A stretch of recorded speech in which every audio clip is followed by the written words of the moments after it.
right? Well, yeah, he said his son, but then he also mentions like when they're separated, right? He cries when they're separated, right? Like and so he expresses the son love, right? But in other times when they're like separated, this man it's like he's about to have a heart attack or something. I don't know. It's very interesting. I was like, okay, brotherly love. And I went down the path of like brotherly love, right? And I wanted to see if it was any more salacious than that, but I didn't find anything else. But still, it makes me go, like that slave that he saved, right? Remember that slave? And the centurion was like, I love Yeah. him, you know. Onesimus Anyway, is, I think that's his name. Onesimus.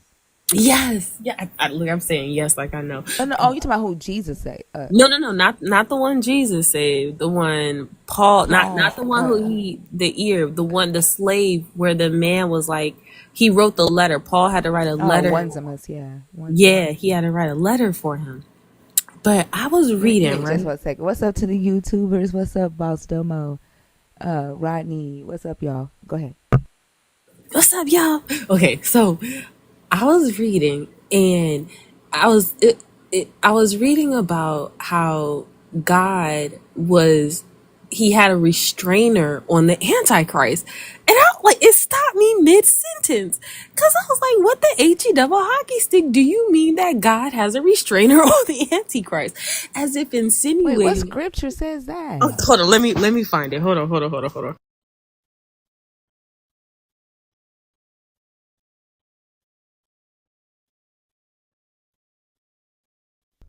I wonder if she's reading like the NIV or something like that. That sounds like some shit the NIV would say.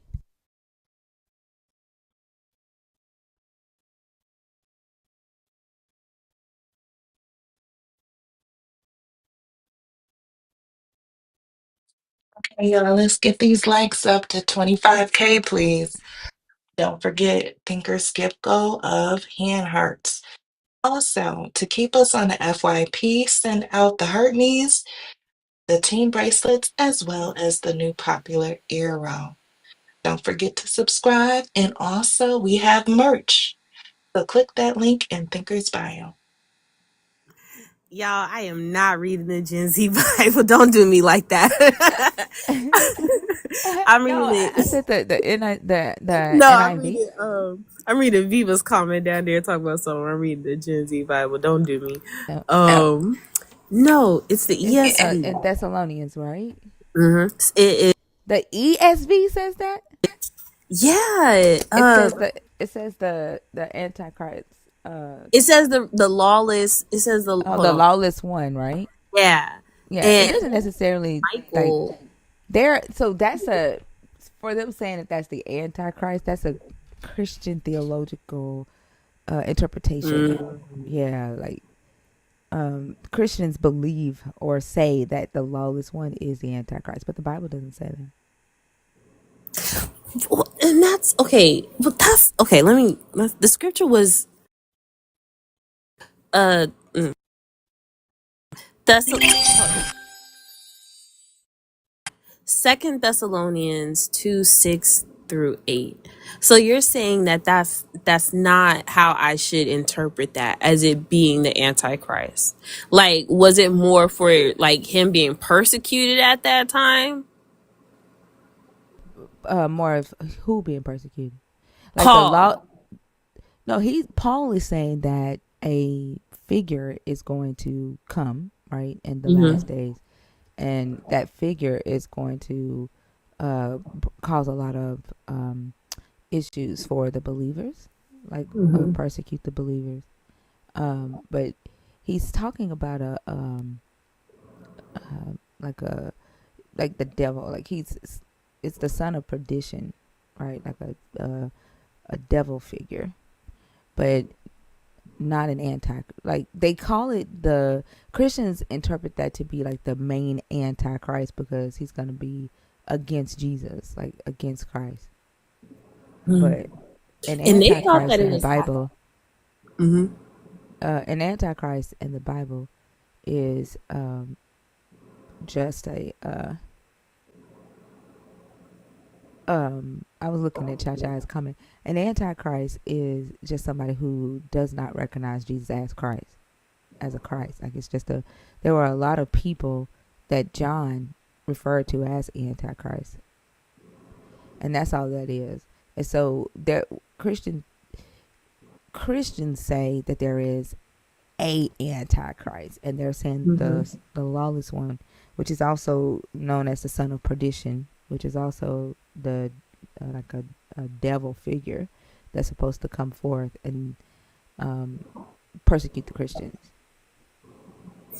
Why did they, and what I can't understand also, one last question is what gave them the impression where he had to go back and tell them that, hey, Jesus Christ isn't coming right then and there, to the point that they're like giving up their jobs and stuff. Like, what in Wait, I who had don't to go I think back and tell them that? Because Paul didn't correct that. oh, Paul died. Paul died, and thinking that the world was going to end when he died.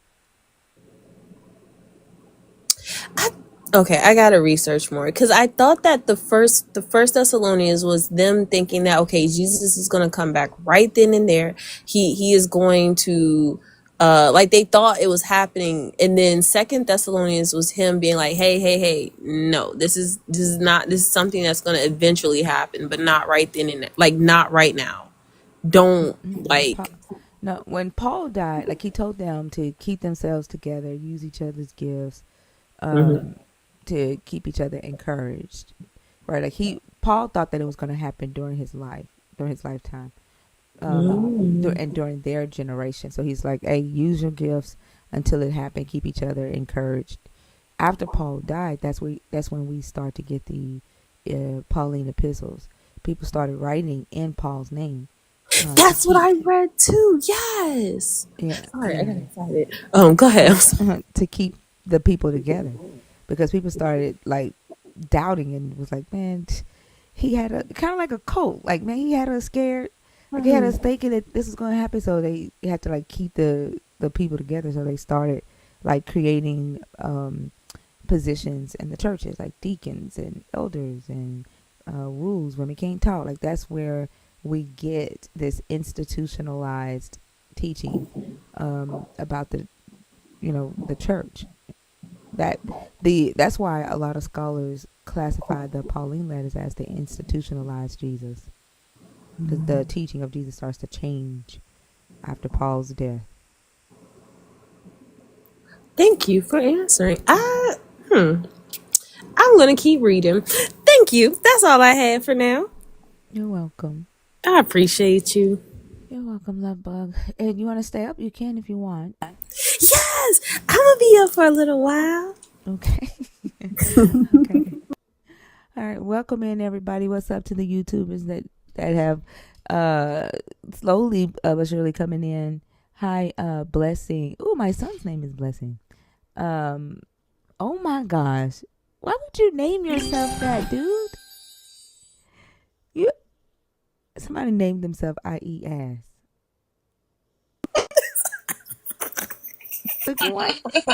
Like it's like, I hope you are not like a 40-year-old. 9 times out of 10, they be the ones. Goodness gracious. Like there's one that keeps trying to come up on the stage. His name is Jerk and Penis. And he comes in here every night. But he gets in the box every night. And I'm like, I'm not about to be like, he's a Christian too. Like, he's a believer. And I'm not about to be like talking to you, yelling at your ass, talking about jerking penis. Jerk penis. Don't like, let him up, Thinker, because I he's am coming not. to my DMs and like he's like written like, he's like, I like your lips. Like, don't. I can screenshot it if you want me to. Oh, he's pervy. Don't Ew. let him up. I Like, mean, I it Oh blocked my makes him sense. every gosh. It makes, time. look at his name. Like, look at It his makes username. sense. Ew. Oh my gosh. So he's stalking you. What's up, Wiley? That's crazy. Wow. No, jerkin. I'm just gonna call you jerkin. Like, we can't be doing shit like that. Not in this space. You gotta respect the boundaries in this space. That shit'll get you blocked. Bird Bone, what's up, y'all? I'm gonna tell y'all what the fuck I did. So I was getting ready to add the new emotes to the the thing for y'all. I went to the Discord, and before I could even search nerdy expressions, my ass was knocked the fuck out. I literally was in the Discord looking for the channel, and my eyes closed, and I'm just now remembering that that's the moment that I fell asleep. Now think Damn. so they gonna have all night long, but I'm gonna wake up. They gonna some emotes, going down. I forgot. Oh my gosh. Yeah. All right, y'all. We had 112 likes. It's 176 people in here. We're gonna go ahead and get started, but don't stop tapping the screen. To the YouTubers over there, they thank y'all for showing up. It's 18 of y'all over there. Sir, can you please turn off your camera for me, please? Make sure y'all like up the stream, share it out, get us on the YouTube news feed. Appreciate y'all so much. What is this? Cast their crown. Hi, how are you? I'm well. How you doing tonight? I'm doing good. Can I get your age for TikTok purposes, please? Sure. I'm 45 years old. You're okay. Are you a believer? Are you deconstructing? Or are you an atheist? No, I believe in every word of God. In every word of God. So the word that we are discussing today is the Christian Bible. The Hebrew Bible mixed with the New Testament, the King James, the NRSV, so no other text, okay? Okay. No text of Islam or anything like that. Okay. I'm sorry, would you say that again? I said I'm all for it. Okay. Which topic did you come up to discuss? I found them all interesting, to be honest with you. Most people do. But can you pick one topic, please? Sure. All right. Can we deal with the fourth one? Yep. Go ahead. What are your thoughts on that? I would like to know why would that's hate towards that, would that stem from toxic masculinity? Yeah. So, yeah, I can answer that for you. And what exactly? I'm sorry. Are you done asking your question? Yes. So it's a two-part. Well, then you're not done asking your question. Okay. So I'll be quiet and let you finish asking, and then when it's my turn, I'll speak, and then you'll go on mute. Okay? Yes, ma'am. Awesome. Thank you. What's up, Jess? Go ahead. So it was why hate towards it would stem from that, and what is it that you would define as toxic masculinity? Sure.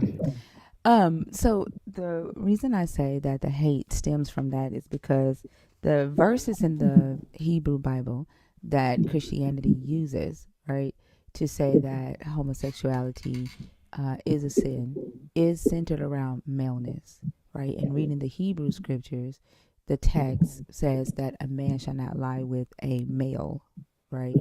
And searching why the text would use male instead of a man, the way in comparison to a woman, right, instead of female.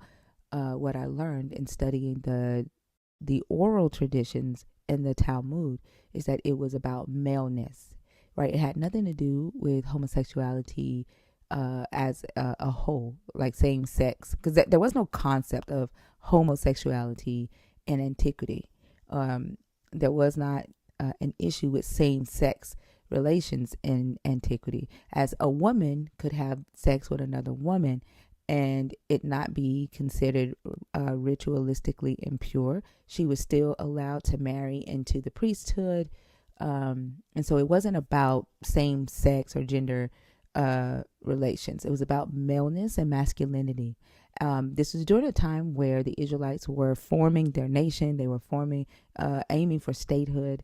They were forming their militia, their armies, and they wanted men to, be masculine. This is also the time where it was switching over from matriarchal communities and mother goddess worship to a patriarchal society with Yahwehism as the dominant deity, and so they were focused on that. And then when we get into and there's a lot more that I can go into that, but I want to focus on the masculinity part, right?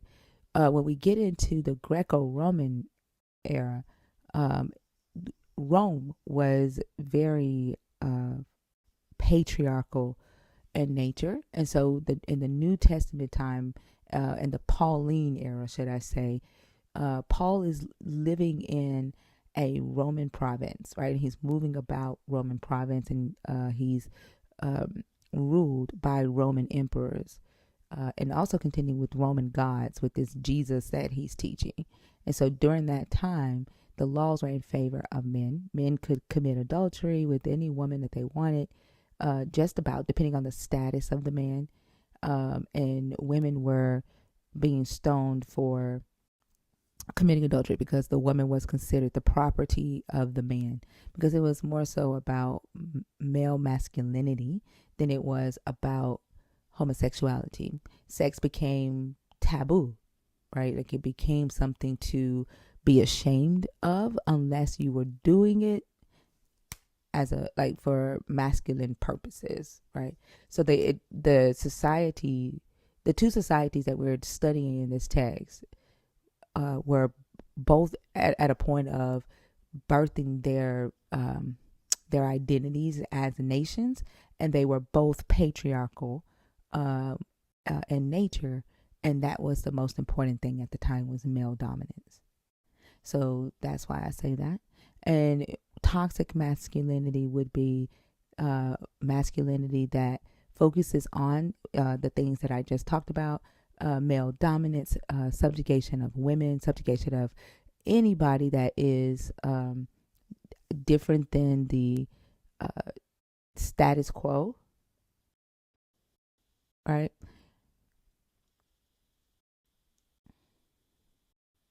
Did that answer your question?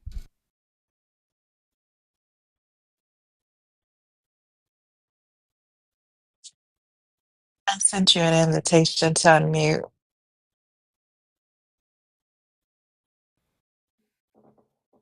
Could I ask you a question to get your feedback on it? Yes. Can you let me know that you understood or at least listened to the things that I said? Yeah, I listened to everything you said. Okay, that it just helps, right, to let me know that you are actively listening, engaged in the conversation when you acknowledge, what I say, right? I don't, But go ahead. when I was acknowledging you, I don't think you were hearing me. But yes. If you were, you were on mute. Okay.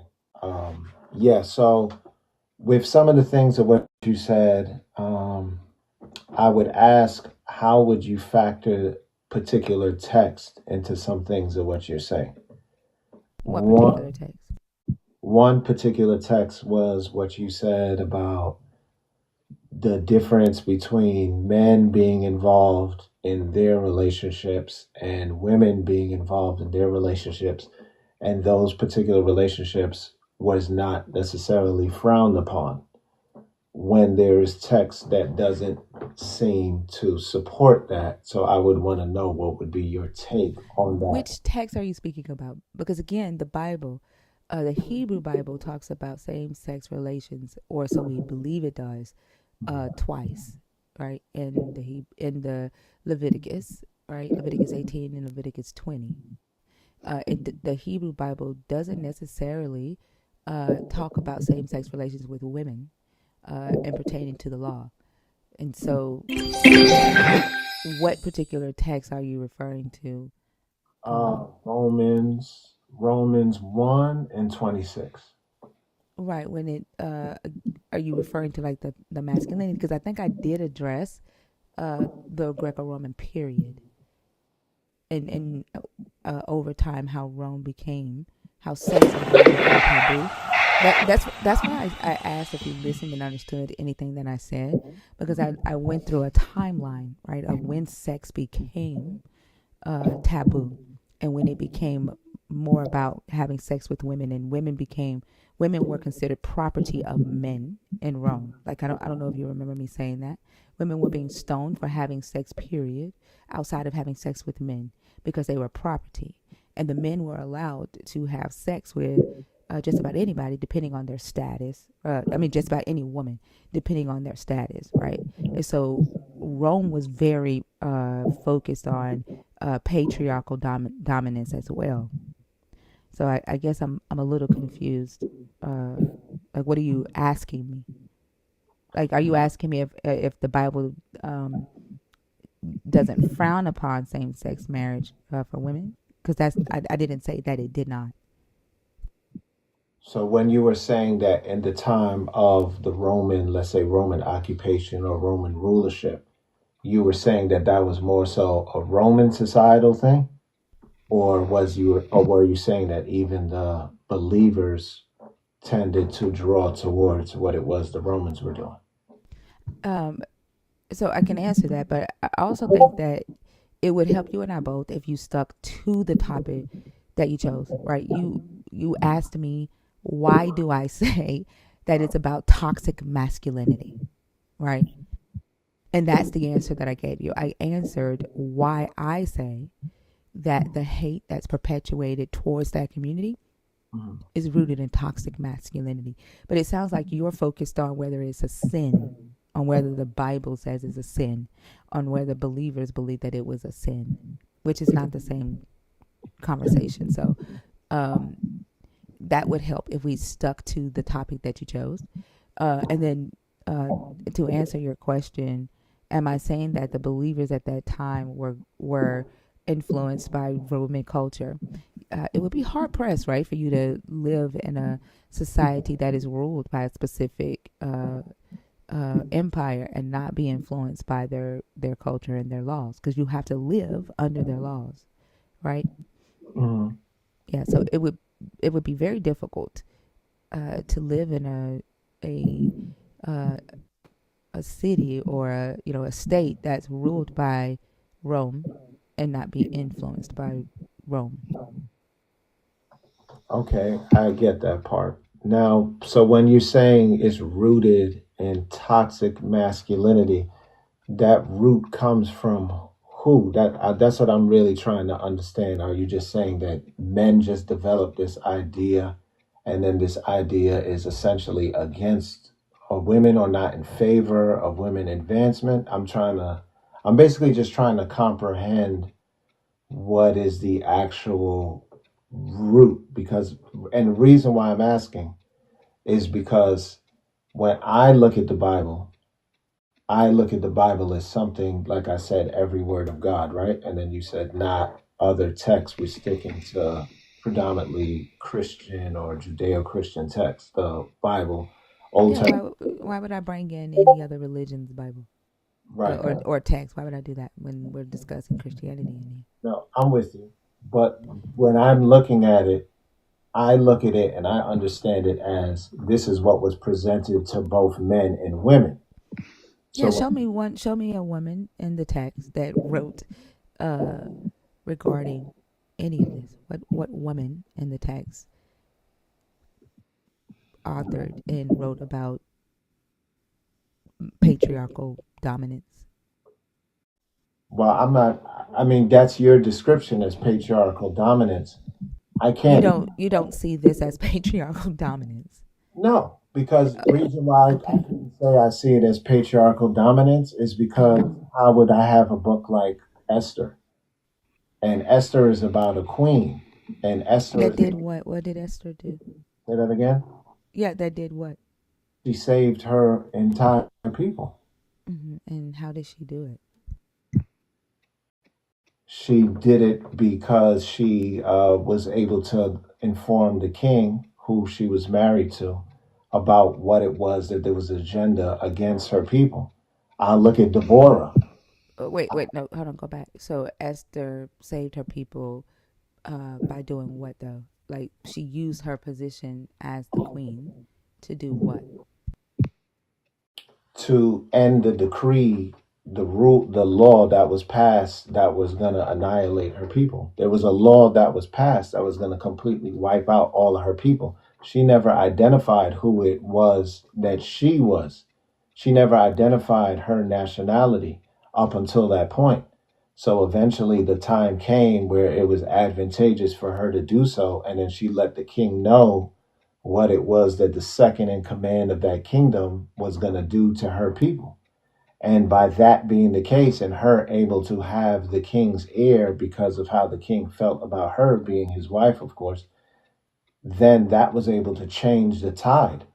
And now the man who had set out to destroy all of her people, it fell on him, and he himself was destroyed. There's a whole book written about her. I mean, she is the story. That entire story, that entire kingdom takes the direction of which it takes solely because of this one woman. I can't look at that as patriarchal dominant. Sure, you can. And like, why was she chosen? Why was she chosen?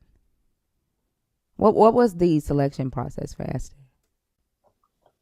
Well, the selection process for her was the one that all of the women who the king had that they had to go through as far as Why did they? What type of women did they go through? what type of women did they go through? Mhm. I don't Were they uh virgins? Were they ugly? Were they like what did they go through? No, they went through a time period like a purification process because the previous queen lost her estate. So then the king But was was, she chosen because she was beautiful and that she was a virgin? she was definitely chosen because she was beautiful. Yep. That's why And you the don't see that as sexist and like the selection process of women, right? For the king at that time, you don't see um, the patriarchal structure there. do I see the patriarch? Well, you're dealing with a king who has a harem. He has the finest of everything. But you just told me that you don't see the patriarchal dominance in this Bible, and you brought up Esther, right? To say that it's not in the book of Esther because it has a woman's name in it. Hmm. And so, what I'm asking you is like, though she was literally chosen, she was paraded about, right? Right.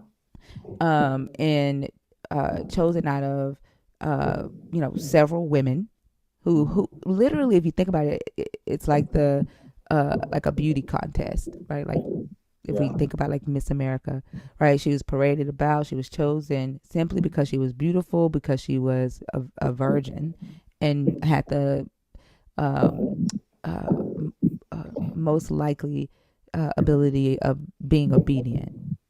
All right, that those are all patriarchal standards, right? But those things please the man who was the king. And so I don't know how you're saying that you don't see the patriarchal structure. Yes. Reason why I don't see it is because you're talking about a king, and I was talking about the full story. If she and But I'm breaking down I'm breaking down the components of the story to help you see the patriarchy that you don't see. off the whole, you cutting off the big picture, and No, reason. no. No, we're not talking about the big picture. We're talking about whether patriarchy was present. I'm not, I'm not here to learn about I'm the not saying. moral of Esther's story. Like that's a different topic, and this is why I say like I need you to stick to the topic.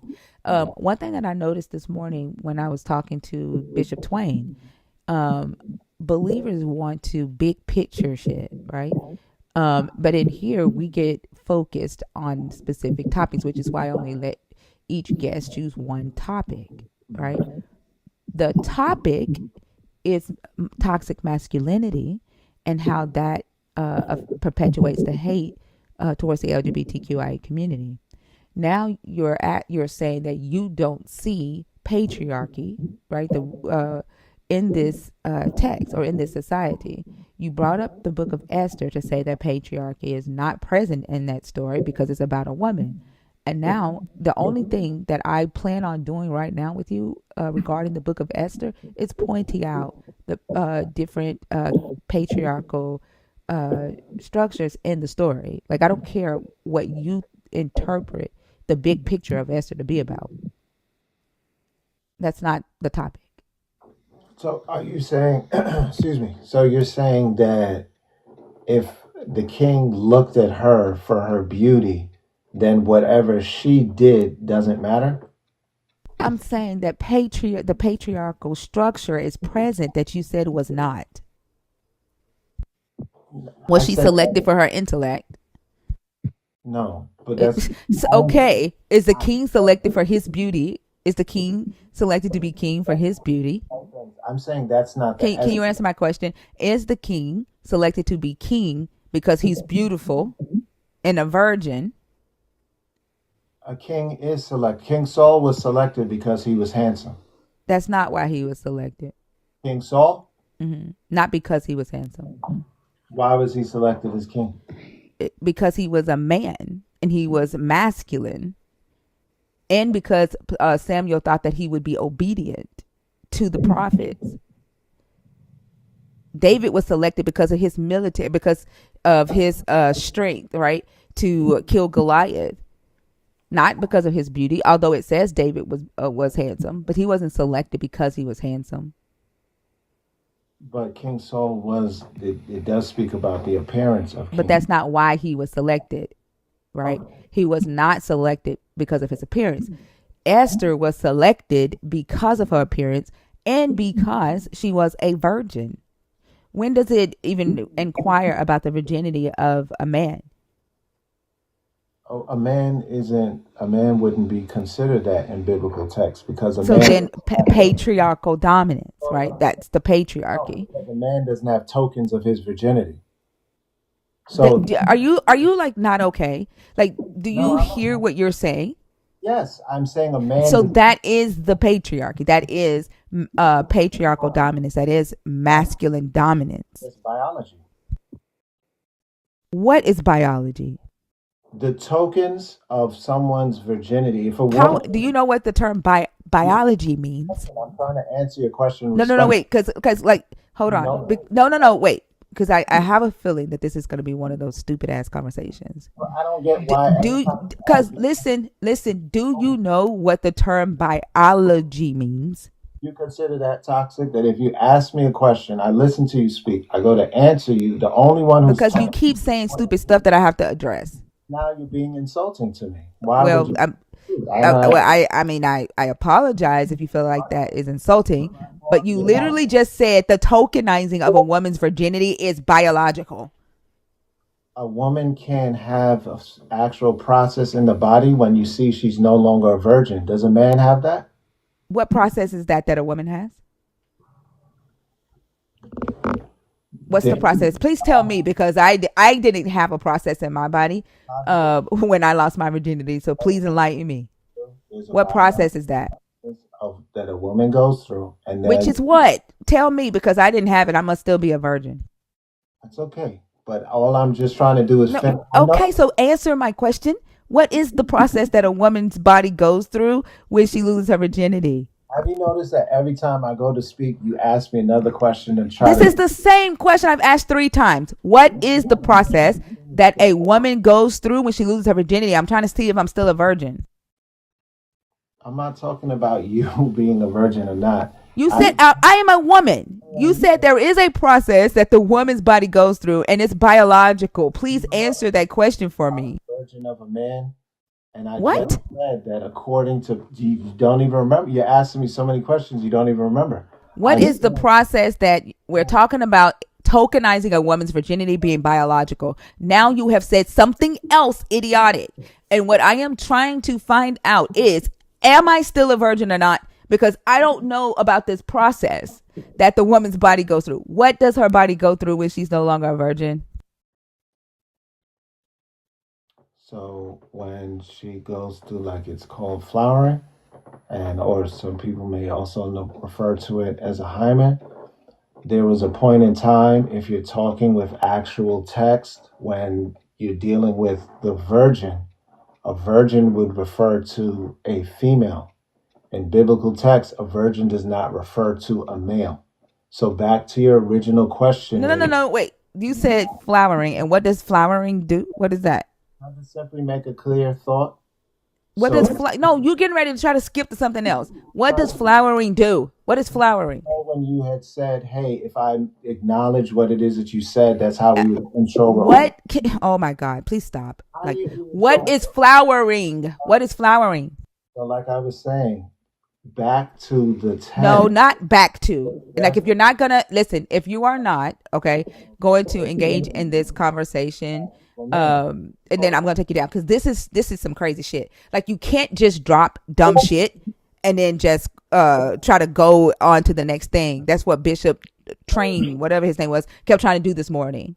You're very No, what is flowering? What is that? insulting. I came on your platform to show respect. Answer the question. What is flowering?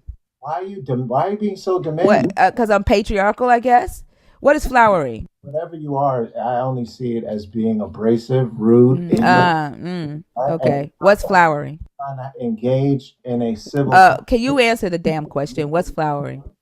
What do you mean? Answer the damn question. Why would What you? is flowering? This is my 7th time asking you this. I'm sorry, you're just an ignorant person. I have to. I'm ignorant. You just literally said that virginity tokenizing is biological.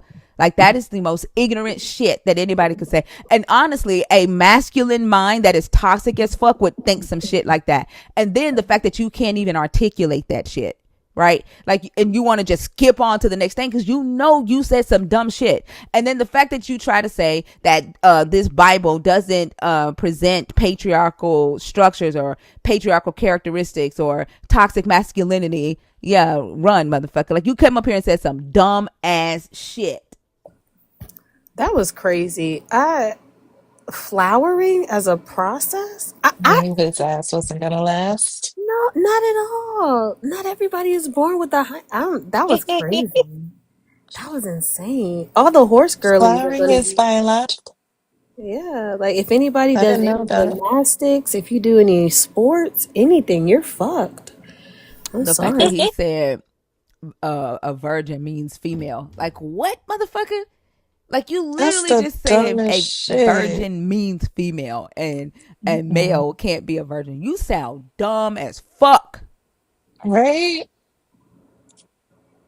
A lot of men think like that though. Like, a lot of men really do not have a grasp on like sixth grade, excuse me, biology. Like, They don't. they do not. Exactly. They don't know anything about the woman's body, but to get your biology from the Bible and you hold true to that shit, but you are fucked. You are fucked. If you get your sex ed from Bronze Age men who used to put barley bread on the ass of men to try to close up a leaky dick, you are fucked.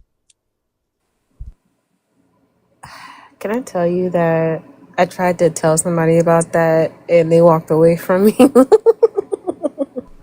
They walked away. They were They like, walked away. they were like, absolutely not. I was like, no, no, no, let me tell. I was like, because it was just my friend. And I was like, okay, so fun fact. And they just looked at me. I was like, I mean, the G spot is like, and they were like, you know what? Don't talk to me about this ever fucking again.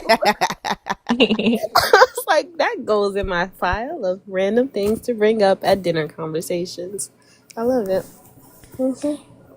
And they used to let ants crawl in the head of the penis and bite the head of the penis and then cut the head of the ant off and leave the body of the penis, or cut the body off and leave the head of the penis inside. Ugh. Um, and they thought that would close the hole up to stop the penis from leaking. Good And then, like, evening. think about it. Like, why would the penis leak? They must have had an STD and they didn't understand why, Well, they that's had what I was secretions. thinking. Yeah, like or like they weren't clean, maybe like they were supposed to Yeah. be.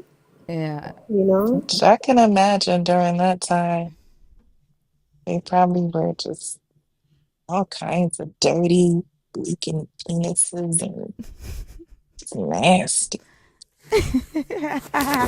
And these are their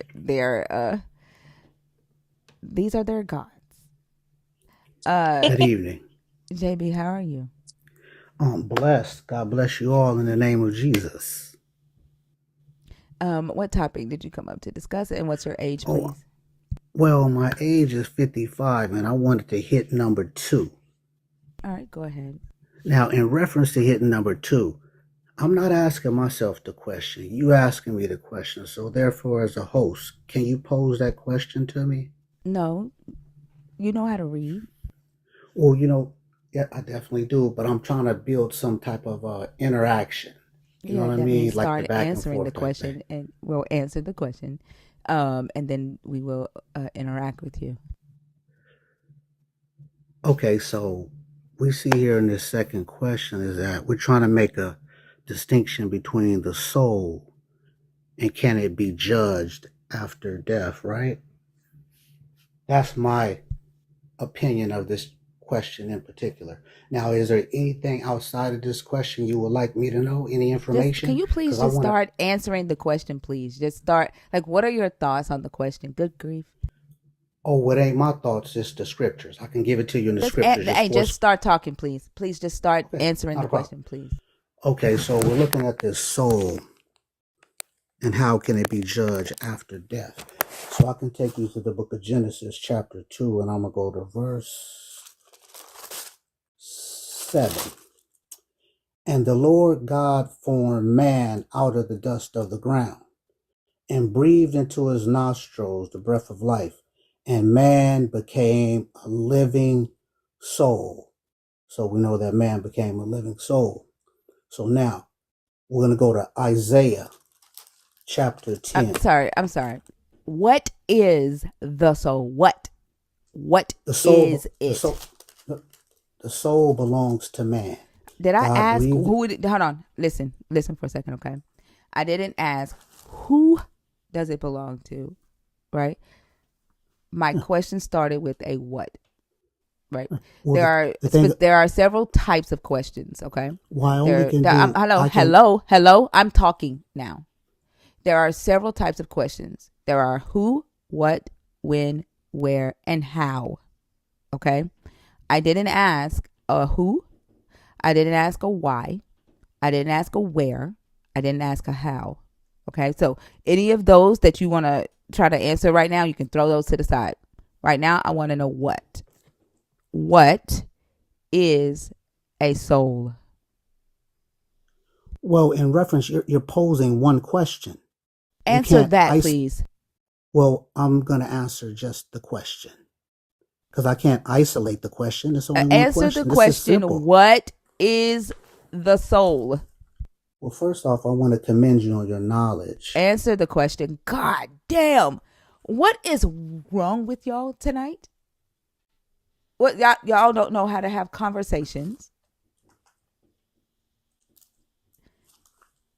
I am not here to listen to all that other stuff that's in your head. You have a wife for that, you have a mama for that, a sister for that, best friends for that. All right. The fuck is wrong with y'all? He left. He couldn't answer it. He was trying to stall his ass off. He said, let me Oh my take you to gosh. Isaiah. Sir, what is this? Like, damn, just answer the question. Like, what the hell? Miss Demeanor? Yes, Miss Demeanor Crimes, how are you? I am fine, thank you. That's good. Can I get your age for TikTok purposes? And let me know if you are a believer, if you are deconstructing, or if you are an atheist, please. I am 65 and I am atheist. Okay. And what topic did you come up to discuss? The fellow that was just on, what is the soul and how can it be judged after Okay. death? All right, go ahead. He wants to go off into the Bible. I don't want to you know, talk and about tell me him. this and Okay. that. Give me just a second. Okay. I don't, hold on 1 second. Hello. I don't allow people to talk about other people when they're not on stage. So, like, don't refer to what he did. He's gone. Just answer from your perspective. Okay. From my perspective, It's the life breath of all that is. So soul is oxygen? No. Like, No. can you be more specific? You said the life breath, like breath when we breathe, Okay, that's oxygen. okay, that was a misnomer on my part using breath. The life beat The of all heartbeat? there is. The heartbeat? The life beat, What is a not life beat? heartbeat. Okay, we live in a world, it has seasons that things turn. It's a circle, okay? We are part of that. And everything else that's here is part of that. So the soul is a circle? Is the earth spinning? I consider the earth a soul. So the earth is the soul. I feel like it is. And so the soul is the thing, the earth is the thing that would be judged after death. It cannot be judged. It just is. So earth is the soul. I think That's so. the answer. Yes. Okay. All right. Well, thank you for coming up. You're welcome. All right. Have a good day.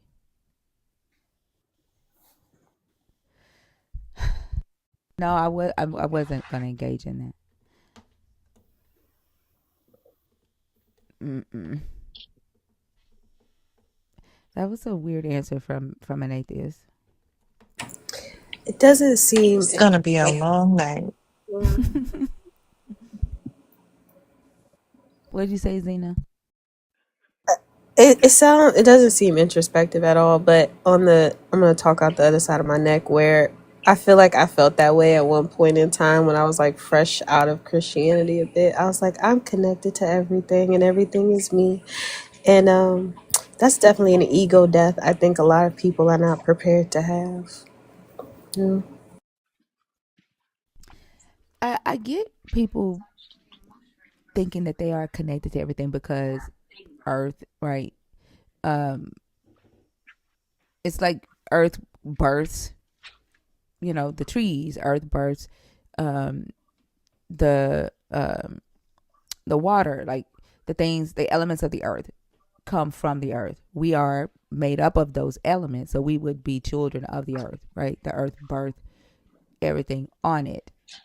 But saying that we are that is that the earth is the soul, right, doesn't answer anything. And then believing that we are all the same just because we all come from the same elements, that I don't get. Earth lover, how are you?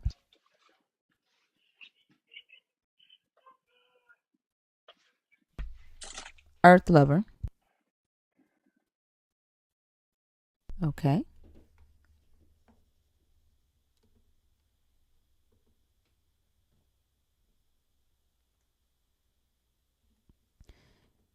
$55 in.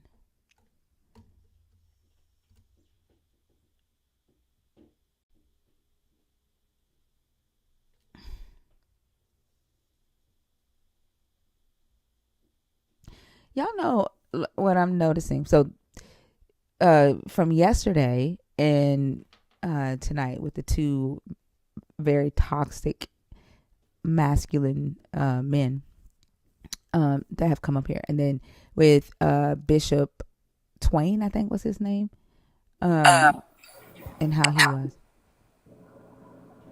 The thing that you know how I say facts and data is the thing that make very zealous Christians run off, like they were scared, like as if they are afraid of demons, Mm-hmm. Oh yes. but they Oh claim to yeah. have power. When you did that with Bishop this morning, it was you could hear of course they start all like sweet and I just want to get to know you, that false sense of Mhm. security insecurity, yeah, that they think that you don't know that they're building. But when you say, well, let's pull up some resources, right, that verify what I'm saying, and they sit and they listen intently, but they're only listening to rebut anything that you say. And when they can't, it's just, well, I rebuke you in the name of Jesus. Like, why? I don't understand that. And he did that Yeah. this morning. It was crazy. Yeah, and then they run, right? The same thing. I'm seeing the same characteristics, like the same kind of um structure with the toxic masculinity, like with the men that come in here with that toxic masculine mindset, that shit that they try to like exemplify dominance over us as women in here. And then when you uh assert your boundaries, right, that runs them off. So just like facts and like sticking to facts and data will make a zealous Christian run off because they can't mind fuck you with their word salad, right? With their interpretation and their Holy Ghost this.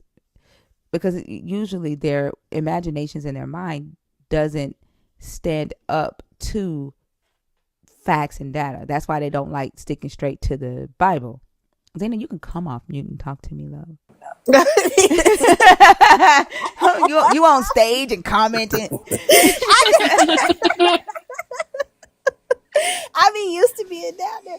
No, like they get so flustered. And when they get flustered, they start making very basic mistakes in what they're saying. And when you start catching them in it, that's when the insults start flying, right? It's not attack my premise, right? Or the evidence that I bought you. It's attack the mouthpiece now, right? Because you've been embarrassed. Mm-hmm. And instead of being embarrassed, why not learn, right? I don't know. Yeah. That's what I was asking Bishop this morning. Like, if you stated that wars and rumors of wars was in Revelation, okay, we come to the conclusion that it's not. That's something that your Jesus said. John didn't say that. And so now let's see if it's a prophecy. But he wanted to just skip over that. He didn't want to, dig deeper into the claim that it's a prophecy, because he was so focused on trying to get away from the fact that he had said the incorrect thing. And it's like, now let's go to the next thing. Okay, so we talked about that. And it's like, it's almost like I don't want to go further because I don't want you to, I want to hold on to, I just showed you that wars and rumors of wars is happening. Even though I said the wrong thing, I'm still going to count that as that's a sign.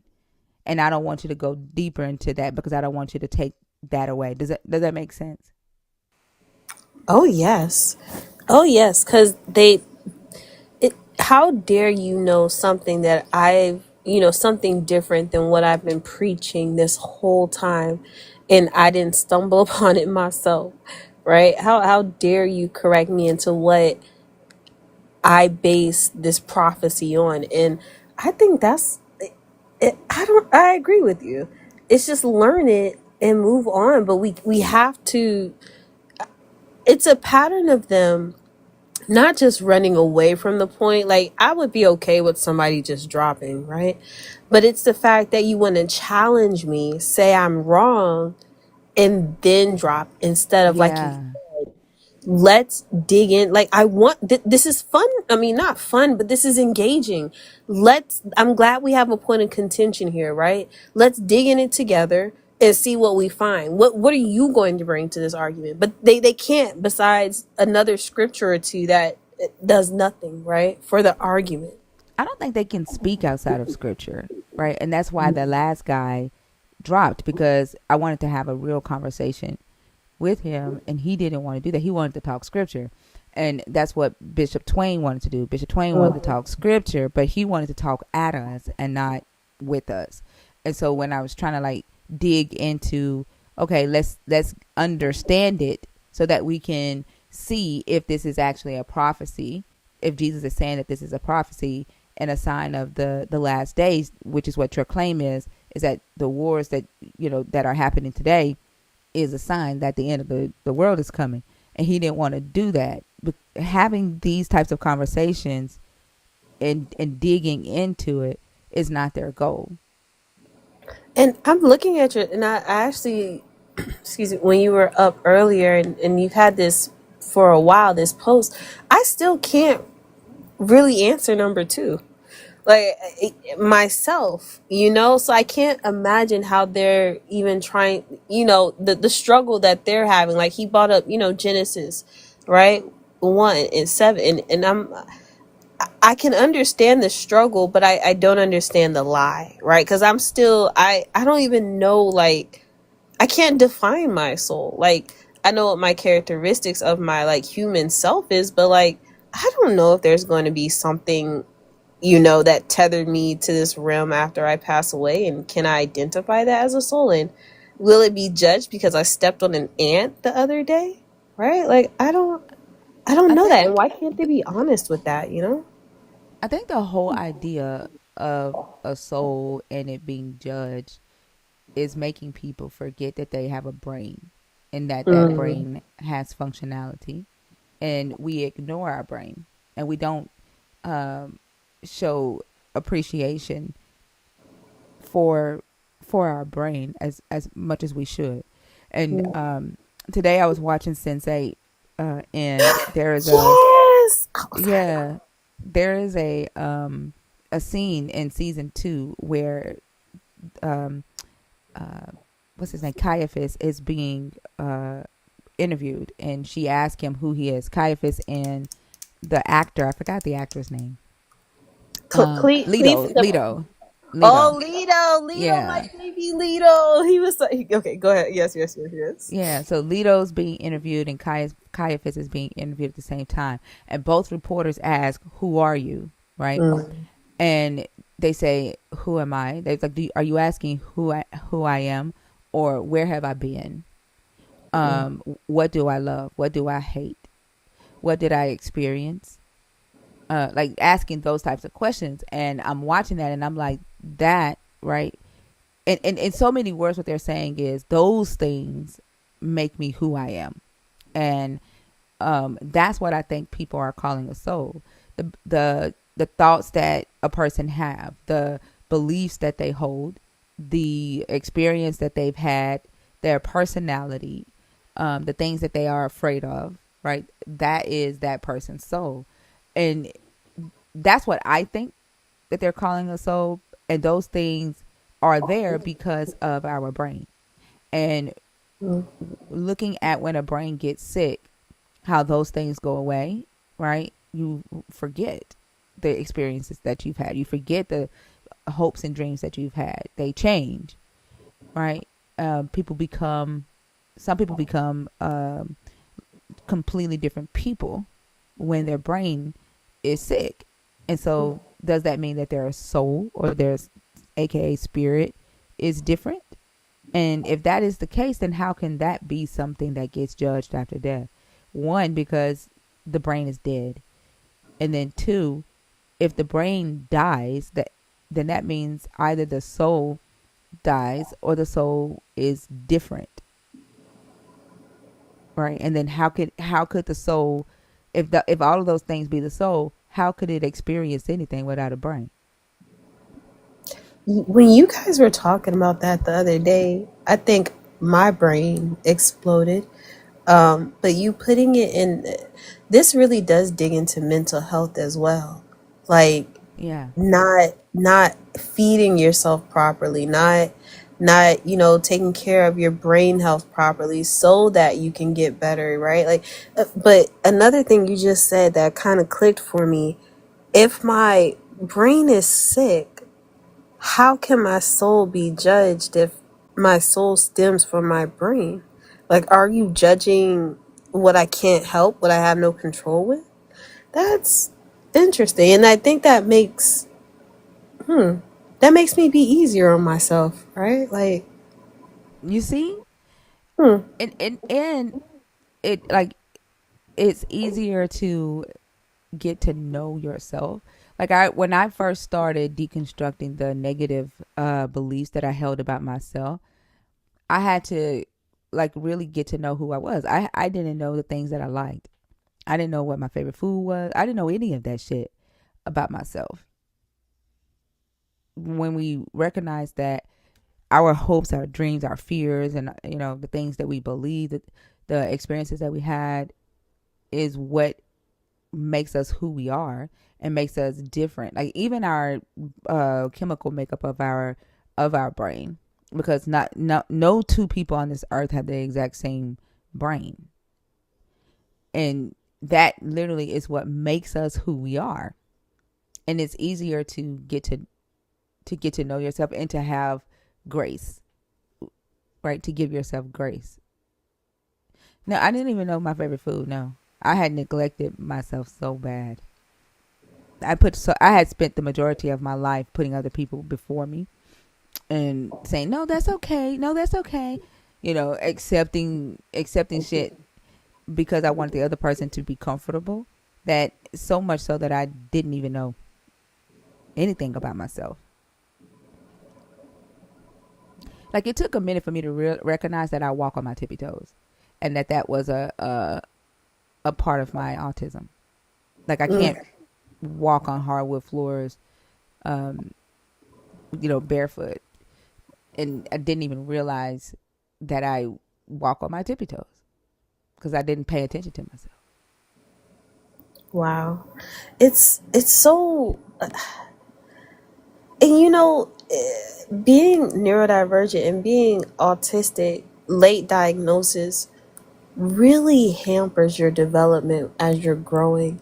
And like you said, you just gotta forgive. Like there's so much I have to forgive myself for not, how do you say, accommodating myself, where I should have. Even in my thoughts, right? Even in the quote unquote the brain, right? The soul.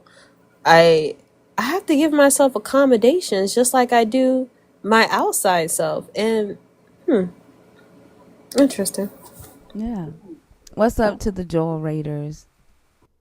Appreciate you. Thank you, Joel. What's up, Mezzo?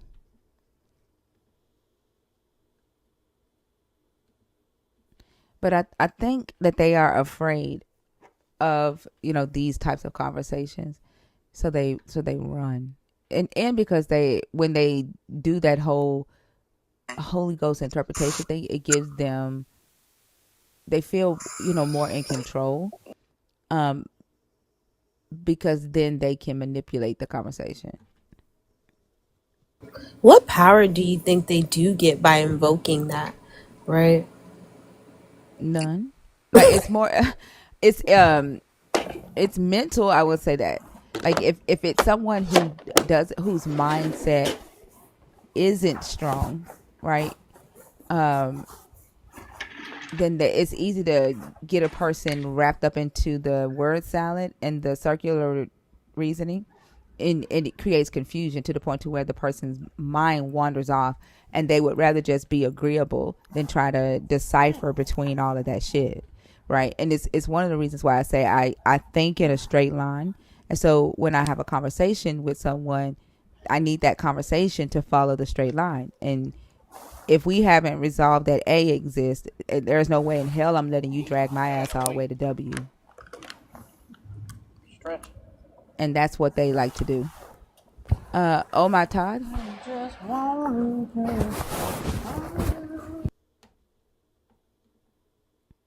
I don't know that he knew he was up. Mm-mm. I do get caught up in that sometimes because there's so many points that like, for example, the bishop made this morning that was just like, no, no, no. But we had to keep bringing him back to that point. And then the fact that he didn't know which John wrote Revelation, right? He didn't want to go over that either, right? He didn't want to go over what evidence he may have had to support that. He wouldn't really concede, right? But the Holy Spirit's going to get you. Why is the Holy Spirit going to get us for reading your text? And why, like you said earlier, can't you guys step outside of it? And it's so hard not to hit every single point that they give you. But like you said, make them stick to I guess, what they said in the first place, right? Like, because then that means you can't just run to all these different areas. It They gets don't really they don't frustrating. like that, right? They don't Yeah. like being held accountable for the shit that comes out of their mouth. Like I think they're used to people have listening um to them when they speak. And when you actively listen and listening to not just respond, if we notice, it catches them off guard because they don't expect you to be able to recall back what they said or what started the conversation or what question was asked. It's normal in society today for people to conversate and to like just leave while the conversation is happening and come back and pick up off of one word, right, and pretend Hmm. like they've been listening the whole time. I know that, I can do that. I can sit there and have a conversation with somebody and I'll go into a whole ass daydream and then come back and it's like, I never daydreamed Hmm. because we're used to having conversations that aren't as meaningful, right? There's no specific intended goal out of the conversation other than to one convince each other or something through manipulative tactics. But when we actually engage in with the goal of understanding, right, of coming to some type of um, resolution of on whether I understand what it is you're saying, although I disagree with you, but I understand your perspective, and that be the goal. It's difficult to even have conversations um, like that, especially with believers, because they're so used to talking in circles. They're so used to believing that they need this interpretive spirit to be able to, cause them to think on a broad, like a higher consciousness, you know, uh, level. And it's conversations filled with woo woo. Yes. And I think it's also very hard when you know that they want to preach whatever they want to preach. So they're going to let you say what you want to say, and you're going to take your time, like Kate would say, eloquently giving your argument. And then when you ask for a rebuttal, it's, the same script. Yeah. Jojo, how are you? How you doing? I'm doing good. Can I get your age, please? 26. Are you a believer? Are you deconstructing? Are you an atheist? Uh, Probably I don't know what deconstructing is, but I guess I'm in that realm. Deconstructing is like you may currently be a believer or um, formally a believer, but you're in this place of where you're analyzing your current belief system, the things that you are taught about the God of the Bible, and you're analyzing that, researching that, uh, accepting the information that you're finding.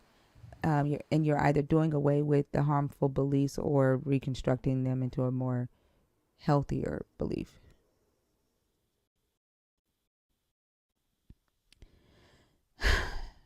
The teacup. Jojo, are you there?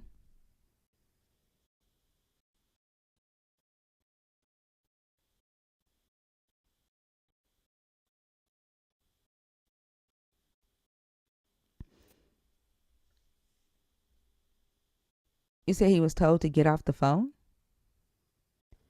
Oh. Oh, damn. So did he lie What about the being hell? 26? Past JoJo bedtime. So Damn. get off the phone. Or could it might have been his wife? I don't know. Mm. Hope everything's okay, JoJo. That Most was definitely. different. Hmm. Maybe he lied about being 26. I don't know. Probably. Um, yeah. But if you are a believer, if you're deconstructing, or if you're an atheist, the guest box is open. T Blaze, you're in the box. I don't know if you're in there on purpose, love. I think I don't think you are, but I always want to ask. Honcho man, Hello. hi. How are you? What? Can I get your age, please? 23. Are you a believer? Are you deconstructing? Or are you an atheist? I'm a believer. What topic did you come up to discuss? I came here to discover what even is the soul and how can it be judged after death. Okay, go ahead. I believe that the soul is what actually I think the body and the mind or soul interact with each other, but they're not the same thing. I think the personalities, um, consciousness, even to a certain extent, morality, having the ability to think about morality to a certain uh, is what a soul is. It's that ability right there. I think that it's a higher power and higher being. Look at the animals around us. They're able to comprehend certain things only to a certain extent, but we are able to do it very well, and it's like almost supernatural to what they would consider to be possible. And I don't think that I don't think that's natural. I would consider that supernatural. I think that we have a soul. I think animals have some sort of being, whether it is from the creator or from God. And I feel like it can be judged based. I feel like there is always an ultimate truth. Always an ultimate right, an ultimate wrong. And I feel like we can disagree to agree about certain things, but I feel like there's always going to be an answer to our questions, whether it is political, about morality. So I feel like at the end of the day, when you do get judged, you're going to be judged based on the ultimate truth of your actions. Okay, thank you. Has anybody ever told you that you sound like Donald Trump when you talk? That I sound like Donald Trump? Yeah. How, the voice, or just the way he uses his words? You sound like him, like when you talk. Like you kind of sing when you talk. The soul, like, yeah, your cadence, like you sound like him when you talk. Well, I think he's a highly intelligent person, so I would take that as a compliment. Would you say that your soul matches Donald Trump? I think no, I don't. Okay. Okay. So you said that the soul is the personality, the morality of a person. It's the ability to think about morality, right? Absolutely. In order to do those two things, right? To think about morality and to have a personality, don't you need a brain for those two things? What is your proof and evidence for that? I'm sorry.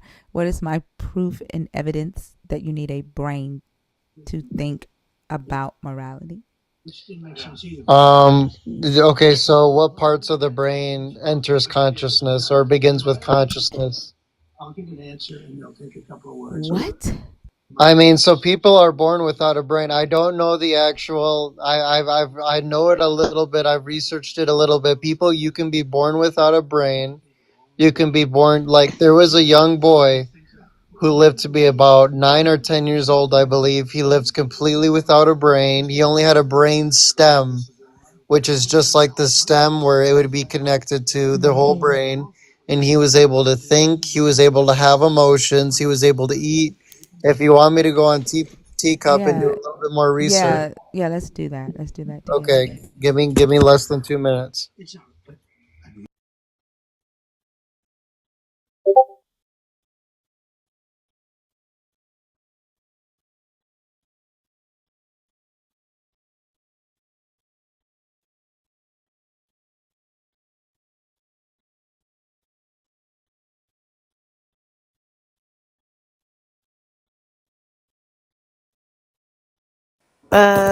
I'm looking. Huh? He was born with 2% of his brain. He Yeah, wasn't born without a brain. it. Yeah. You see he was on Good Morning Britain? No, I'm looking at the live action.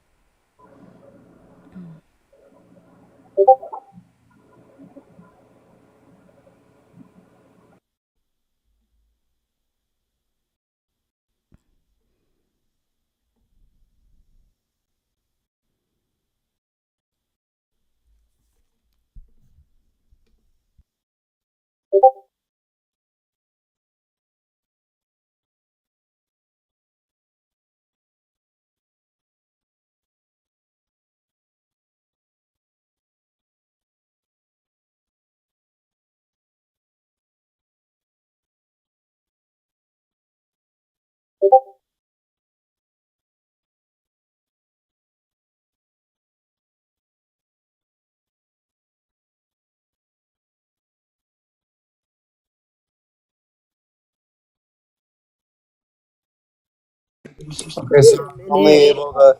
I hold on one second. I'm sorry. Go ahead.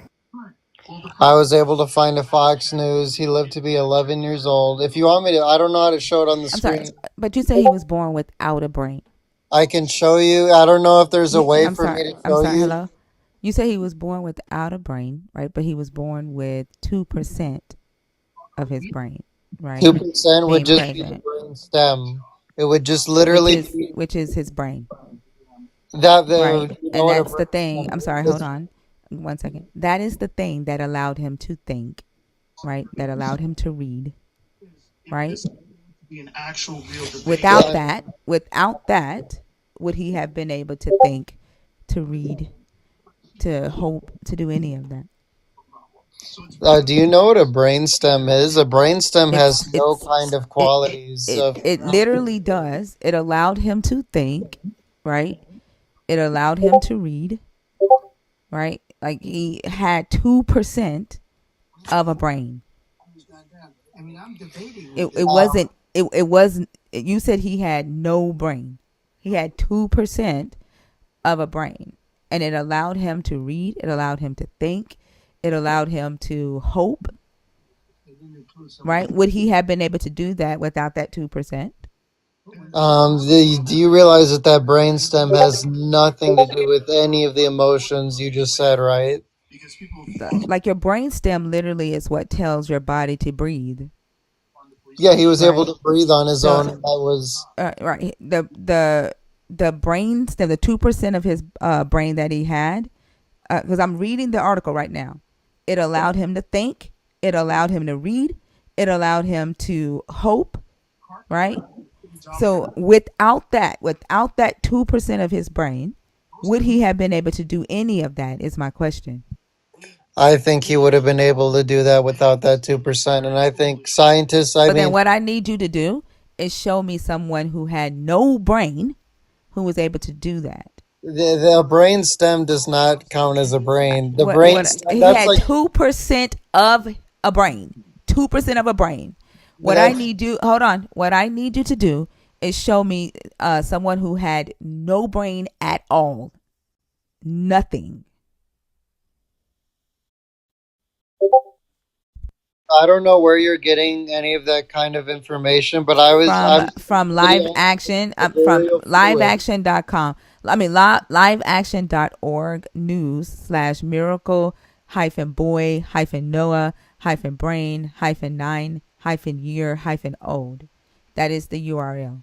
But what I'm asking for you to do, right, is to show me a human that doesn't have any 0% of brain, 0% that is able to think, that is able to hope, that is able to read, that is able to reason, decide anything without a brain. Period. I would agree. I would agree that. Well, I don't know if I maybe could do a little bit of research, but I feel like we would be getting sidetracked from what I said earlier that the mind and Said soul no is different brain. from the body. You literally said no brain, right? You That is said no that, brain. I'm Two sorry, percent that's is no not no brain. brain. 2% of a brain is still a brain. What I'm seeing here is he only had cerebral fluid. I don't know how to pronounce it, but that is not all of what you need to be even cognitively. Like you would be in a vegetative state with only a brain stem and just a little bit of whatever fluid they call it. I think honestly that his soul was guiding him through that. His soul was making that possible for him. I believe to a certain extent that animals have this same kind of awareness. Somebody in the comments said, and I know it to be true, chickens can live. Okay, look, it says initially Noah's brain was compressed due to the accumulation of cerebral spinal fluid. The placement of a shunt to drain this fluid allowed his brain tissue to expand and develop. This expansion suggests significant neuroplasticity, the brain's ability to adapt and reorganize itself. Specific details about which brain regions were present at birth are not extensively documented. However, The brainstem, responsible for essential functions like breathing and heartbeat, was likely intact, enabling basic survival functions. As his brain developed, higher order areas associated with cognition, such as the cerebral cortex, so his brain developed a cerebral cortex, expanded, facilitating complex thinking and learning. So his brain developed after they drained the fluid.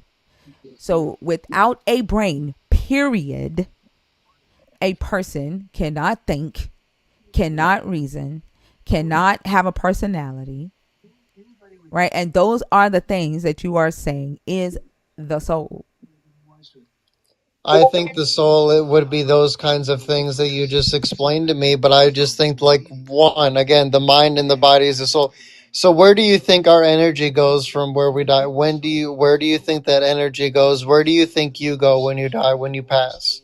Sure, where does the energy of a tree goes when it dies?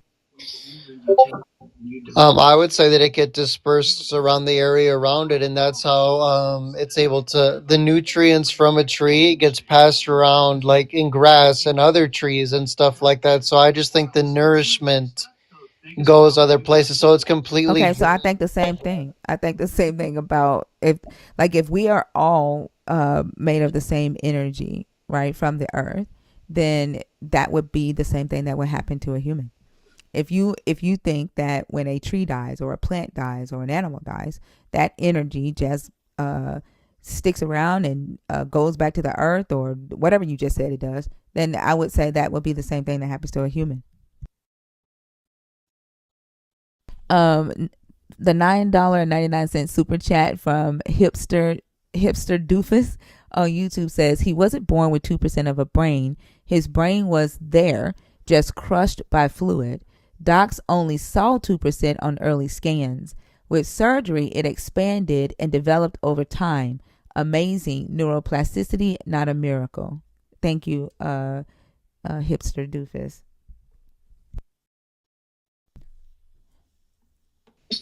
I almost called you hypnopotamus. Honcho man. Yes. Yeah, that's my answer to your question. That's right. Okay, I maybe can agree to disagree there, but that doesn't. I mean, we kind of just sidetracked it from the point that I said I think the mind and body and personality is all separate. I think those are all I separate. didn't ask you about the mind and body. I didn't say anything about the mind and body. You said that the soul is the ability to think about morality. So I said, if that is the soul, you need a brain to do that. And without a brain, you can't think about morality. So the soul would be the brain. Like Such everything that y'all complex. keep saying, everything that y'all keep saying is the soul. You need a brain to do it, right? And so you asked me, where do you think the energy goes after you die? I don't think that the energy goes to get judged, to go to hell or to a heaven. Like the same energy that's flowing through us is the same energy that flows through the trees, that flows through the animals, through the plants, who all die. Okay, so why aren't those animals and plants as sophisticated and as so maybe I can agree with you on ground level thinking, on ground level morality even. Like this is right, this is wrong, but we are way more sophisticated than that. And I feel like that Well, doesn't who's come. talking about sophistication? Well, I think that that's kind of what I meant by saying that our morality, like the way that we can perceive things, is way too advanced to be natural. God, I why do I don't like the fact that I feel like I'm talking to Donald Trump. Shit. I'm actually, hold on. You know, you want to know the funny thing, and I'm being 110% serious. On Joe Rogan, I'm watching a YouTube video of Donald Trump on Joe Rogan, and I Like I swear to think you God, watch Donald Trump too much. Like he's like the a monotone, like you have no inflection in your voice. Like I think if you just like, you know what? Like, well, since we're talking about soul, the ancient Israelites saw the idea of a soul when they started engaging with the Greeks, right? Because they didn't have this soul concept the way we have it today until they started like being influenced by the Greeks.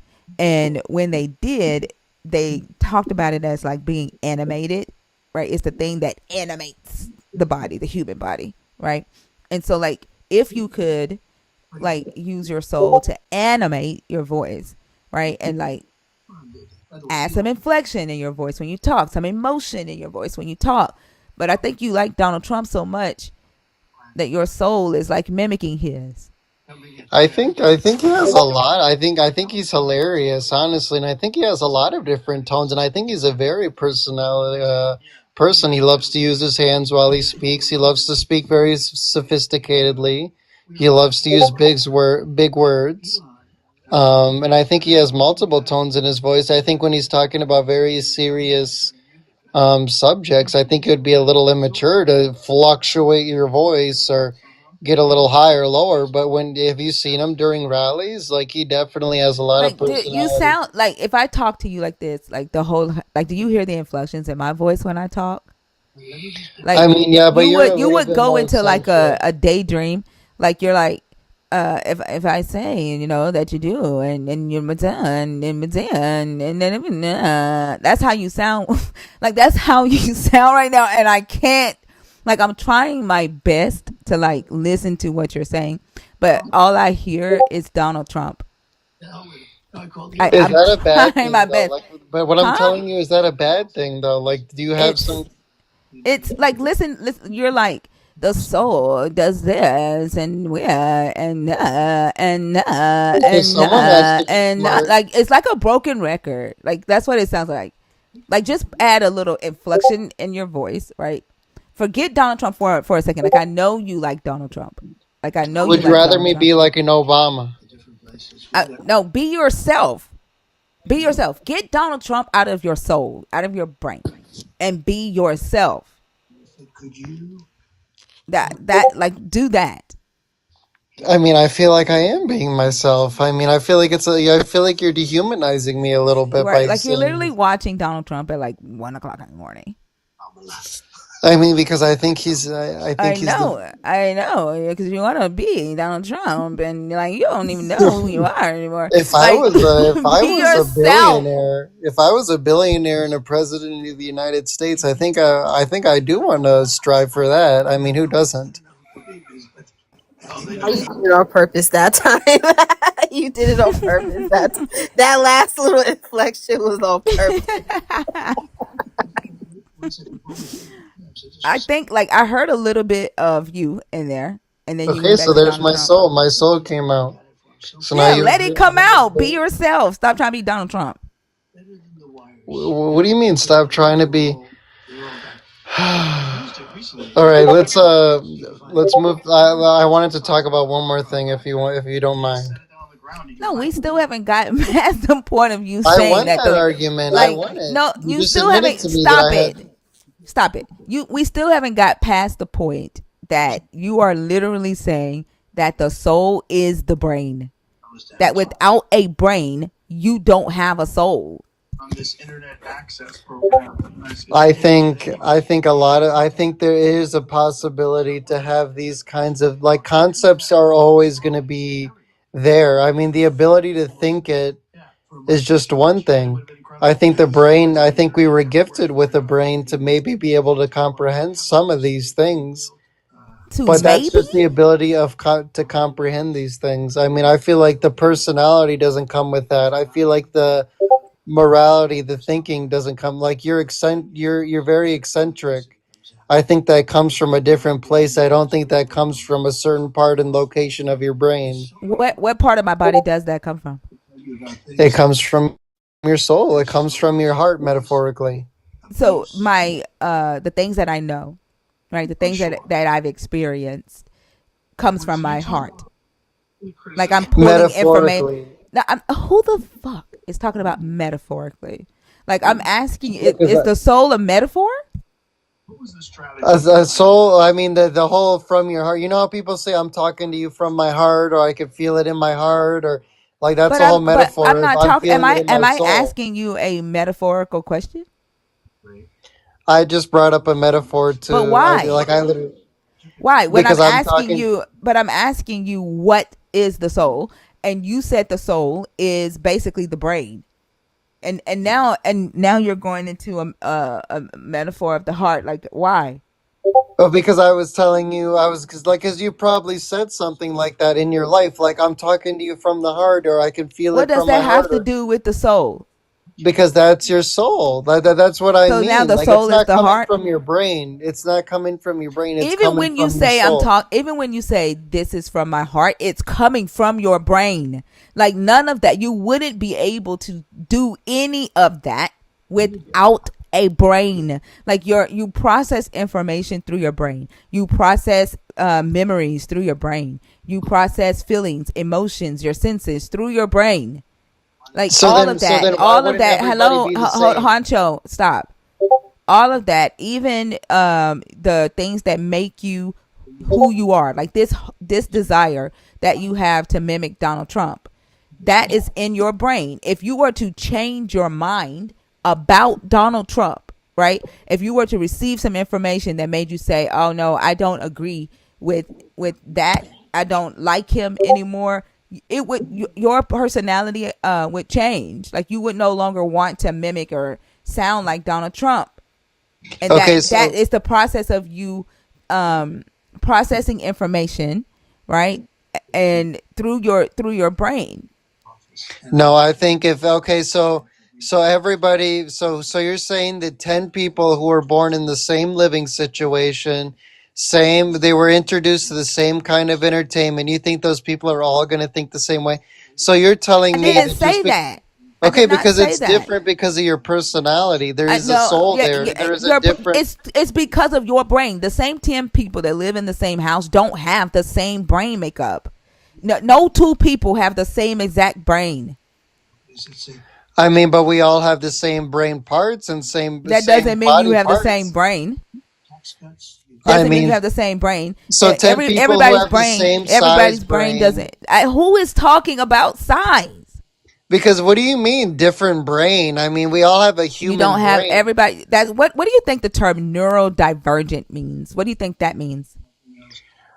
Different kinds of neurons in your brain, I'm guessing. And it makes the person think different, right? Be different. They're different, right?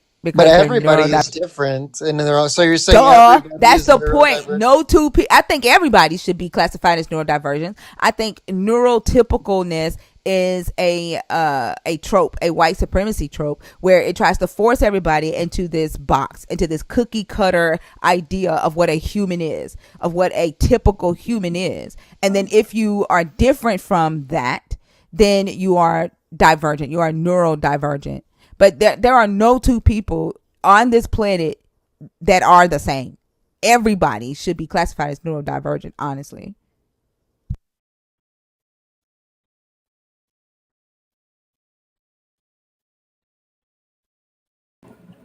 What is he searching? I don't know. Everybody has a different soul and they have their own independent soul. I don't think that just because they have different brain makes up, it makes I'm them so confused. a different person. I mean, that just doesn't You're make like any literally right sense. now you're trying to like mimic Donald Trump, right? How am And I so trying to because mimic Donald Trump? You think Donald Trump is the ideal human, right? And so what you are doing, right, is trying to fit into that mold of what an ideal human is or an ideal American is, right? But honestly, your brain processes information differently than Donald Trump's brain processes information. You're probably more intelligent than Donald Trump. I mean, I don't think anybody can be as intelligent as Donald Trump. I mean, What? Turn that motherfucker off. Turn your TV down. Like the fact that you are can you listening hear to him Donald in the Trump. Like background? turn him down. Like is Donald Trump like your Holy Spirit? Like are I you mean, conjuring the spirit of Donald Trump right now? I mean, honestly, I think the more you listen, the more you learn. I mean, that's why, Okay, that's but why. like turn him down so we can hear you, because if you play him in the I background, think it's we hilarious the can't hear fact you that using your own thoughts, right? And giving us your own, like conversation, right? Unless you want Donald Trump to speak for you, which it feels like you're invoking his spirit right now. Good job, but we want to kind of hear your thoughts, Honcho, right? We don't want to hear something in the background where we can go on TV and look it up ourselves, right? I think you should, confront what Thinker is saying. Make oh. Okay, maybe not. No, you can't talk about Donald Trump. Like you can't ask them.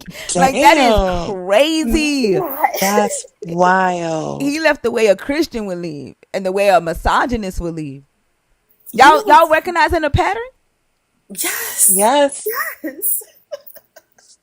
He did not want to confront what you were saying at all. That is crazy. That's And then scary the fact, crazy. yes, the fact that, oh my gosh, that is insane. I saw a lady doing like other Christians were mad at these people for doing idolatry worship because they had a lady like doing a painting of Donald Trump in the middle of church service and like they had a choir and everything singing with her. And other Christians were in the comments like, this is idolatry worship. They haven't read the scripture. I was like, okay, I don't know. Where do we Wow. go from here? It's scary. Mm-hmm. It is scary to think that this is where we are. See, well, I told you when I texted on, I was like, I don't know. I feel like fucking crying because this is where we are. Motherfucker said, Mhm. you don't need a brain.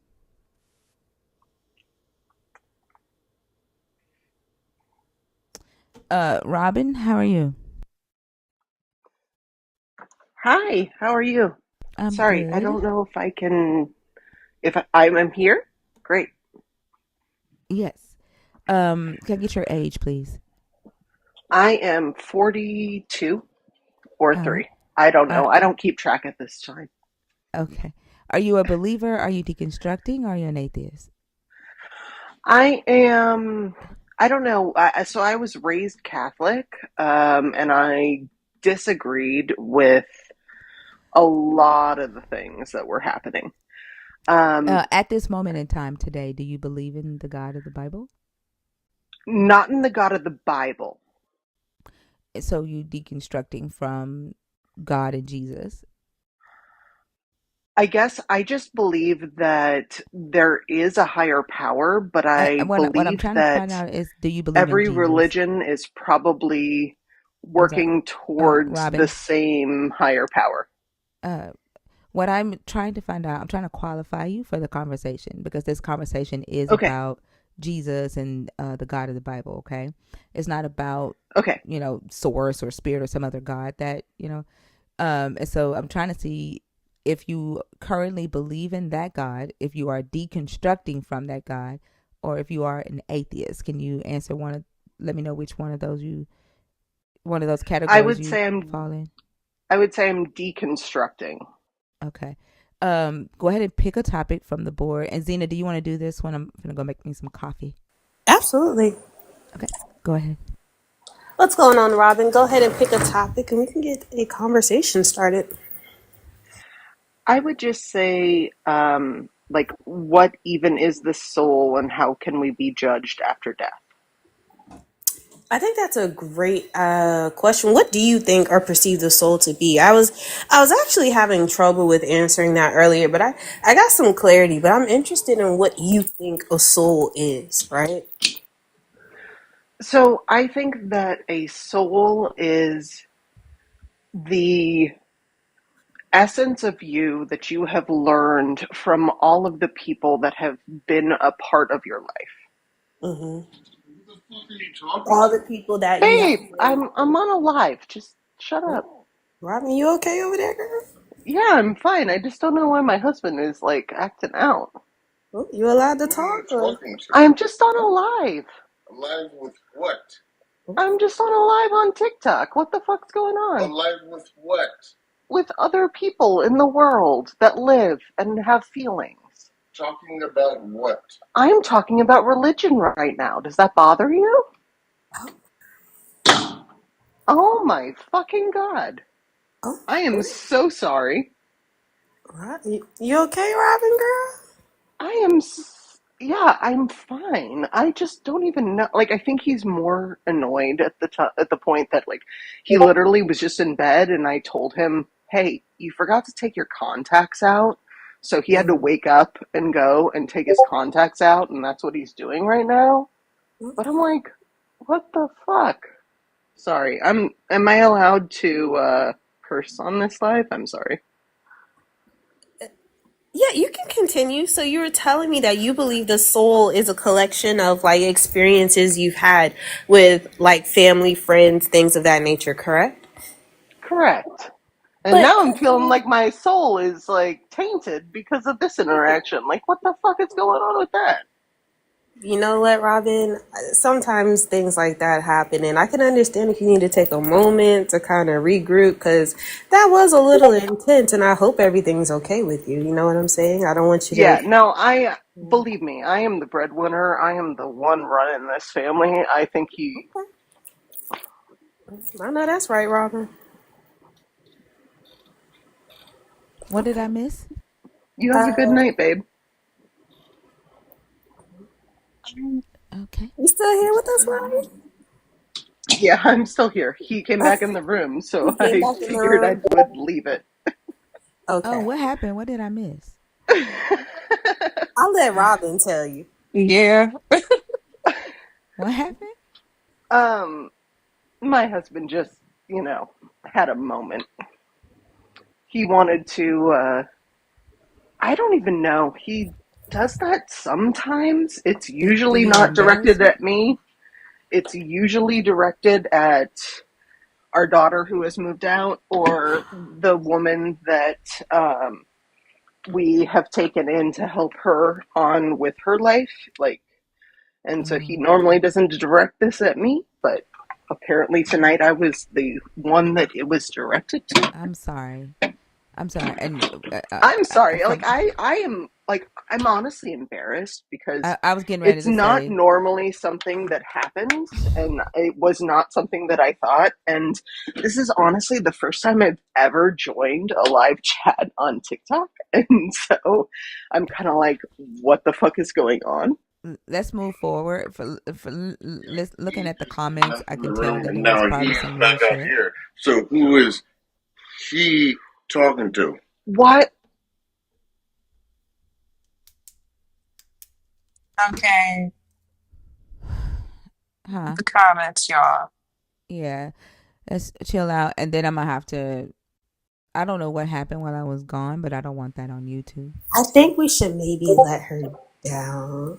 Yeah. Well, I'm gonna let her make that decision. Like if we take her down, then we give him power. So I'm gonna let her make that decision.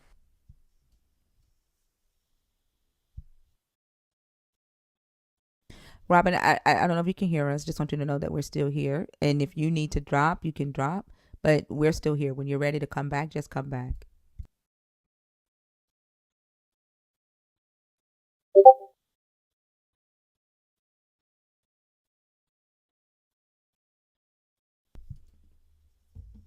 I hope she's okay. Yeah, because he came like wasn't very nice conversation.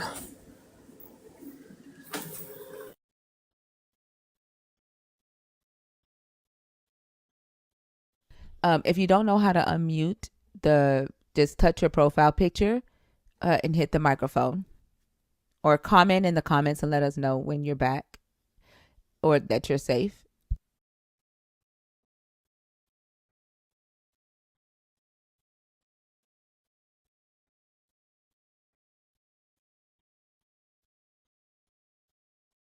Okay, you're okay.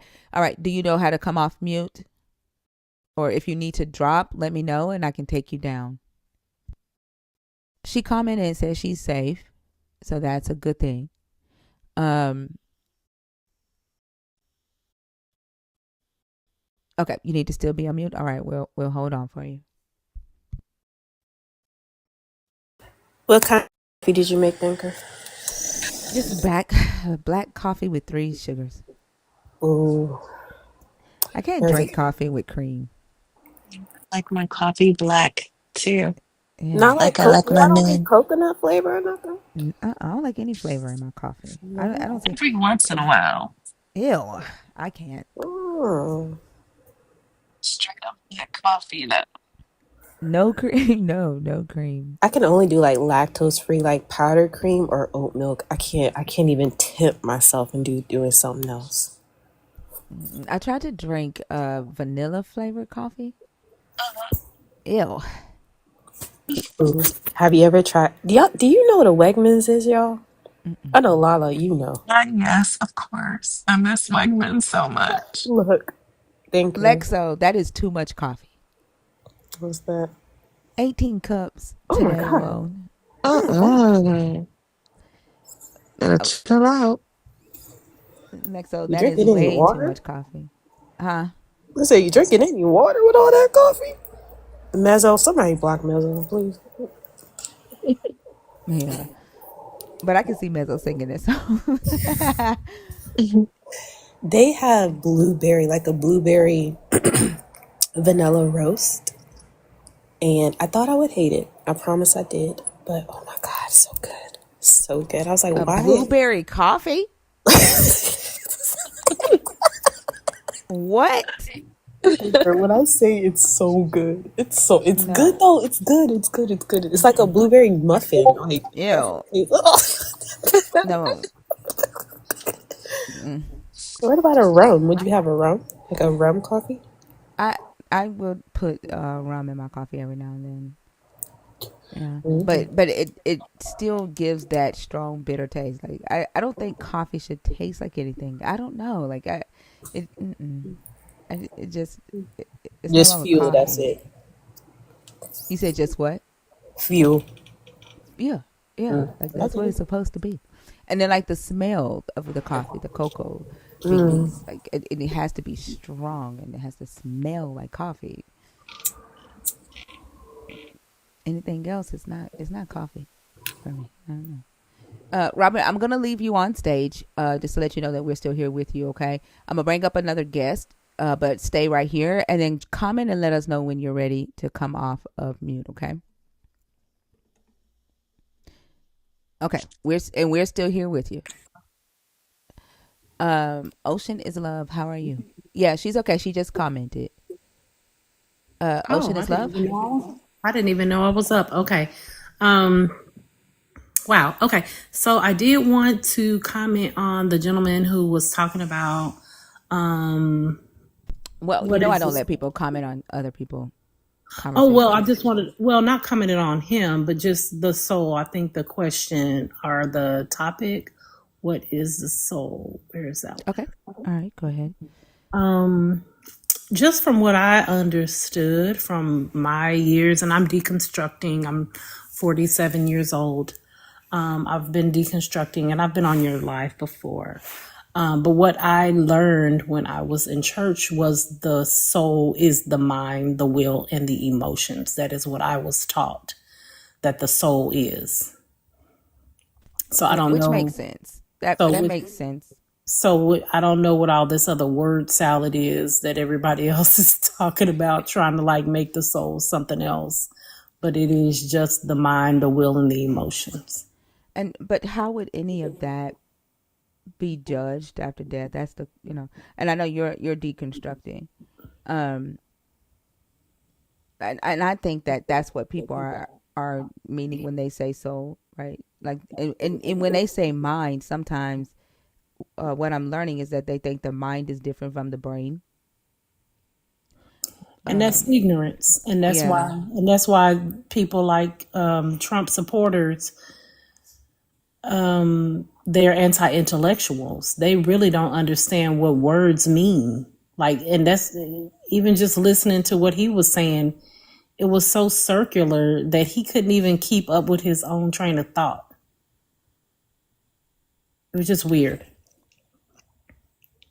The thought process, not being able to stay coherent or to stay in line with what he was talking about. The brain, instead of saying like, he kept trying to say that the guy was born without a brain instead of saying what it actually was. He had 2% of a brain, which is not the same as not having a brain at all. And that was weird. well, and so like when we talk to believers, right? They think that the mind is different from the brain, and which makes me wonder, even if that were the case, how would the mind, the will, or the emotions be judged after death, like without the brain? That's what I don't understand. I don't understand it either. I don't. I really don't understand it. And that's why I had to deconstruct, because a lot of the stuff it didn't make sense. Once you start really breaking it down, it just does not make any sense whatsoever. Yeah. All right. Did you have anything else? No, I didn't. All right. Thank you for coming up. Thank you.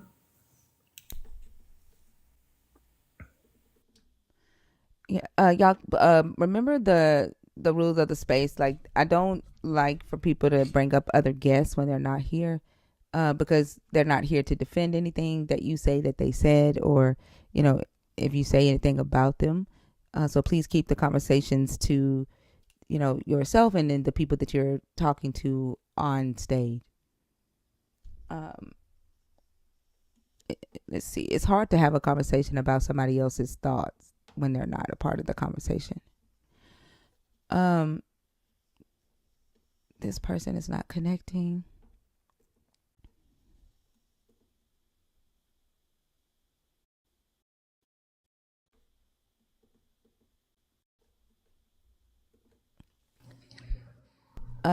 Devon, Yes, ma'am.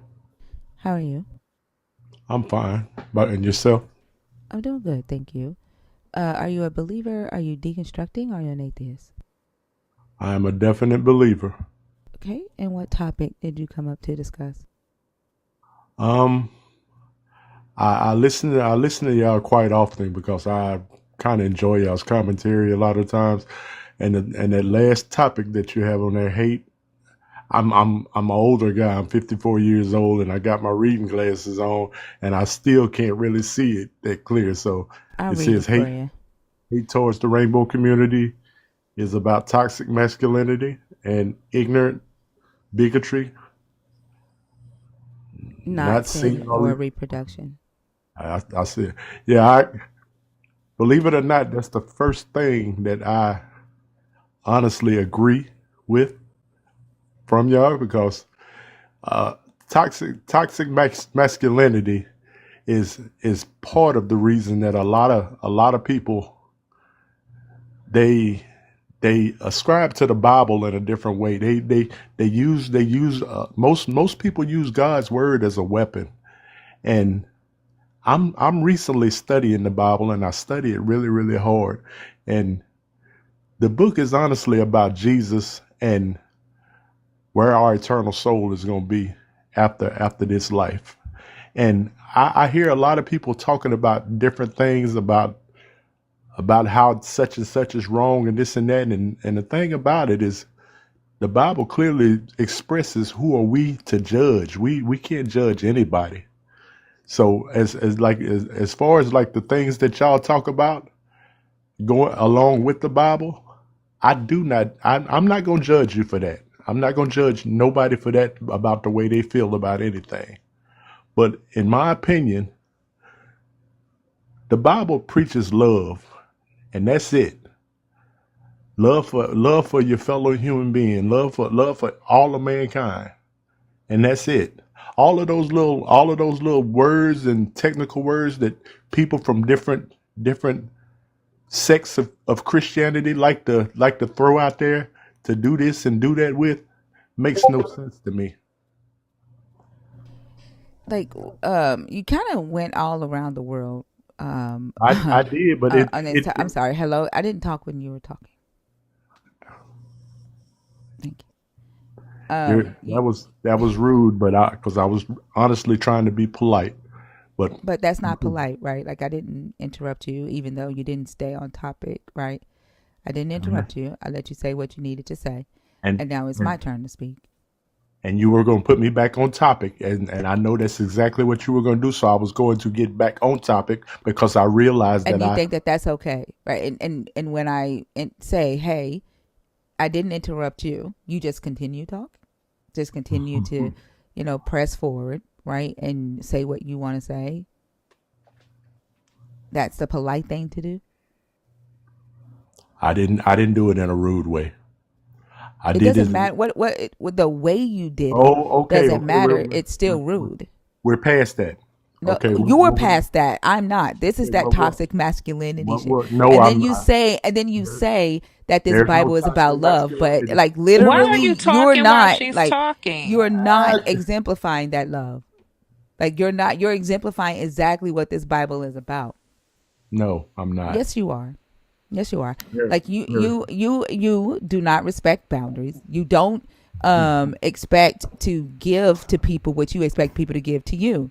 You think that if you have a low voice and you talk soft, that your rudeness should be ignored and that it should be seen as love and politeness, and you shouldn't be called out on the fact that it is a mask and it is hypocritical.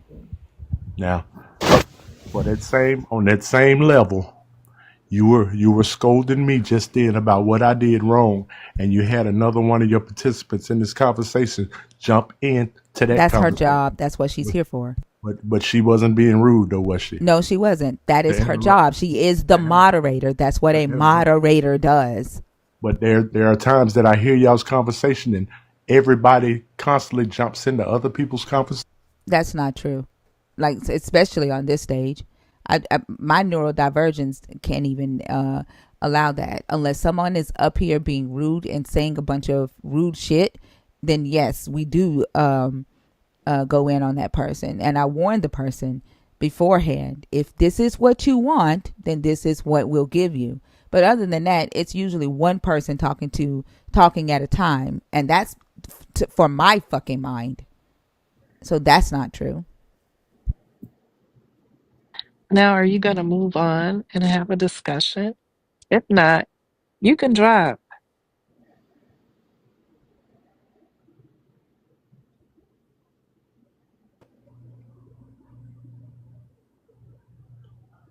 Hello?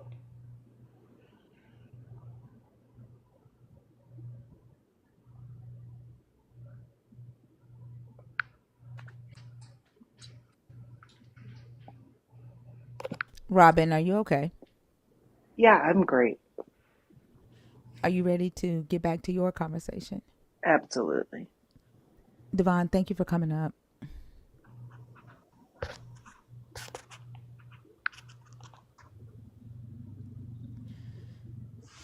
Zena, you want to pick back up?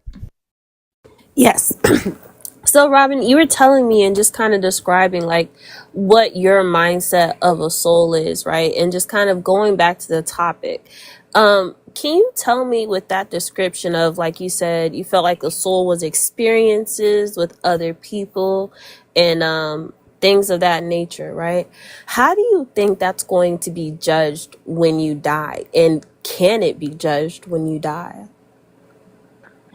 So I think that it would be judged in the way of how I interacted with people that disagreed with me. Mm-hmm. And did I stand up for the right thing? Right, but like if I'm thinking about a soul, right, and I understood this earlier because I was struggling the same way. I kind of thought that the soul meant that, you know, what I did to other people, my good deeds and things of that nature. But in order to power the soul, right, I need something. I need something to function at, and that's my brain, right? That's my mind, right? And if my mind is gone, right, if it's not operating anymore, right, then what is there to judge, right? What is outside of that then, right? If that's inside of you, right? I think that it would be like I would assume that any higher being would have knowledge of all of my acts throughout my life Mm-hmm. and be able to establish what I was doing. So whenever I get wherever there is, that I did the most good that I could do with the body that I was given. Well, then that makes me think of your brain, right? Like if you don't have the capacity, right, in your brain to be the best that you can be, and you were created that way, right? You were created to just, you know, meet whatever expectation that you could, right? But you're going to be judged for that. Do you think it's fair that God's going to judge you on how he made you? right? On that aspect of yourself, if that's what you're saying is the metric there, like explain that to me if you can. I just wouldn't call it what. Okay, so what I would say a higher power. I wouldn't say God, Mm-hmm. but I would say that something has given me the ability to life and to free thought and to choose one or another. So And pause right there for me, Robin. I like that you sure, said that. God has given your mind ability to have free thought. So like if a person who has Alzheimer's, right, where we know that disease, it does destroy your brain, right? It destroys how you interact in your everyday world, right? How is a person like that then going to have their soul judged? I would say on past acts. Say that again. I would say they would be judged on all past acts. Where do you get that from? Just from my brain?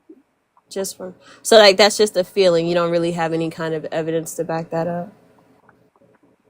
No. Well, I mean, I guess I was raised Catholic, Mhm. so that probably has some intended bias in what I'm thinking, but Mhm. where it goes based on acts versus faith, but that's where I would. But like a person with Alzheimer's, right? They would not be able to continually perform, what you say those acts are, right? To have their soul judged, right? So, and I don't believe in the Bible there's like an expiration date on when you're supposed to stop doing those acts. It doesn't say, when your brain stops functioning, you stop becoming a Christian, And as much love and care as we give, our people who, do have these things, I don't see that, same love and care when it comes to God judging your quote unquote soul, right? If this person can't fulfill, what they're supposed to do, right? Well, if you're saying that somebody with Alzheimer's cannot fulfill that, then you're also saying that Mm-hmm. somebody with, like, somebody that's in a car accident and they might want to No, be a donor, that they're no longer able to sustain life, but I don't understand the correlation there, Robin. Help me understand how that correlates with like somebody having Alzheimer not being able to fulfill like his works, right? For his soul to be judged. Tell me how that relates to a person who's in a car accident then becoming a donor. I'm not sure I understand the correlation there. I'm not a debater, so I don't No worries, understand no all worries. of the, if ands or buts and the ways to go through there. The way that I get there is that if you're telling me that there's somebody with Alzheimer's who is a living being person Mm-hmm, that no longer has the ability to function as they were, mm-hmm. I would correlate that to somebody that is in a car accident that is now a living, breathing human that no longer has the ability to speak for themselves.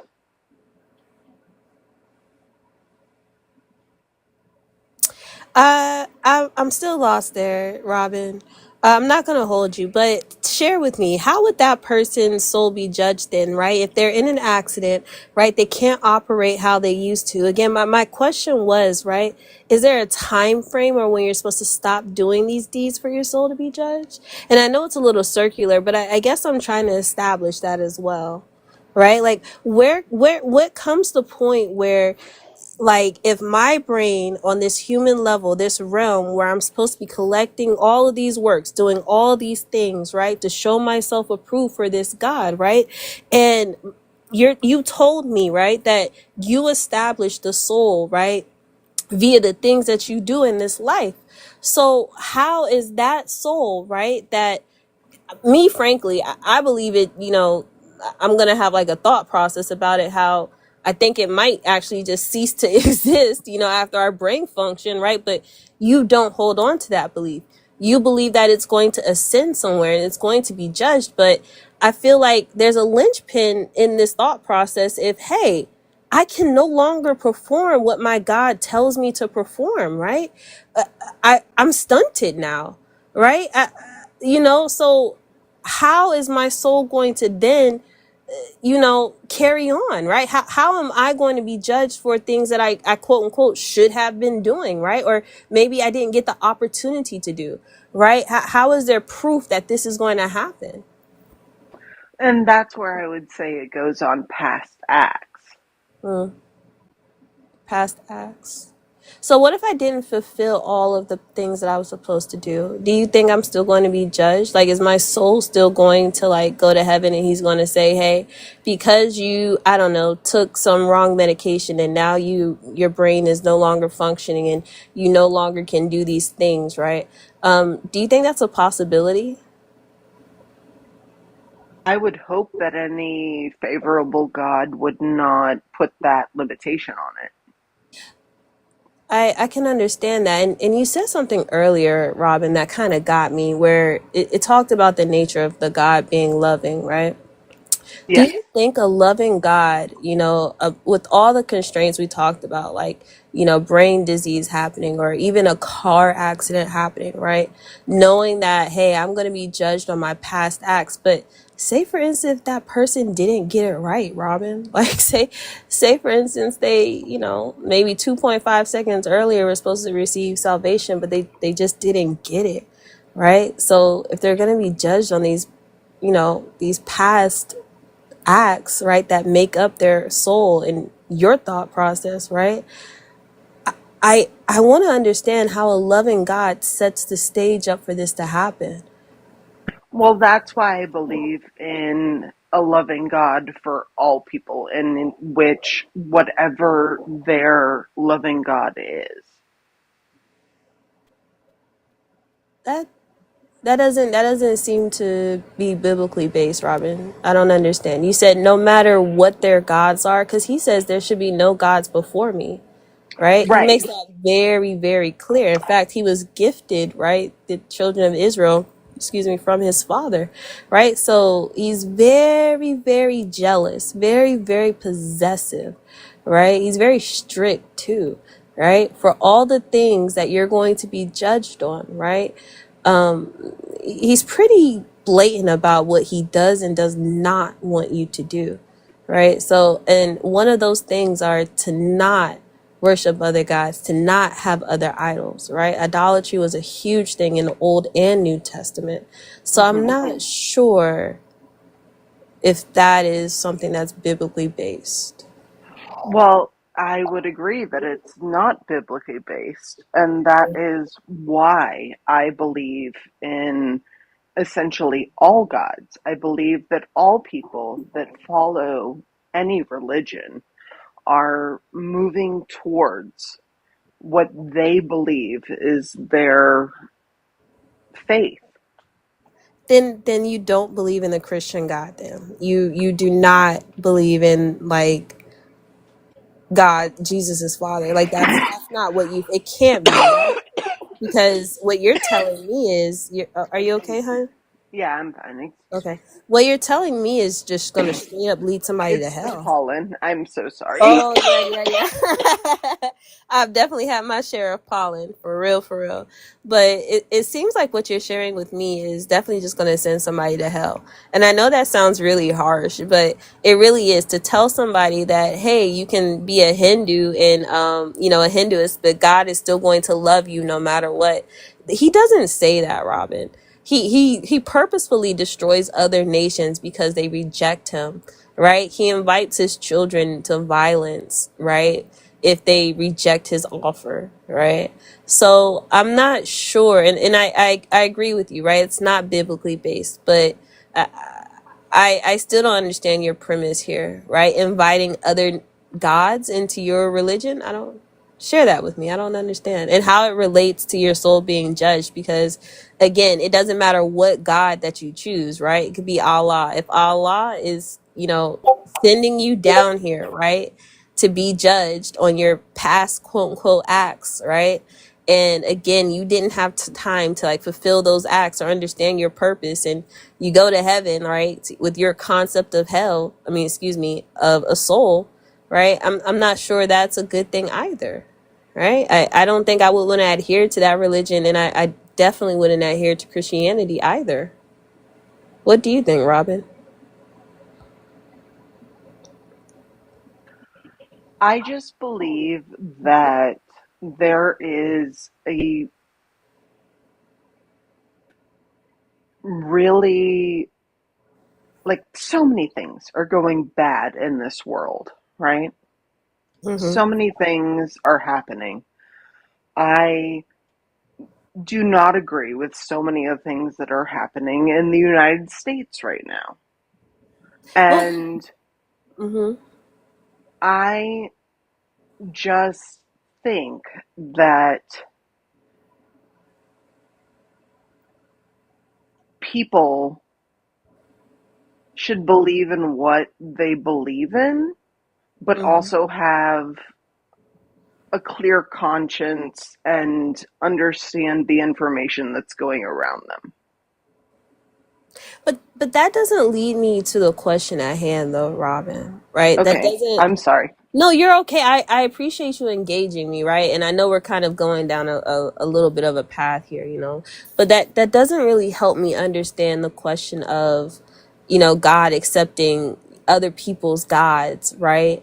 Or how God is still going to judge my soul from the past actions that I've done, right? That still doesn't help me understand that, right? Like, God can love anybody that he wants to, right? But it also says that he hates people, right? Like the Moabites, he hated them, right? Up to 10 generations plus, he hated them people for one action, right? Are there past actions that weren't even theirs?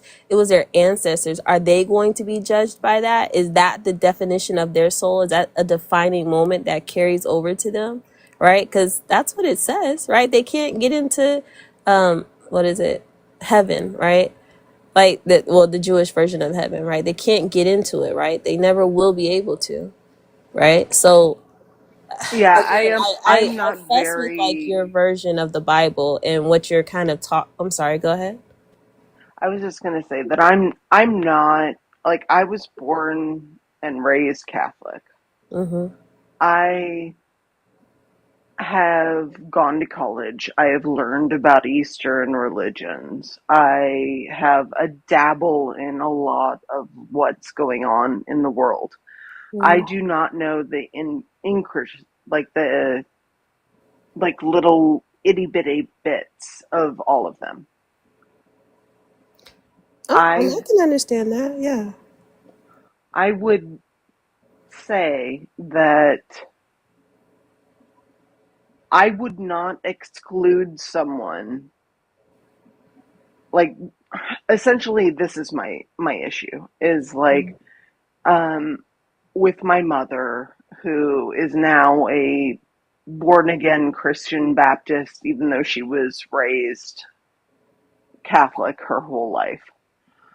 And so now she's telling me that essentially I will not be saved unless I join her religion. I don't believe in that. I don't think that. But your mom would be right though, Robin, right? She's following the Bible, right? Like you must accept Jesus Christ as your Lord and Savior. That's the whole gimmick, right? And you have to follow the Great Commission, right? That's the whole thing about doing the works so you can be judged accordingly, right? And your quote unquote soul, right? Because you kind of agree with your mom about, what her religion thinks about the soul can be judged. Why do you have an issue with that? Can I ask? Because I believe that there are many paths to truth. What truth? The truth of knowing that there is someone that we don't know who it is that is above us. Knowing that there is someone, but we don't know who it is that's above us. Robin, are you a Christian? You can't be, Robin. Like, I'm serious, Robin. You can't be. You got to be a theist at best, and that's okay if you No, are. I said that I was raised Catholic. I Okay. mean, my main issue with the Catholic Church was that at the point in time when I was raised Catholic, I was like, hey, I want to be an altar boy, and I'm female. And so they were like, yeah, no. Well, And mhm. so, like, then later on in life, like in high school, one of my friends was a superior oboe player, and they needed an oboe at the Baptist church down the street. And I went there to support her, and I watched her play the oboe in their Easter production. And I was like, you know what? If I had been raised in this church, I might still be involved with the church. But But Robin, that doesn't make. I get what you're saying, right? Sometimes environment can definitely change your perception on, a certain subject. You know what I'm saying? Like if you're force fed something with a little bit of sugar on top of it, it is much easier to go down than being fed something with a bitter pill, right? Like with vinegar on it, right? Like, and I can absolutely understand that, but it and I appreciate that founding story. Like I definitely have moments in time where I felt like, wow, this is profound to my quote unquote faith, right? But it doesn't help me understand how, say if there's 2011 million gods, right? It doesn't help me understand how we can be judged after death from what you say, the actions that we perform on earth, if our soul just, like, if we just cease to exist, right? Our brain functions, our experiences, everything that we've done, it just stops, right? What entity do you think has the right to judge you and your actions after you no longer exist on this earth? that's what I'm saying. I have no fucking clue. And again, I don't know if I'm allowed to curse. Please tell me if I'm not. And that's what I'm saying is no one knows. There is Well, an before you go on, Israeli, hold on, Robin, there is a Muslim, there. Robin, hold on. I'm so sorry. Before you go on, I just want to ask one question and I'll let you go off. I just want to ask you, does there have to be something? And think about that before you answer. Do we have to fill in a gap with something? Are we not just enough? Are the experiences that you're talking about enough? Does there have to be an after judgment, right? Do we have to carry that anxiety?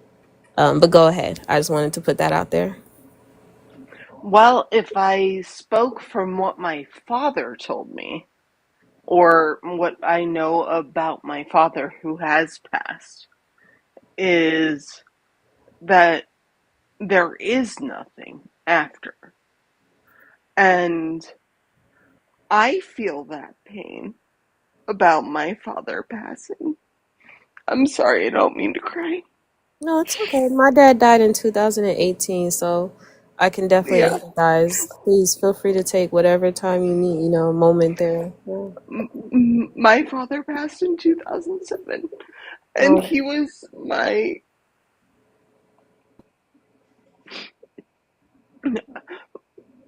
I'm sorry. You asked this okay. question. I'm sorry. I didn't mean to trigger you, Robin. I apologize. No, no, you would have not known that this would trigger me. I'm just gonna try and get my composure back. Of course. Yeah. What's your favorite memory of your dad, Robin?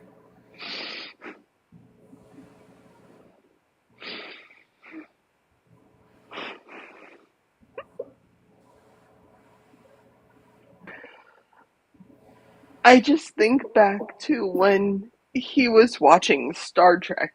he was a super nerd, you know. Oh man, I love Q. What was his favorite character, Robin? He of course Picard. Yes. I love that. Did you guys sit and watch all the movies together, Robin? We didn't really get to the point of the movies. It was just all of um the shows. Like the Okay. movies kind of came out. Some of them came out while he was still alive, but we didn't watch them together. Well, I tell you what, Robin. Um, Thank you for sharing that with us. I really appreciate you being vulnerable to let us know your favorite experience with him. And as a Trekkie fan, I'm glad Dad was in the club. Okay. Yeah, Definitely glad Dad was in the club for sure. Okay. right. Yeah. But So, take your time. I Yeah. mean, I guess part of what I'm part of what I'm trying to find. And you guys found the way to find it there. And I'm gonna try and sound like I'm not crying every minute of this. Mhm. Is that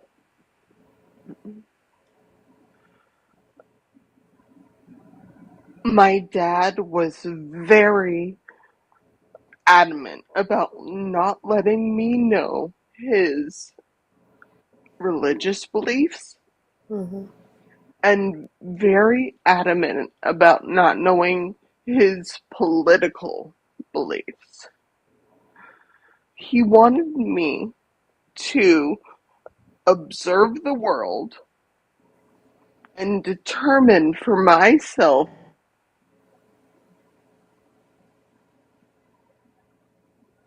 Headphones just go out. Oh, you're still with us. Okay, I heard a funny noise. I just need to make sure. Let me Take your put the time, other Robin. headphone in.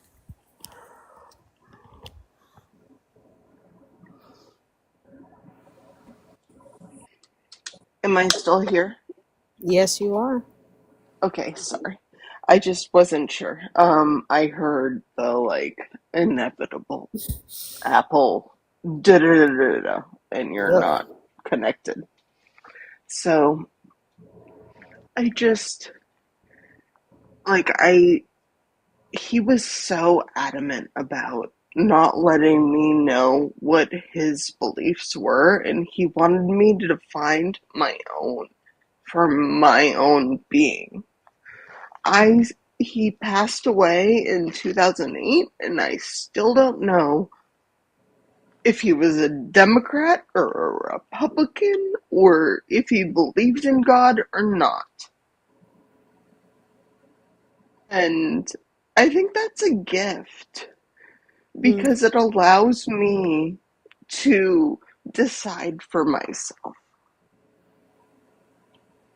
It does. And W, your Yes, dad, I'm right? sorry, it was Mm. 2007. I forgot that Oh no, I you're okay, got Robin. married in 2008. I saw it in the chat. No, I'm so glad you had a dad like that, Robin.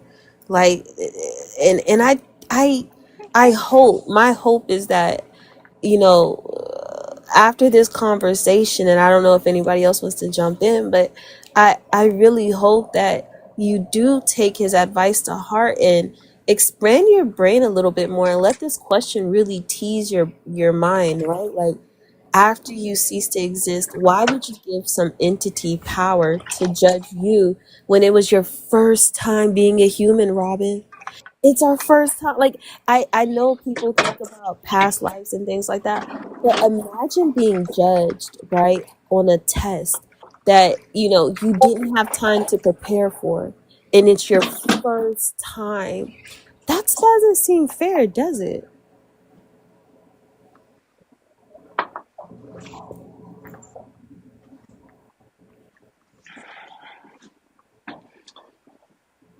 Not only that, Robin, think about, like you said, that you believe that people will be judged on their past acts. Hmm. But the thing is, like, how would they know what their past acts were if all that information was held in their brain? And the brain is in the ground rotting or burnt up somewhere because they were cremated, right? The brain has, turned into dust. It's no longer operating. It's not connected to any neurons like processing information. So if the soul is supposed to get judged on those acts, how would that energy know or be able to recall the shit they did if that information is in the hard drive that's rotting on in the earth? Because I don't believe that it's in the body. I believe it's something larger than that. You use your brain to process this information, yes?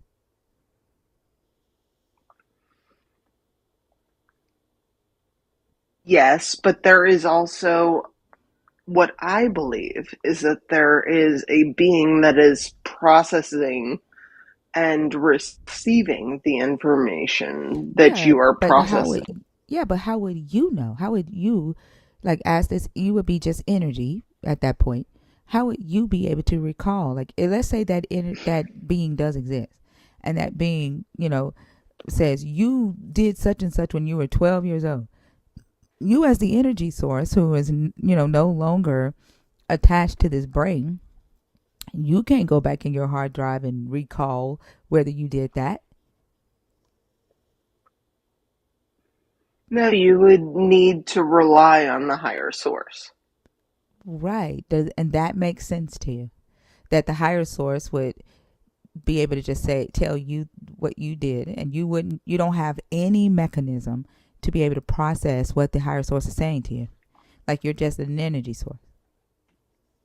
Like, if this creator created you as a human and saw the need to give you a mechanism for you to be able to process information, y'all think that this energy source, this being, is communicating with you on this earth, and in order to communicate with you, it's felt that you needed a brain so that you could process information. Like, how would you be able to process earthly information without your earthly brain after you die? Like, and then how would you even be able to perceive that you are even being judged? Like, the act of being judged, which is an earthly thing. That's an earthly construct. That's an earthly Right. thing. So maybe you don't even have to be judged after death. I mean, that would make sense, right? I mean, because what's being judged? Energy. I mean, I would say what's being judged is the acts that you I get that, acted but I'm on asking within life. not when I say what, let me say, if I say who, right? That goes back to like the who you are. But when you die, right? Like, you're just energy, I guess. And so energy is a force, like, it's a what, not a who. And so when I say what is being judged, I'm not asking like what actions are being judged. Like, what is the thing that is being judged at that point? It's I like force. It's a force because you're not connected to the human body. You're not connected to the human brain, right? You're not processing human information, like earthly information anymore. But you're saying that this, you know, entity is going to present to you earthly acts, but you don't have the earthly faculties to be able to perceive or conceptualize the earthly information. I think you're interjecting a middleman that doesn't Who is need the to be middleman? there, just like Wait, all I'm of sorry. I'm sorry. Hold on. Where is the middleman in this? the middleman is that you are incepting that somebody would have to take your beliefs, your No, I did not say that. actions. I didn't say that. Where did you hear me say that? Like, what did I say that made you think that I said that? Because Okay, please restate. the only two Please entities that restate. I talked about was the God and you as energy after you die. Where is this third person? I think the belief of energy as you die is the middle person. Well, then what are you after you die? Like, that's why I ask, what is being judged? Not the acts. What is being judged? Because your brain is dead. Your human body is dead. You said that you're judged off of your past acts. That you need a brain for, right? Like, to be able to recall those things. Your memory is, it lives in your brain. So what Yes. exactly is being judged? If it's not like the energy that flows through your body, like, what exactly is standing before this God being judged? I think it is the past acts. So the acts are standing before the God being judged? Yes. So the murder is being judged. What would be murder? What? Let me. So theft is being judged, Theft would be judged. and then theft would go to hell or heaven. Depending upon the God in concept. So would the word fuck go to heaven or hell? I don't care about the word fuck. I'll say fuck, fuck, fuck, fuck, fuck. I think you're not catching on, Robin. Like, you're literally saying that the act is what stands before the God that gets judged, and not the energy that performed the act. Like, and then you're accusing me of injecting a middleman, but it's you that's doing that, not me. Like, you've invented this whole, third person, this third entity that would be involved in this whole judging. It's no longer you and the God. Now it's you, the God, and the acts that you committed as a different entity.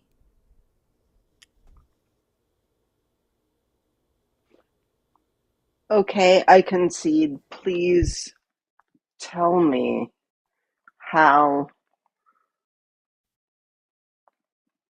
you are not.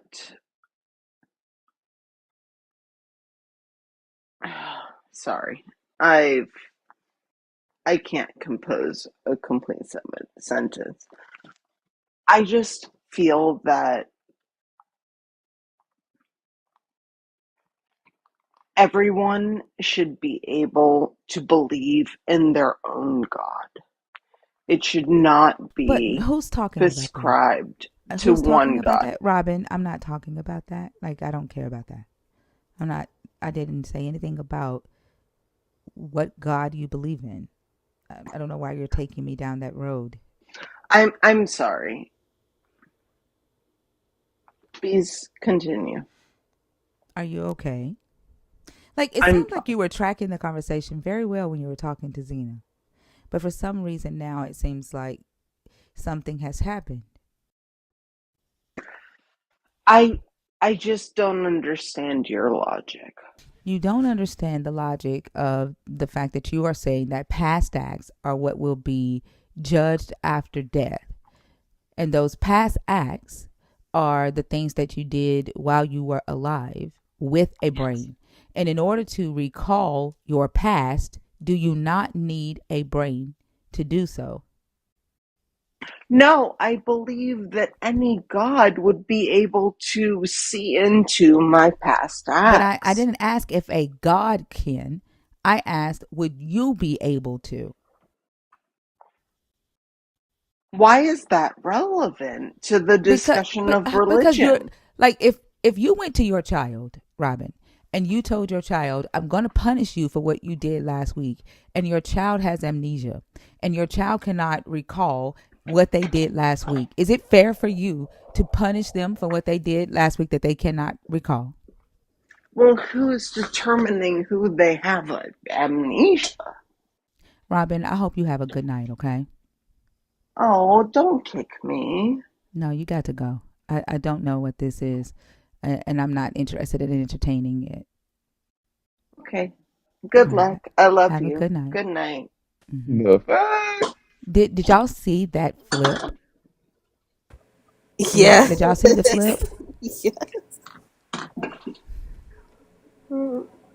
Yeah. That was a That was pretty weird. sweet. Got a little sauce going on. Yeah. Yeah.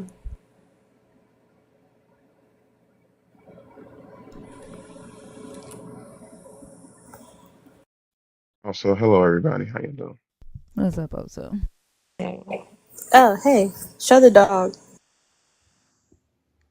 Uh, baby sleep right Nurse Ratchet. Okay, she is knocked. All right, y'all. If you are a believer, or if you're deconstructing, or if you're an atheist, the guest box is open.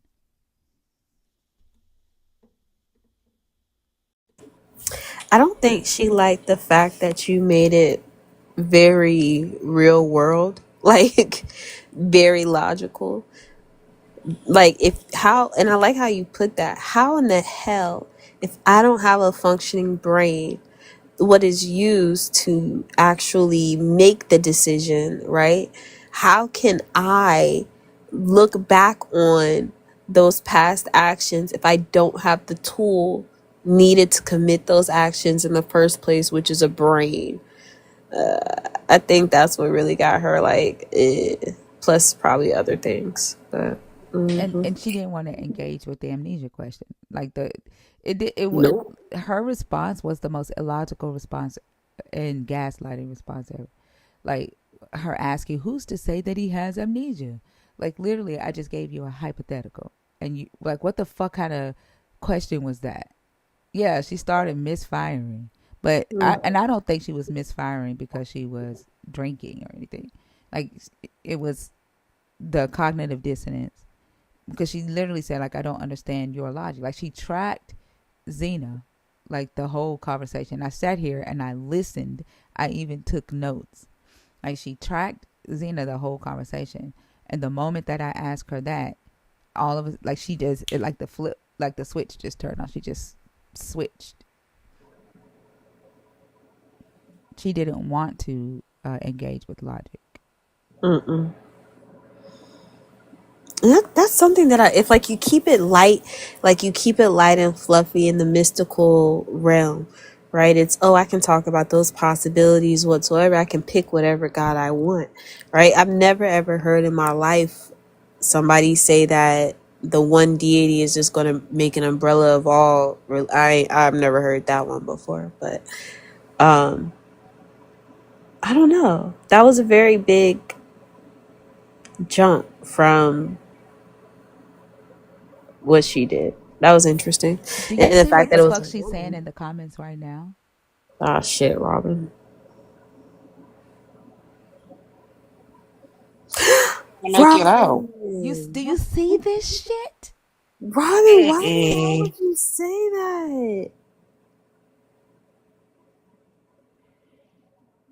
I just want you to know that I was right. I just You want you to were know that I right. was I'm right. I sorry. just want you to know I that I didn't was say right. that you weren't right. Okay, I didn't say that you weren't right. Mm.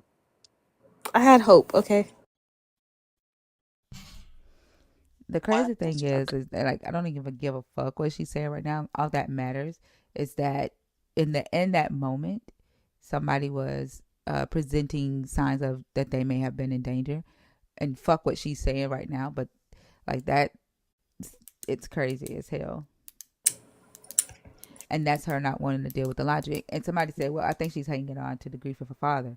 Well, she stated that her dad never told her whether he believed in a god or not, right? And so she has no idea, you know, what her father believed in, and whether she, would see him after death or not.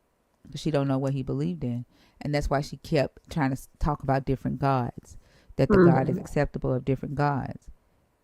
Like, I don't know why you need us to validate what it is that you believe in your afterlife. Like, we don't have the final say on shit. We're just humans having conversations. Like, we could tell you that, yeah, we think your God is accepting of different gods. That don't mean that shit is true. Like, if that's what you want to believe that shit. Renee, how are you? Good morning. I'm from South Africa. Thank you very much for accepting me into your live. You're welcome. I'm not Can I sure get what your time it age, is please? there. I'm actually 60. Okay, thank you. Are you a believer? Are you deconstructing? Or are you an atheist? Now, I grew up a I Christian. just need to know what you are today. What? Like, hold on for a second. Just 1 second. I don't understand what about this question makes people think that I'm asking like their history, like their Yes. history about. Like, I don't. Yeah, I just need to know. I'm sorry, Renee. You're right. Renee, you Yeah, Yeah. coming in a little hot. Let calm down. Take yeah, take 3 breaths. yeah. Like, I just need to know to qualify you for the conversation. Okay, do you actively today believe in the God of the Bible, or are No. you deconstructing, or are you an atheist? I just need to know one of those three.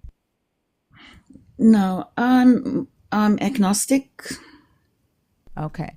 And no, you know, the conversations are about the God of the Bible. I don't go Yes. into Yes. like conversations about source or anything like that. Okay. No. All right. Are you No. deconstructing from that? Are you deconstructing Yeah. from the God of the Bible? Yes, I would like to, because I was looking at your theme while I was scrolling this morning. Okay. Give me just a second. And So you said you would like to deconstruct from that God. So that means that you currently believe in that God, and you're trying to deconstruct your belief in that God, and you're moving into agnostic. Is that what's happening? no. So I you think don't. I'm sorry. What? I don't believe in So the you're not Christian God. So you are not deconstructing from the Christian God. You No, already but I don't would believe like, in that God. yes, and I would have liked to maybe just give a 5 cents on why.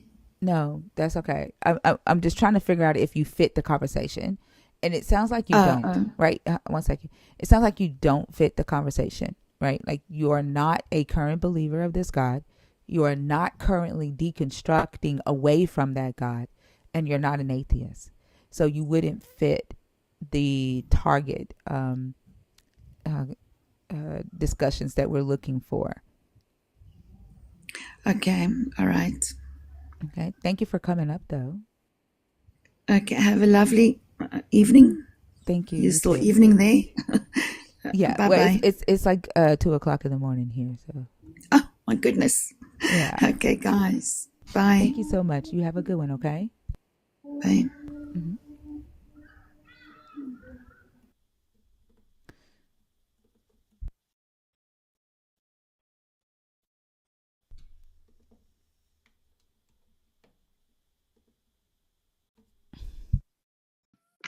What's up, Va? Hey, how are you? I'm good. How are you? How did the commercial go? The audition. It went okay. Did you get the part? No, I didn't, but I'm Oh, gonna do more. that's what's up. Thank What you, you thank you. what you got?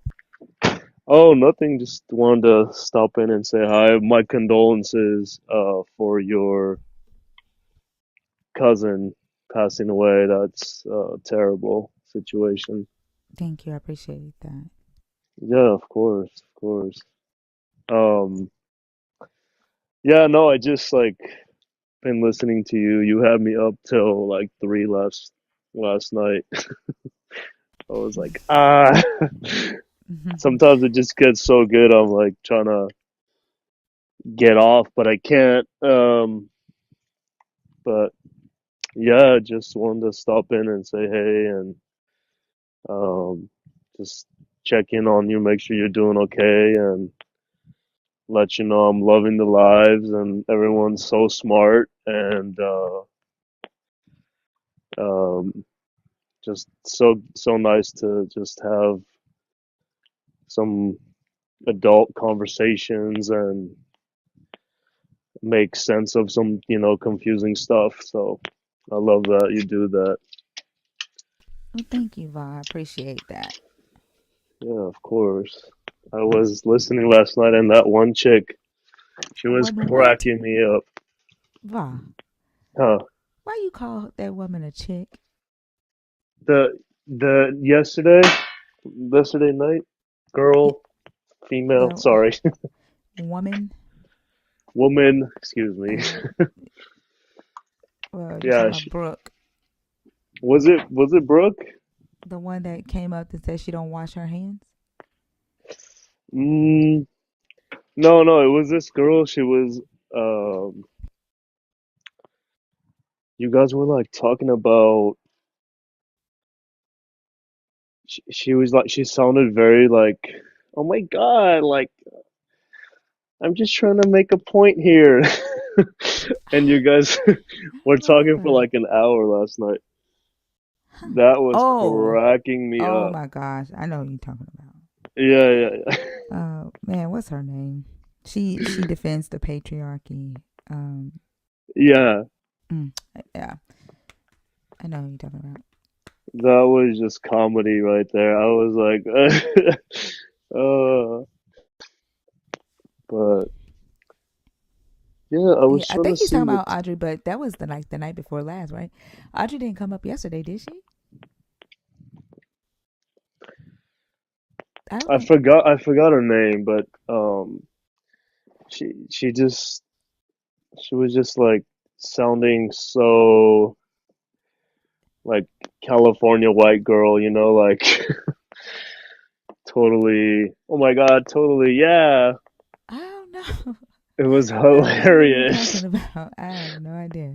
I don't know. We talk to a lot of people. Some people are memorable because of how they show their ass on stage, and Yeah, then some people are just for a moment.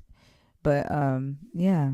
But I'm glad to hear that you're doing it okay, and thank you. um, Thank you're you. welcome. Let us know when you have more auditions, and we're rooting for you to get that part. Oh, you're so kind. I really appreciate that. Thank you. I'm crossing my fingers and praying to whatever entity is in the sky to give me this part, and I'm like just hoping for the best, and um I'm about to actually quit my job, my day job, because I can't go to any auditions during the day. Um like it just conflicts with my schedule, so it's like pick one or the other. Yeah, So I know when I did that, one mistake that I made when I did quit my job to start my company is that I mm, didn't make sure that I had at least 6 months of uh, income yeah, saved up plus capital, right? Um, I didn't know to do that. yeah. Yeah, so if I can share any of my experience, is to make sure that before you do quit your day job to pursue your dream, store up at least 6 months of income, Yeah, and then go out and go hard at it. I have about a year and a half worth of income saved and a That's little bit what's up. more. That's Yeah, what's up, Va. That's how you do it. but I do want to work. My friend, he was like, just get a job anywhere. He's like, go work, the night shift somewhere, or go be a bartender, evenings making tips, work from 4 to 1 a.m., make tips, and then do auditions during the day. So I'm like, at this point, I'm willing to do anything because no one's gonna hand it to me. Um, Yeah. and I was at a party the other day. Boy, not the other day. You know what I mean? A few weeks ago. Not literally the other day, but what's his name was there? Um, the guy that played in Hotel Rwanda. I'm See, not sure. He's a really famous actor. Have you seen Hotel Rwanda? Uh, Are you trying no, to say Rwanda? Yeah, Hotel Rwanda. Sorry. no, I've not seen that. Do you know also who the guy's name is? I Don forget his. Cheadle. Don Cheadle. Thank you. Yeah, I saw him and I tried to talk to him and like get some advice from him, and he was like, "Oh no, bro." He's like, "So much has changed since I started." He's like, "Everything's online now, and everything's video submissions," and he's like, "I really can't help you with anything." And I was like, "Oh, all right, well, thanks." Mm. But I'm like trying to do whatever I can, talk to whoever I can. Well, I'm sure you'll figure it out as long as you don't quit, and keep us posted. Yeah, He of is right course. about everything being online now. Even their parts, like now they've got like AI, where they Yeah. read their lines and then they just take their images from other films they've already done. Like with filming, they don't even have to be on set on some of the movies. They just work it in like with the AI. Like it's crazy, but Oh and yeah, and a lot of and it's with remote. yeah, and with his age, he might not be so into like this, the new way that they're doing it. So he might not know what to tell you Yeah, to do. he was like, I don't know what to say. He was like, I have no advice for you. He's like, it's all changed so much. I was, hoping he would be like, oh yeah, get my email and send me your, headshots or whatever. But who's gonna do that for a complete stranger? Mm-hmm. Yeah, and you've got to think too, like how many times they get hit up for Exactly. help like that, so they can't, they have to kind of protect themselves, and at the same time they can't help everybody that comes to them. Right. Yeah, I think a lot of times people forget that these people are humans. It's the, you know, um, the idea of them being superhuman is just a word. Yeah. Yeah. Yeah, yeah. Totally understand. Yeah. Whatever Yep. happens, happens. I just like to stay positive and believe in myself and give it my, 120%. And that's all I Yeah. can do. Yeah, I think you'll get it done. Um, Thank you so much. you're welcome. Well, I hope you have a great rest of the day, and it was good hearing from you. I know we don't get to hear Thank from you you. a lot. Thank you. Yeah. No, I'm here. I'm always listening. I'm always cracking up. I'm always laughing. And today's topics and yesterday's topics are really good. I'm Well, trying I to see. appreciate you. Did you want to Yeah. talk about one of the topics? I'm trying to see. What even is the soul and how can it be judged after death? That was a good one. Mm. Eleazar, take your motherfucking ass to bed. Like, you are literally getting on my nerves in the comments. You come in every night fucking complaining, making excuses for why you can't come up on stage. Take your ass to bed with your delusional self. He's De- funny. You can debate with me. I'm not a woman. Come on up. He can't debate for shit. He's been up here once before. He's delusional with his whiny ass. I need to sleep, man. You bitch. That's the same shit he was in the comments saying last night. His scary ass. Y'all lucky I'm just so tired. Oh, so sleepy. Gotta And sell a shut lot the of fuck up, Forex in the Eleazar. morning. I think people think Those it's of you that are in the guest request box, give me just 1 second. I'm just saying hi to a friend that I haven't spoke to in a long time. So give me just 1 second. oh, that's so sweet. Oh, thank you.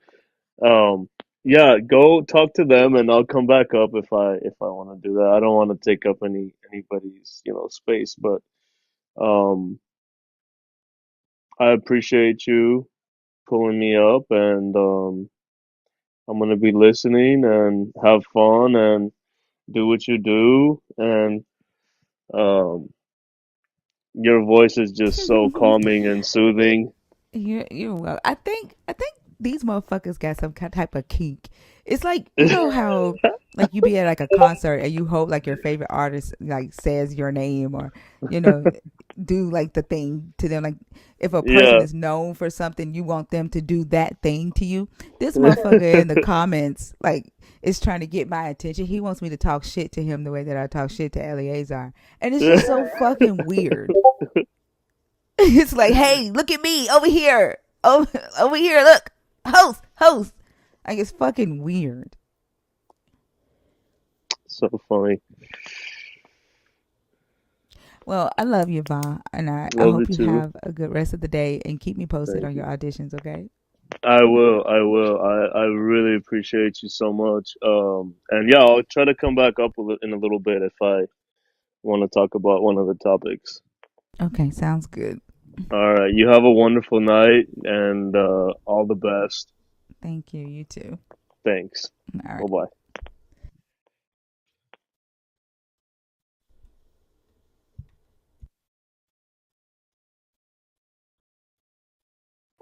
There's so much It's ridiculous. small peen energy down in the comments right now. Like, oh, Wani, that's Sheila. because I love you.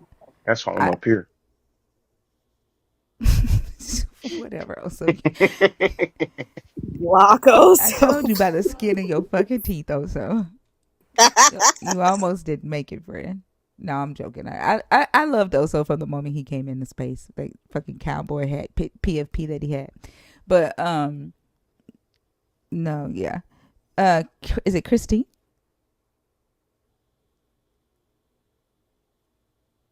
Christine, Hi, hi. How are you? I'm good. How are you? I'm doing good. Are you a believer? Are you well? First, your age for TikTok purposes, and then let me know if you are a believer in the God of the Bible, if you are deconstructing, or if you are an atheist, please. I'm 42 and I'm deconstructing. Okay. And which one of these topics did you want to discuss? What even is the soul and how can it be judged after death? Okay. What are your thoughts on that? All right, first, before I go to that, let me say that I've been following you silently for a long time. And I like the way conversations are civil and diplomatic because I'm a Kenyan, so I've had platforms like this that are hosted by Kenyans. And most of the time it's yelling and shouting and bringing each other down, and I really hate it. And so I wonder, why is it that some of us are so averse to awakening? Because if we are all souls, then our souls are the same. It's not about a Kenyan soul, an African soul, an American soul. Why is it that some of us are so deep in Christianity and religion and you can't tell them anything, even when it is so obvious and it makes so much sense to me? So what is this that we are being judged? Like, just help me understand that. I think like if we take the idea that the soul is the brain, right? Because that's basically what everybody is saying when they describe the soul, or the characteristics of their soul. It's the things that make them who they are.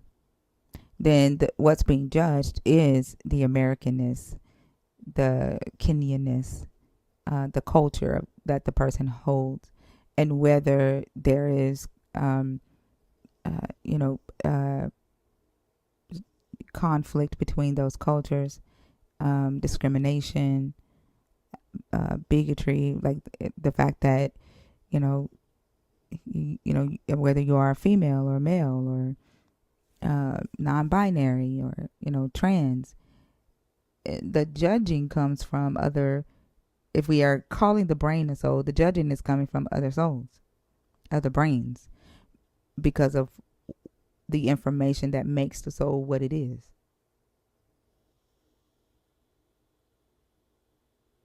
Who is doing the judging? The other souls, the other brains. So it's not a God. Mm-mm. It's not the Abrahamic God.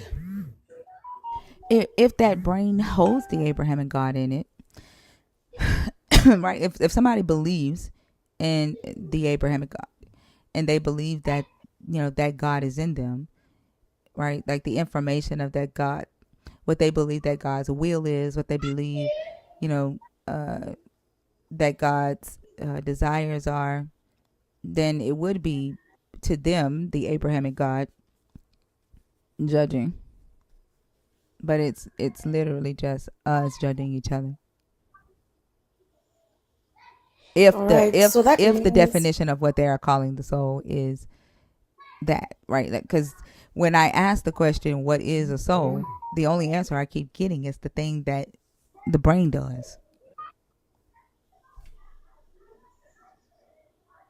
okay.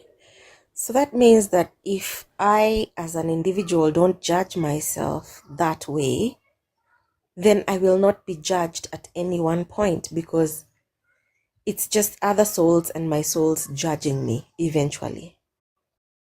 Does it mean that if I don't judge myself like that, then I'm free from judgment because I don't think I have sinned by just living, because I don't believe in the Bible and the Bible's rules. Yeah, When absolutely. it says, don't do this, don't do that. I just believe in do unto others as you'd like them to do unto you, because we are all one and we are just love. So if I'm going to judge myself through love, does that mean that there's no other person who's going to come and judge me and condemn me to hell, whatever hell is?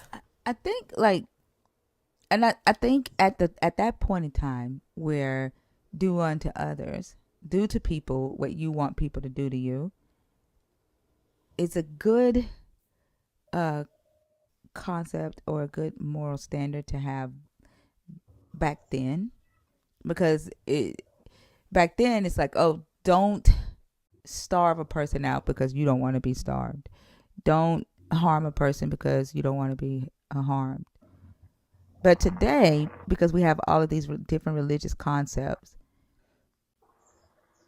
have you ever heard somebody say, if this were me, I would want you to say something? Or if this were me, Yeah. I would want you to do the same thing. And it's because they don't think that, you should be marrying the person that you're marrying. Or they don't think that you should be having gender surgery to change your gender. And so they feel, right, I'm doing to you what I would want somebody to do to me. But that's not what that person sees as love, right? Love for me and not harming me is accepting me for who I am, right? And so not in every situation would that rule be superior, if that makes sense. So at the end of the day, I am my only judge, because what I want done unto me is not necessarily what another person wants done unto them. Mm-hmm. And so that means that if I say, this is what I want done unto me, and I do it unto myself, it means that even upon death, whatever I expect is what's going to happen. Like if I think there is a heaven made out of gold and I'm going to drink milk and honey, that's what I'm going to get. But if I think that I'm just going to come back again and live this life again, that's what I'm going to get. So what I want done unto me, that's my own judgment, because it's my own soul judging me. Is that right?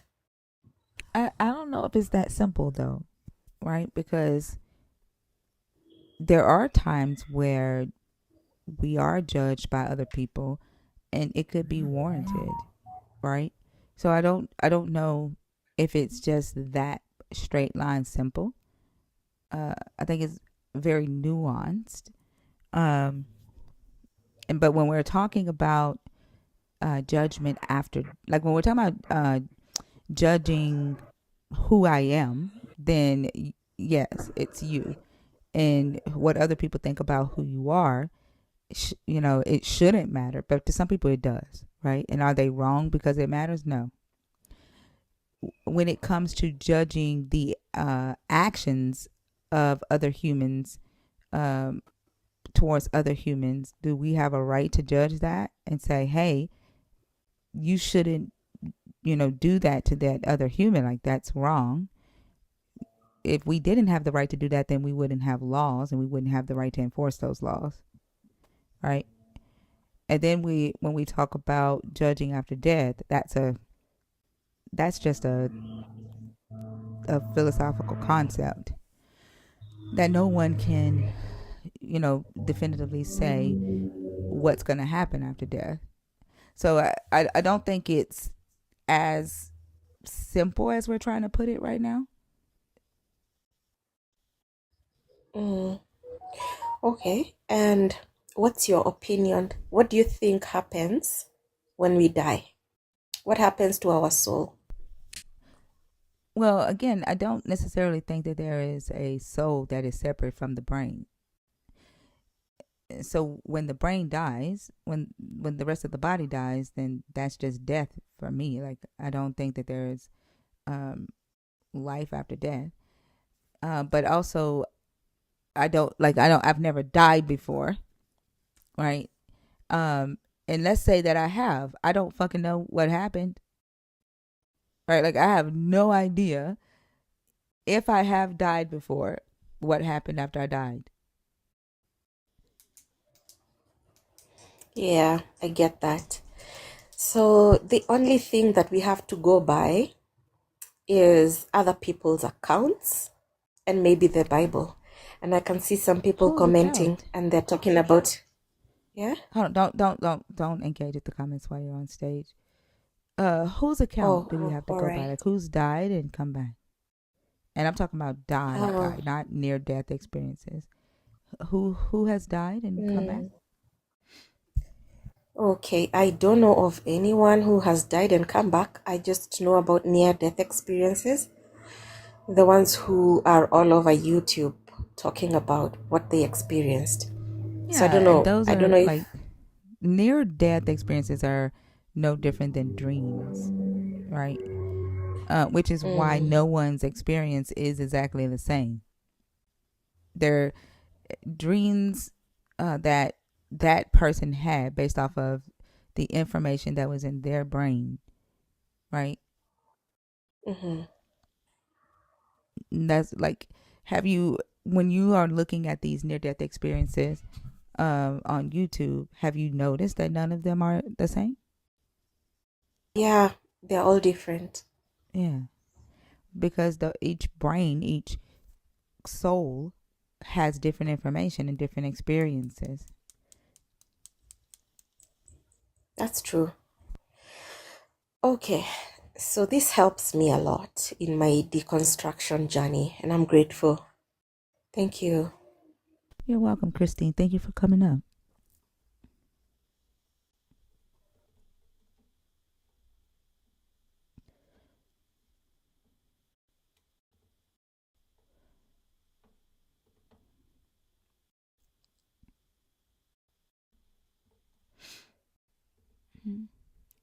Robin, don't bring your ass up here. I have no idea why you back in my box.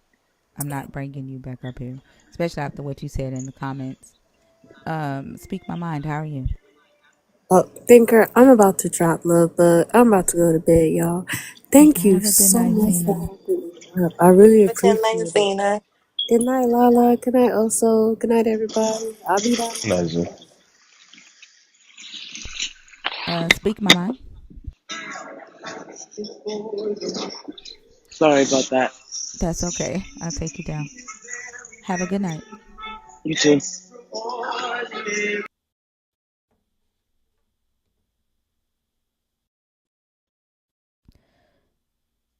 Um,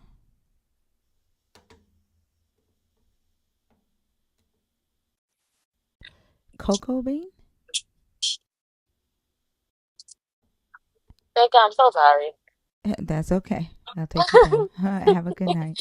You too. All right. All right, y'all. The guest box is empty. There's 700 people watching the live tonight. Holy shit.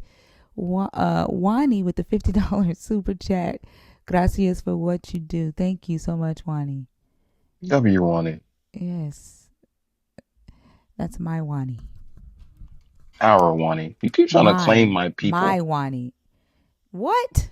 Yeah, you trying to take No. Gar from me. You trying to take Wani Wani is from mine. me. Are you fucking Wow. kidding me? Wani has been my Money Wani. started off with Thank us. you. He started off with us. Like, Wow. are you It's not serious? about how you start, it's about how you finish. Whatever. He will be with us. Exactly. Yeah, there's 700 people watching the live right now, y'all. The guest box is empty. If you are a believer, if you are deconstructing, or if you are an atheist, and if you are a nerd, there's no wait.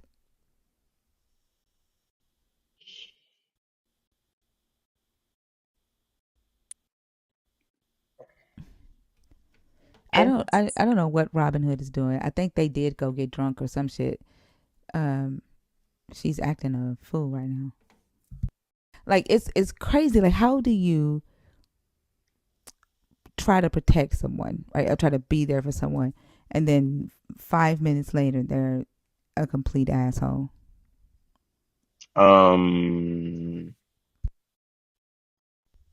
I think that we just got a perspective that feeds into a narrative that we see very often, but that might not necessarily be completely representative of certain things. Mm-hmm. I know what you're trying to say.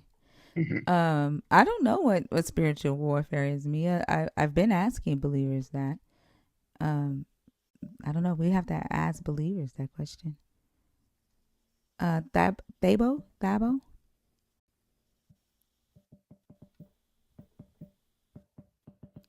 Is it Thabo or Thabo? You're here by mistake? Okay, I'll take you down. Have a good one.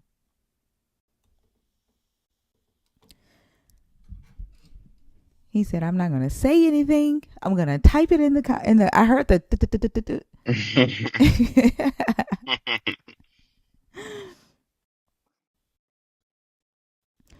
All right, y'all. Are we? We're at that point where I think everybody sleep. All 700 of you, except Oh, about 70 of you, huh? I said, oh, now they all sleepy. The guest box is open, y'all.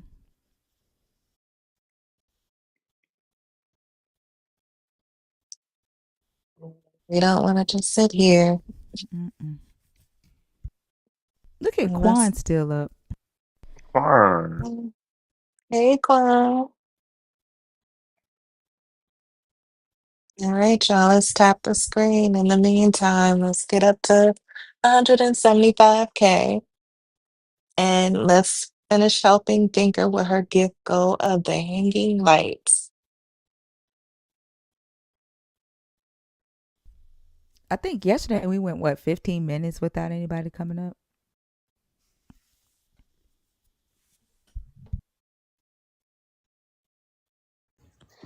I think so. Yeah. What's up, Deja? Good morning. How are you? I'm good. I'm not supposed to be up right now, but since I went to bed early, I'm up early. Why you say you're not supposed to be up right now? You got school in the Because, morning?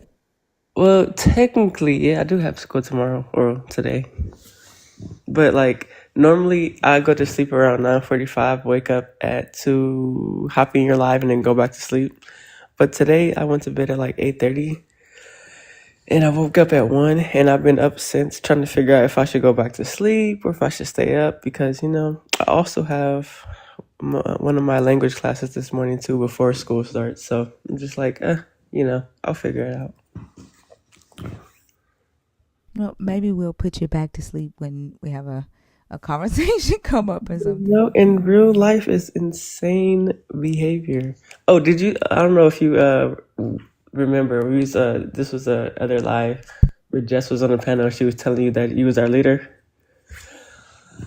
I don't know if you saw the comment section when we was talking about we came up with a religion called Thinkerin, and that we were the Yeah, I don't Thinkerites. like that. I told them absolutely not. No, absolutely not. It's all Jess's fault, clearly. Yeah, Jess. The answer is no to that. You know, I was living my best life that day. It was so funny. Mm-mm. I've been listening to some of your older lives, and they really been making my mind think a lot. And I need to really get a journal so I can start thinking or writing down like some of the thoughts that you make my brain think about. One particular live I was listening to, I think it was from 3 months ago, and you were talking about how, what was it? That Christians thank God for like pretty much being broke. I think. I'm trying to think. It was like, I'm grateful for my God, but I don't got no money in my pocket. I don't know if you remember that live or not. I can't remember. I said a lot of shit.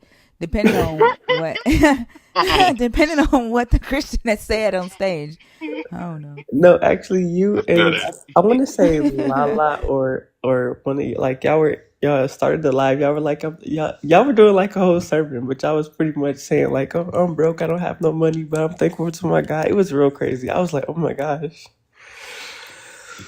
But I realized that that's so true. Like people will really thank the God and like put all this money towards churches and stuff like that, but it doesn't make any sense. And I think I saw this on a video one day. I don't know if you could hear that. That's my cat losing their mind. Um, it's 2 o'clock or no 3 o'clock in the morning. They do this all the time. Um, my brain is so braining at 3 a.m. What did I just say? Oh, I came across somebody. I don't know if it was a live or a video, but they were pretty much saying like, we give all this money to the church, like. It would be so helpful if like the church set up like an insurance for African American people or people in their community, and maybe like it would. They said that it's a possible chance that it can lower the unalivement rate when it comes to police, or like some type of way for the church to give back to the community, because they take all this money and the pastors get rich and the citizens get nothing. Their lights get turned off. They struggle. They don't know when their next meal is coming. But as long as they have God, they're okay. And I don't think Yes. even if they did ask God or the church for help, I don't think the church would help either. I saw a video of a lady saying she called 11 churches and 8 of them told her no, like just straight no, that they couldn't help her or they wouldn't help her out of 11 churches. And the thing is, in the Black community, it's become, the church has become like the oppressor. Like it's become an oppressive tool, right? Instead of what it used to be. Like it used to be a symbol of freedom, right? Of liberty. It used to be the place where they would go to, come up with, plans to fight for equality for the Black community. It used to be a sign of prestige because at that time, Black men could only be preachers. And so when a Black man became a preacher, he went into Black history, like he was considered Black excellence. And still Black preachers, if they are mega preachers, they still have that prestige in the Black community. But even preachers of all sizes of churches can be or have put themselves or can put themselves in this oppressive state and have now become the oppressor, because the money goes to the preacher, and there's probably like a handful that are actually trying to do something to better the community that they're in. but most of them are there to, or most of them are there and are taking away from the community that they're in, and their intention might not have started out like that, but that's what it turned into.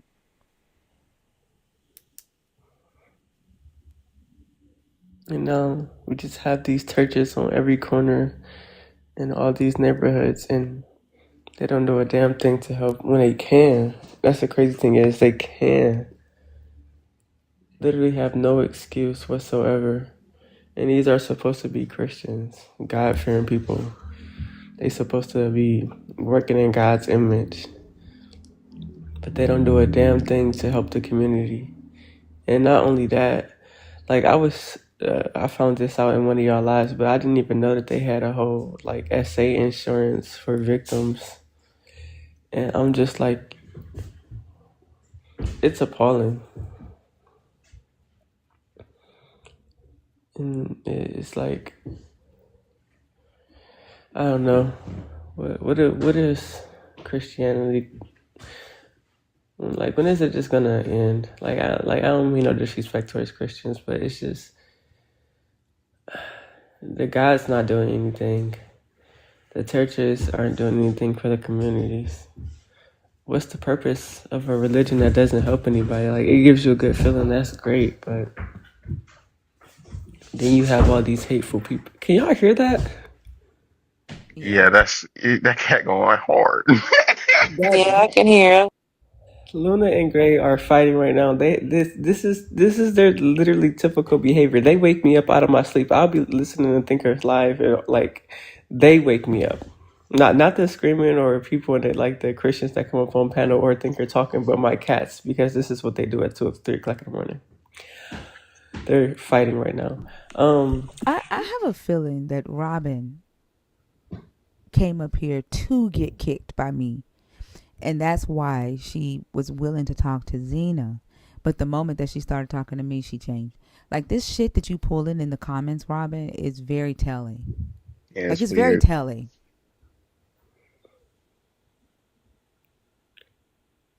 And the fact that you're behind a burner account, like, this shit is very telling. Very weird. It kind of reminds me of Christina's live when she asks, why is your God like evil or whatever? And I kind of are in an abusive relationship, and it's like they get an abusive relationship from God, so they kind of want it from people too. So then maybe they get off on that thinker. Now they're upset. I don't know what the fuck her problem is. She about to get her ass blocked because she's irritating the fuck out of me. She needs to chill. But I really do appreciate y'all. Y'all really are like great, awesome. Robin, get the fuck out of my box. I'm not bringing you up here. Take your ass to bed. Go ahead and quit while you're behind, Robin. It's weird ass shit.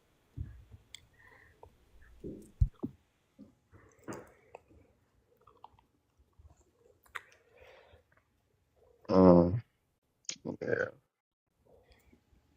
Not asking why it's crazy, insane behavior. She's acting weird. Oh my It's goodness. it's weird to want to get into it with people intentionally and not just want to have a conversation. Like, it's crazy how much stuff you learn on like listening to you guys and all the knowledge that y'all have. And instead of wanting to learn, it's more like they kind of want to fight, and they don't even listen to what y'all say. They don't listen at all. They don't answer questions. It's really just strange. It's they lose like the cognitive ability to really just like use critical thinking and really think about it, because it's not like you're asking them to give up their Christianity, but you're just asking them to really think about these topics and think about their religion, and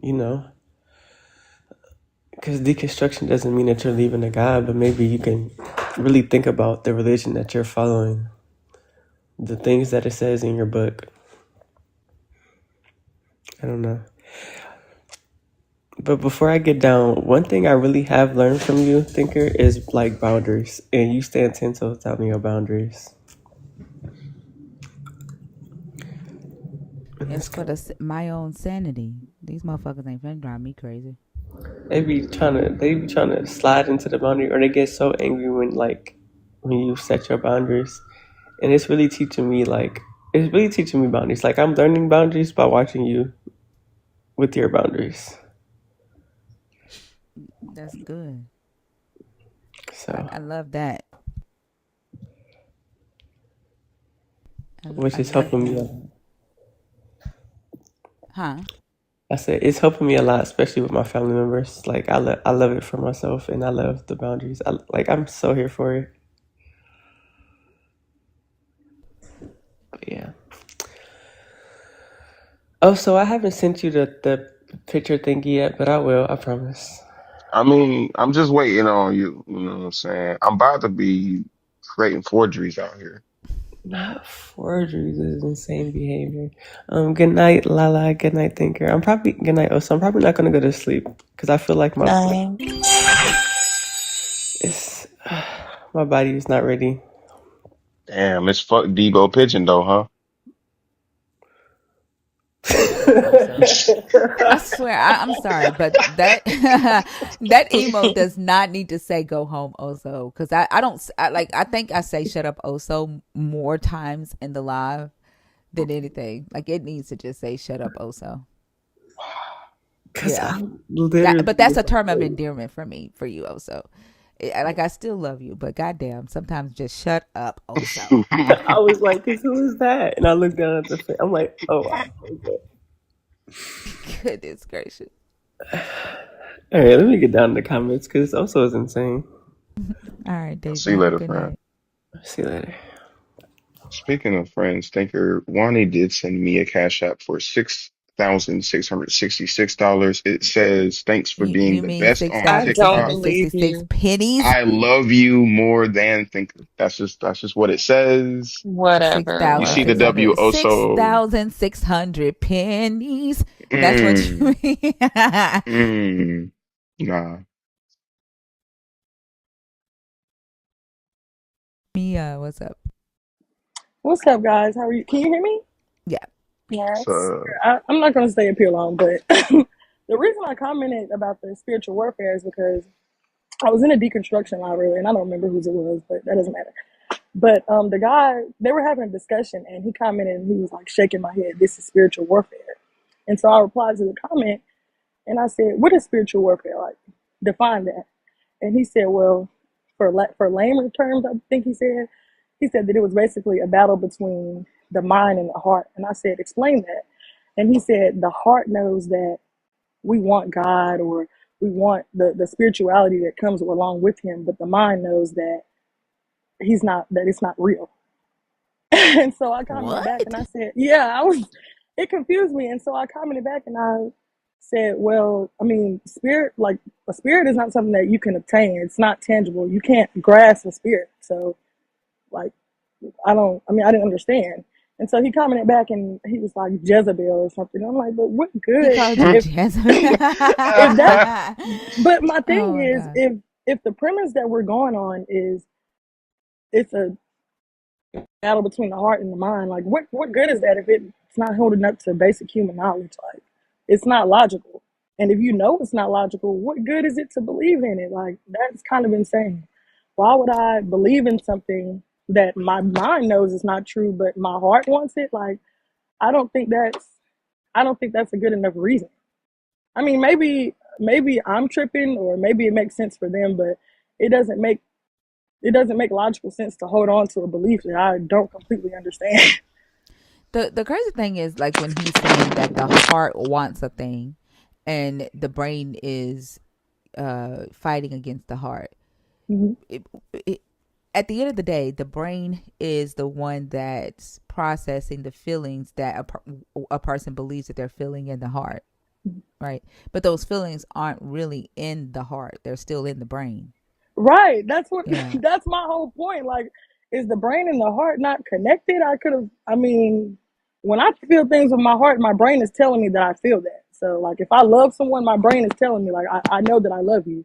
It kind of goes hand in hand with me. Maybe I'm not, projecting it right, but to me that's all the same. I don't know. I believe I would more so lead with my head before I led with my heart. I think leading with my heart would put me in situations where I'm not able to use logic. If you get what I'm saying, like Yeah, I like think you would be that just feeling judging of off of like emotions. exactly Hmm. Yeah, because and if what you, the heart oh, I'm sorry. experiences, that's okay. The heart experiences reaction, right? Hmm. Um, if we're afraid of something, right, the heart beats fast, and then someone say, "My heart told me to run." No, your brain told you to run, right? The Right, information that you process, the things that you saw, and then logic said, "Get the fuck out of here." It wasn't your heart. Your heart reacted to the information that your brain processed, right. but they don't put two and It's two just together. it's just crazy to me. Like when I hear that saying, it's just like spiritual warfare. Like what spirits do you know are just out here battling each other? Like we can't see a spirit. You can't obtain it. You can't, it's not tangible. You can't grasp it. You can't touch it. Any of that. So how are we like the spirits are just fighting against each other with inside of us? Like I don't Somebody, know. It beats somebody me in the seriously. comments named Essence in the comments said that spiritual warfare is the children of Satan fighting against the children of God. Okay. That's spiritual warfare. Like, Please don't piss yeah, me off. the mean atheist is don't like the mean Christian. So that's spiritual warfare. So basically, they're fighting to take our spirits back, or are we saying they're saying that we're fighting to take our spirit away from the, what? No, just don't like them. We're just fighting Not in general. yeah, just Oh, we're just yeah. fighting it. hmm Oh, There's no okay. goal. Like, just don't like them. Like, if not believing in their God is spiritual warfare to them. Do they think that we feel We that children way, of or Satan. Yeah, oh? we're children of Satan because we don't believe in their God. Like But we're we don't believe in Satan antichrist. either. So Exactly. But they don't they get mad when we point out to them that Satan is their God, their character. Like, literally, it's in yeah, their book. This is it's in in your their book. book. Like And what? without like it's a part of their story. Like why the fuck would we believe half of the story? Like Yeah. that don't make any damn sense. Well, when you become an atheist, you get a handbook, and page one is about Satan and how we follow him. So, Yeah, devil worshiping. But it was really the Jezebel for me. Like, well, okay, Jezebel. Wow. And it's funny The because they say that name and they are so quick to spout that out, and they haven't even read the story behind it, like yep. but they're the main ones that yell context. But when it comes to certain context, you guys you ignore it. Like I don't know. It's a lot of picking and choosing that comes with Christianity, and I've definitely realized that. Like even with trying to talk to my mom about some of the stories in the Bible, even the story of Job, when I explained to her and I read it to her, like she wouldn't even let me finish reading it. I'm like, Mom, like this is your book. Like if you can't sit and listen or read through like listen to a story in your book, that's a problem. There's no need to hold that belief anymore. You can't even listen to a story in the book that you praise. Like you're literally betting your whole life on a book, on a religion that you won't even study. It's crazy. Give me just a second. Lala, are you up? Yeah. Can you do the thing for me in the request box? There's just Oh, there's a okay. thank you very Yeah. much. I appreciate you. That's so fucking ridiculous. Like we have to, you know, advocate against men crossing our boundaries. And then Mhm. for her ass to come in here after we sat there to be with her to make sure she wasn't being abused or harmed, then she comes in here and does what the like it's just fucking ridiculous. Then the you bitch was know, crying. the part Exactly. the part where she said he usually does this to other people spoke volumes to me. Yeah. Hmm. Yeah. Wow. And when she Well, started crying about her father, I didn't say anything. I just stayed quiet, but it felt like a it performance. was Like this is something that it she was kind of normally like fake. does. Yeah, but I Hmm. just didn't say anything. I'm little tears. Like I'm sorry. I'm sorry. Girl, shut the hell up. Like y'all get up here and want pity so bad. It's crazy. But I'm gonna drop down deconstructing. And let me the fuck down, okay? On trial. She hit us with the two piece. Deconstructing. Have a good night, Mia. You as well. See you That later, shit is friend. funny. Dang. I swear, the Christians be hilarious as hell.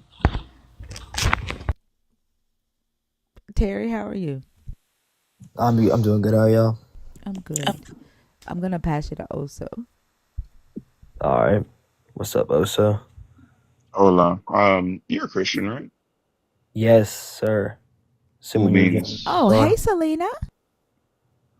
Good morning. Going I on, Dia? I missed the thing. Buenos dias. Sorry, Terry. Go ahead. I just called a Sorry. friend. Go ahead, Terry. I'm Yeah. good. Terry, how old are you? I'm 21. Why? So TikTok. Go ahead and pick a topic off the backboard. um, maybe the last one. Hey, towards the rainbow community is about toxic masculinity and ignorant bigotry, not sin or reproduction. I Cool. What are your thoughts? Well, I think that when it comes down to like LGBT, I think it comes down to, do you think that people should be able to do whatever they want independent of others? And I think that we should hold each other to our moral standard, even if it's independent of others. And I think that that's why people shouldn't be like a fan of gluttony, like self-harm and stuff like that. I think we should like hold that same standard towards the LGBTQ. So they're immoral. Oh yes. How so? Well, I base my morality off the Bible. Yeah, So but how are they immoral? because when I base my morality off the Bible, and the Bible says in First Romans that it is a sin, then I First would Romans what? First Romans? First Romans what? Bro, that's a dude. Romans 1, I think it's 26, 27, 29, 26 to 29, I think. I'm not 100% sure the exact verse, but Wait, is this first or second Romans? First Romans. First Romans 1:29. 27 through 29, I think.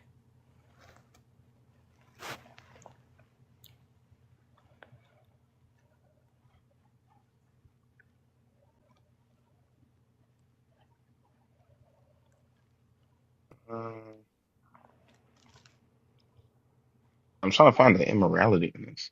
How's it immoral? I base my morality off the Bible, and it says that it is a sin, so therefore it'd be immoral to my standard.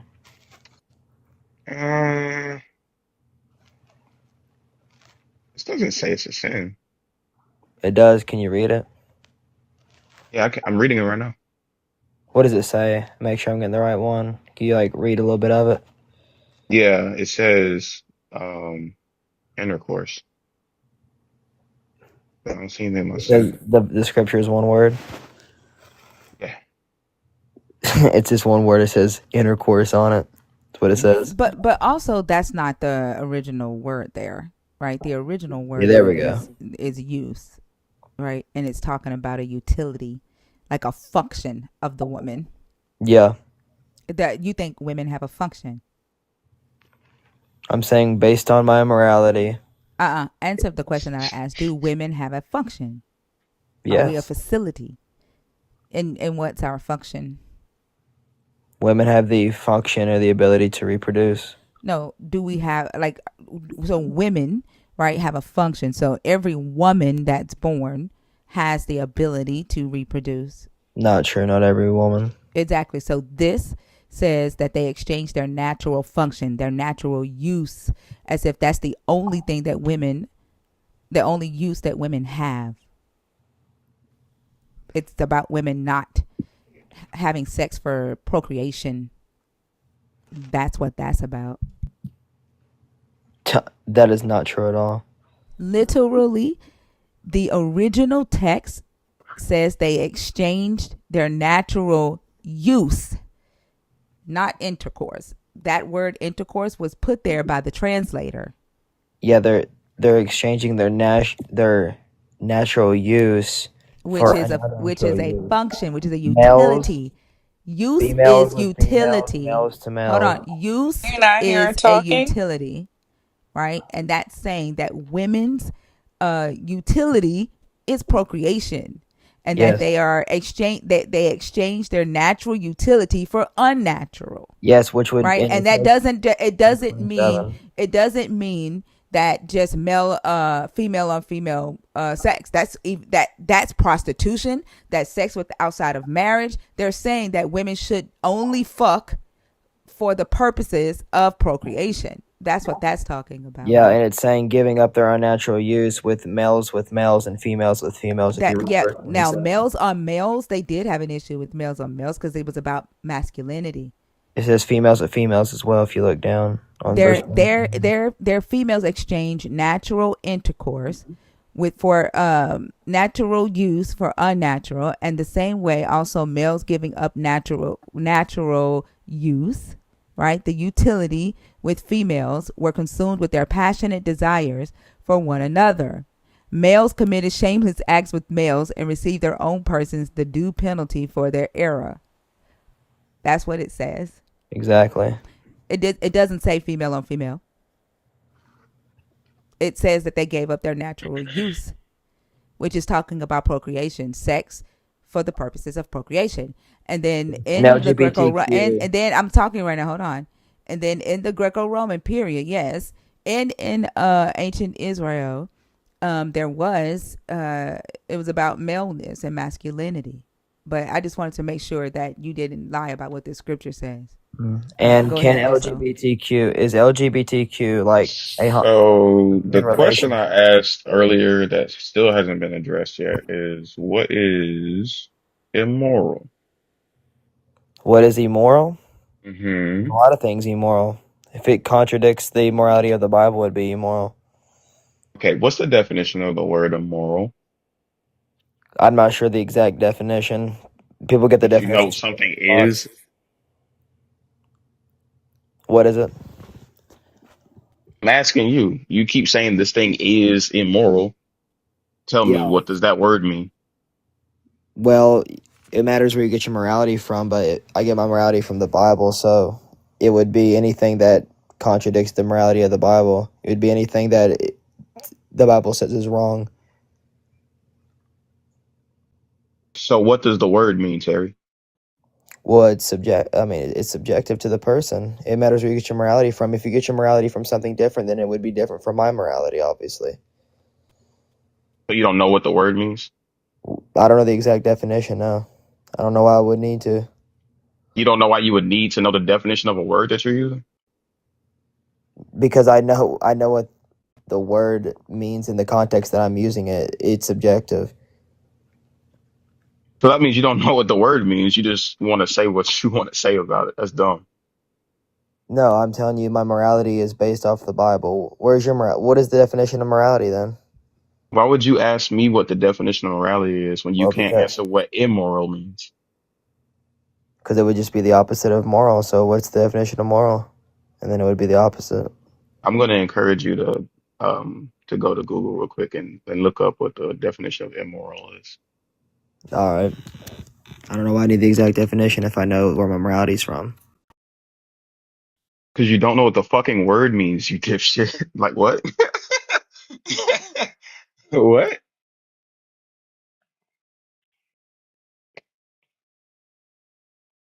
Not conforming to standards Of. of morality. Okay. So now that we have a baseline of what the word immoral means, how is this immoral? Because it is not conforming to where I get my morality from, which is the Bible. The Bible condemns any sort of intercourse that is not with the intent of procreation. Okay, so we just went through this one and showed you how that's not what this is stating. So Exactly what it again, said. how is it immoral? It's exactly what I don't know their name, but Thinker said. That's literally what it said. Nah, that's not what I mean, literally you just talked about how that's not what this is saying. Thinker did that. Thinker, what is the scripture saying? Because I'm pretty sure it's exactly what I just said. I don't even know what you said. I wasn't listening to you. I Say it said again. that. Didn't you say that the scripture? Well, tell me what you think the scripture is talking about first. Like I what? already Like told you what it's talking about. well, Oso said, or it cut off their full name, but Oso is saying that what I'm saying the scripture is not what you said, but it very much was. That the What? you said I that don't you think said this that kid the thinks for scripture real. you said that the scripture meant that the women were using their unnatural use, and because they weren't using their function for procreation, right? So it'd be immoral to have intercourse without the intent of procreation. So when people can't have children and they fuck, are they immoral? We're not talking about that. I'm No, saying no. is Yes, that we are. You're saying having sex without the I'm asking is intent. that what you think I'm that talking right now. You're saying having sex without the intention of procreating is immoral. I'm asking if that's what you think the scripture's No, saying. no, I don't. Okay, so what do you think the scripture's saying right there? I think that they're saying that women are being promiscuous, prostitution, that they are having sex without having children. But I don't think it's saying that it's immoral. Okay. So dishonorable fashions, right? Passions, sorry. Dishonorable passions. That's for the Committing men. shameful acts. Males committing shameful acts with males. Hmm. Males committing shameful acts with males. So obviously, it's not in support of males with males. Whether the people at the time in the Roman period, the Greco-Roman period, approved of it, that's a different thing. But it's not talking about. It doesn't say that it's immoral. It's saying They're it's they're saying dishonorable. So they're we do saying stuff. it's not. They're saying that it's not natural. The natural use of a It says woman. They're saying dishonorable. that a woman. They're saying that a woman's use is procreation only. It says it's They're not shameful and saying. They're not dishonorable. saying. Can you There's calm it the that fuck down while she talking? Terry, like put it in literally reverse. like literally you brought me into That your was hilarious. conversation. Like you asked me to um engage in your conversation, and every time I open my mouth to respond to you, you start talking. Because you're saying it's not saying it's a sin, but it I says Either didn't way, say shut the fuck shit up while about a she's talking. sin. it says I dishonorable didn't say and shit about a shameful. sin. I didn't say shit about a sin. You're saying it's not. I said it does not say that it's immoral. Like the thing is that you guys think that ritual impurities, moral impurities, and sin are all the same fucking thing.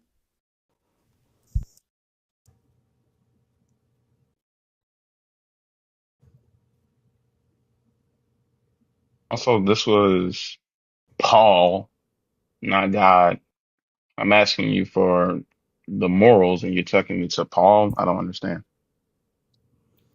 Yeah, Paul, that was a very faithful servant of God that was helped with the Holy Spirit to write this, and was told and was given permission to be able to recite So stuff as we from just went God. over, this was more so about utility. This was about um, basically uh, trying to reproduct, if I will.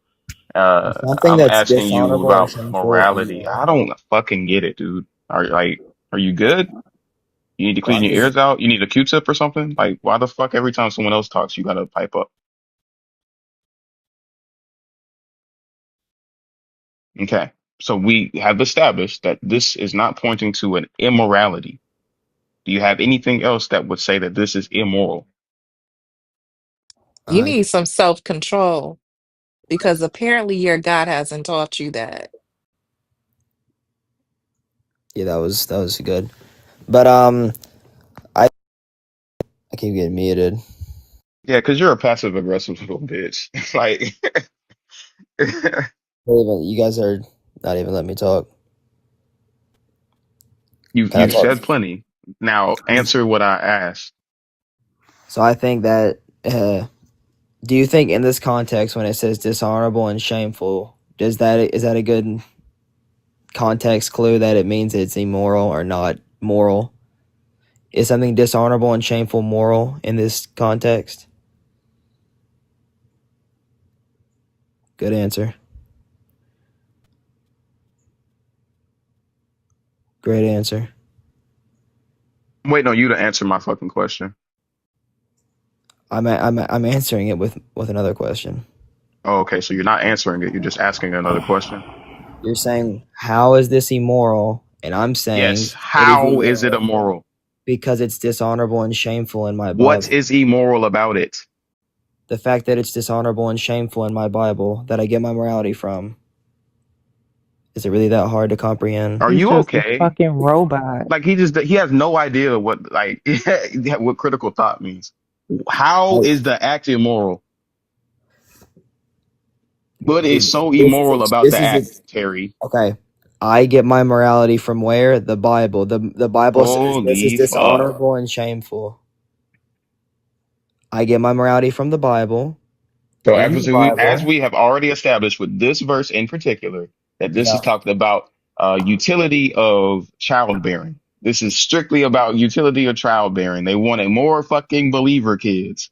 I am asking you, It's saying men what committing shameful about acts the act is immoral? What about it is immoral?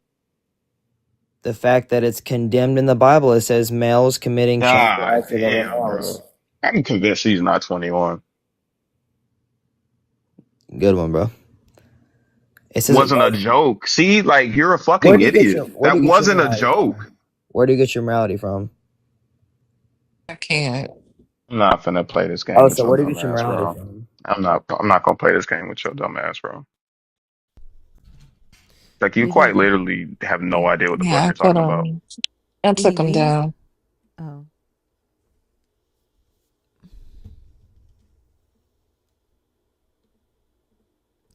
I don't know why they come up here to not answer questions. Deja, are you back in the box on purpose? If you are a believer, if you are deconstructing, or if you are an atheist, the guest box is open.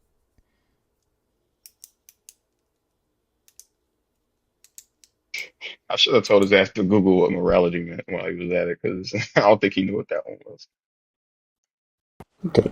The crazy thing is they think that everything listed in this Bible was considered a sin. Like the semen being emitted from a penis is literally listed in this Bible as a ritualistic impurity. Like, is that a sin now? If your dick uh comes while you're asleep? Right. Like, I'm just trying to figure out. Like, they think everything in this Bible is the same. Like, there's not a difference between ritualistic impurities, moral impurities, or sins.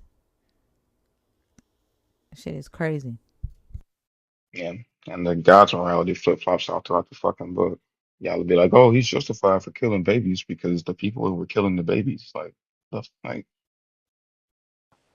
Not That's every time cyclical God. reasoning. Not every time you do that, God kills a kitten. What do you say, Selena? And I said that's their cyclical reasoning for what also just said.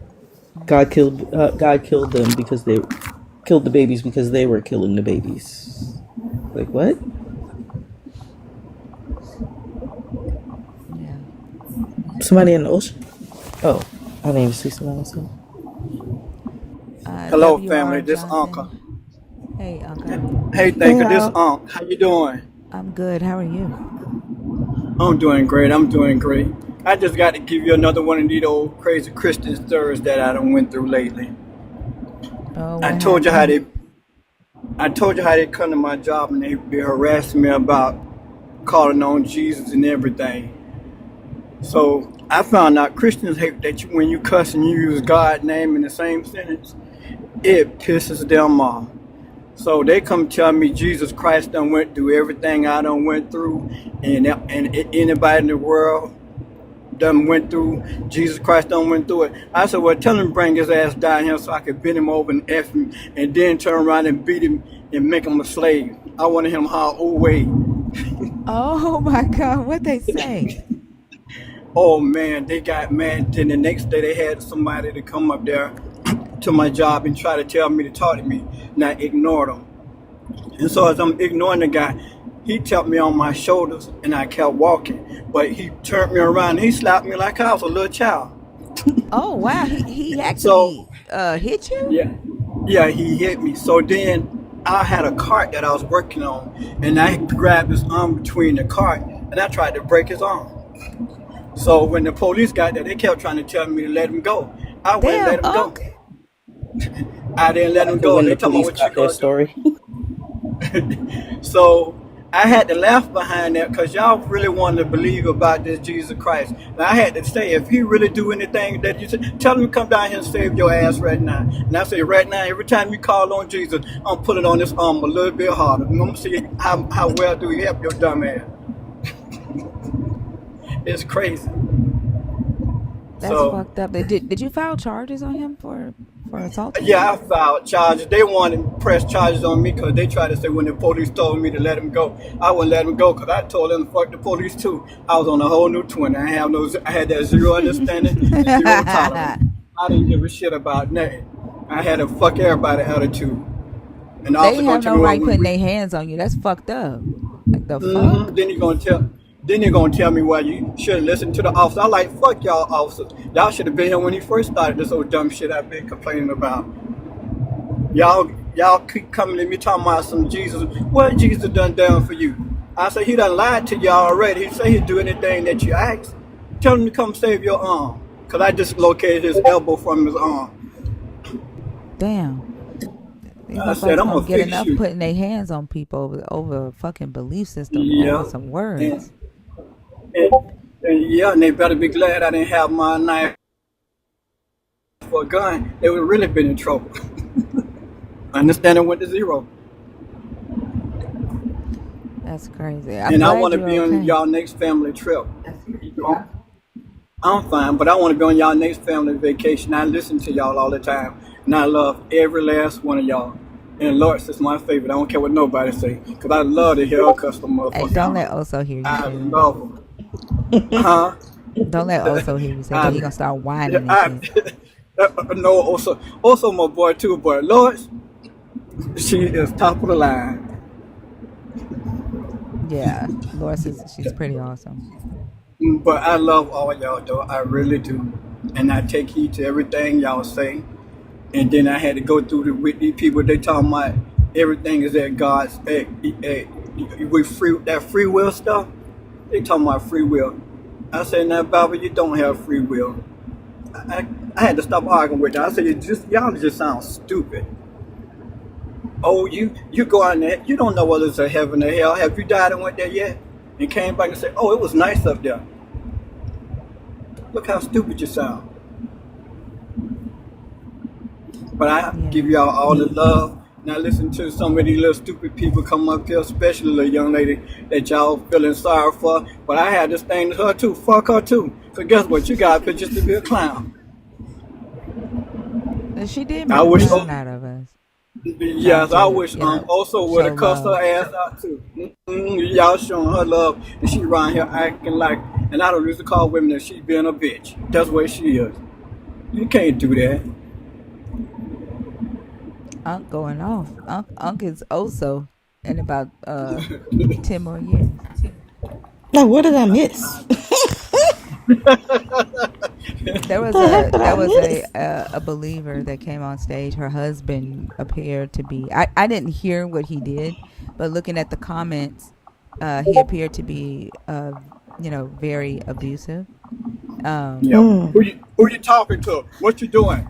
And what you talking about? And she had to go on blank for a minute and sound like He was she in was the crying. background? Yeah, Yeah, he was in the background. Oh and my so god. we stayed with her to make sure she was okay. But then she after she had a conversation with Zena. She was pretty cool. That when I started talking to her, she just switched. Like she just became a different person. And then then she got in the comments and was like, it's bad. She's like, it's crazy how y'all cared about me when y'all thought that I was hurt, but now y'all are afraid of dissent. And I just started being very antagonistic, trying to cross my boundaries. She kept trying to get in the box and come back up. Like I had to block her. So she went from this victim to the perpetrator, like the, and abusive tactics. That is And wild. cried on stage and all that shit. Not the crying. Oh, I hate when they do that. Y'all know how we feel. Y'all know how I feel about when they come up here and start crying. Wait, Oso got flagged? Wait. Got flagged for what? For what? Bullying, harassment. That little boy. Yeah, 9 times out of 10. I was like, where did Oso go? And then I just got the Mr. Zena, man. I swear I love it. Oh my gosh. I can't stand Oso. Oh, they come up here and cry and fake. Yeah, but they don't even want to listen and answer a plain, simple question. It's like they cannot honestly answer a question. And I'm like, how dumb can you be? You come up here and you can't answer one question. Or you don't know your so-called Bible that you want to come defend. Please read the Bible and don't be stupid when you come up here. At least have a little sense. In half a mile, use the right 2 lanes to continue on I-20 East, US 49, south and follow signs for Hattiesburg, Meridian. Okay. That's what I was about to say, for real.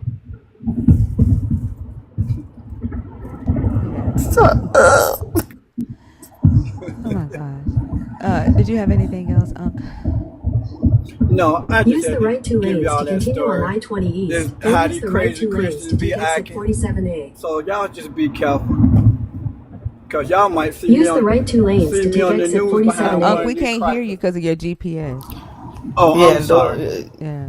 In half a mile, use the right 2 lanes to take exit 47A. You don't want people to know where you are. South toward Richland, Hattiesburg. Okay. But I just want y'all to be careful because these Christian people crazy. And I have to deal with them seem like every day or every other day. And to me, it don't make sense. Use the right 2 lanes to take exit 47A. Okay. I agree, Unc. I'm going to let you get back to your driving because I don't want people to know where you're going. Oh, okay. Continue for 3/4 of a mile. But y'all take And don't it feel good? Have a good one. In half a mile, merge onto US 49 drop south. me, please. Okay. You got to say the words. Yeah, you know what to say. Let me down. Let me down. Oh, let me down, please. Look at you trying to be all respectful and demure. Oh, after Unc just got done put the hands on the abusing Christian. I love a story that ends after the police come. When the police got there. I love those types. Jay Israel, how are you? I'm doing all right, sister. How you doing yourself? I'm doing good. I assume that by your name that you are a believer in the God of the Bible. Oh well, yes, but that wasn't actually the case. My mother actually named me Joshua Israel when I was born. Oh, okay. And when I got older, I found out where she got it from, and so I realized it actually came from the book itself. So. Okay. And your age for TikTok purposes, please. 37. All right. And what topic did you come up to discuss? Well, I was looking on the prompt and just been listening to everybody. It says, "How do you know the Bible is not lying to you?" Okay. What are your thoughts on that? I was actually reading Daniel 7, and it was describing the different beasts. But as we read on, it actually was describing kings or kingdoms. And when I went in history and found out that there was 4 kingdoms that actually ran the earth by themselves, which was the Babylonian Empire. That was the first one. The second one was the Medo-Persian Empire. The Why third are was you the adding them Greek. together? Well, if we actually read the book, that's what it actually says. It doesn't. Not till Daniel 8. They're not the same. They're not they didn't actually join until later. So in Daniel 7, there are two different kingdoms. They're not this like a combined kingdom. Well, I In was Daniel just 8. Well, yeah, I was just starting from Daniel 7, but of course, yes, Daniel 8 does bring the Medo-Persian Empire into play. Right, It was but just it's more out important. the majority of the Persians. Right, but it's important in Daniel 7 that you give the Median Empire, their spot in that vision, right? Because it's about a timeline. And so in Daniel 7, because I'm sure that, the reason that you're mentioning this is because you're saying that it lines up with, your belief system. And so you have to put the kingdoms in its proper order or place, in each vision, right? Other than that, it's going to throw it off. Okay, yeah, absolutely. I definitely understand what you're saying. And, basically what I was just reading is like how these four kingdoms actually run the world. Well, the third one was the Greeks, and the fourth being the Romans. And just reading No, but that's not true, right? That's not correct. That's why I brought up the Median Empire being its own empire in Daniel 7, because it would be the Babylonians, the Medes, the Persians, and then the Greeks. The Romans wouldn't be in that. Well, according to the scripture and also according to history, the Romans actually are the fourth kingdom. According to what history? And that's just according to the history. According to what history? The last 2 million years, history book. No, I'm saying according to what history the says. history of the world. That's the last 2 million. No. We're talking about the Bible, right? And Daniel 7, during that time in history, the Medes were not combined with the Persian Empire. They were two separate kingdoms. And so the kingdoms in that vision that Daniel was talking about is the Babylonian Empire, the Medes, the Persians, and then the Greeks. The Romans aren't in that.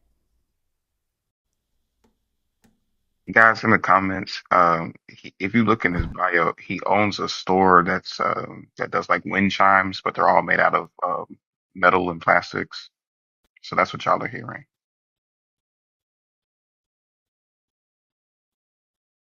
Do you see why I'm bringing up the fact that they're not combined into Daniel 8?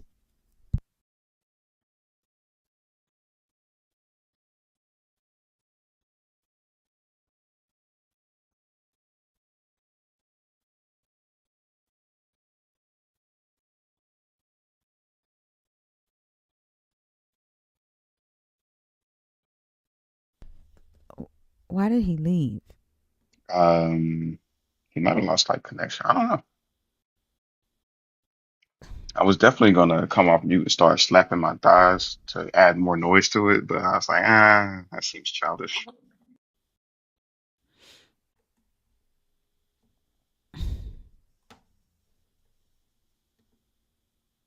Oh yeah, I definitely lied about that, Deja.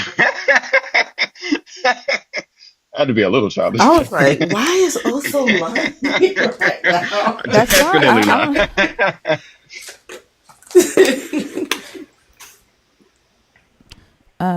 A. Sanders? Oh, sorry, I came up by mistake. I'm sorry. No worries. Have a good night. You too.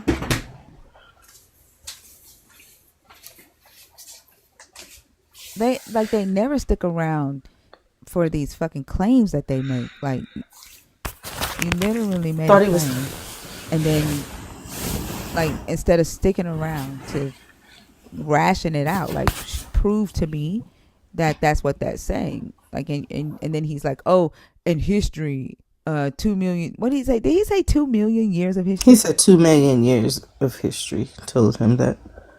2 million. That's what he said. He said 2 million. Like that's crazy considering this book He said only 2 goes back million. like 6,000 years. Yeah, He like he said two said, 2 million. million years of history. Like what? Wow. Like y'all come on the stage and y'all make these wild ass claims, and then when we challenge you on them, y'all run. Like, do you not know how to have like you know discussions and defend your stance intellectually? Like the fuck? Like I don't understand why they run all the fucking time. Because he thought he was the smartest person in the room and he was teaching something. And then he realized, oh crap, this woman knows. She actually knows stuff and she not going to just accept what I say. So, or his phone died, but I like my reasoning better. Ain't no way his phone died. He in the vehicle. Even if you don't got like Apple Play, you can still have like the little, the little True. cigarette lighter joint. That's true. That's true. To the user and the guest request, you don't have a username, so I won't be bringing you up. Okay, so I'm going to remove you from the guest request. If you want to come on stage, please add a username to your account. Critical Mind, are you in the box on purpose?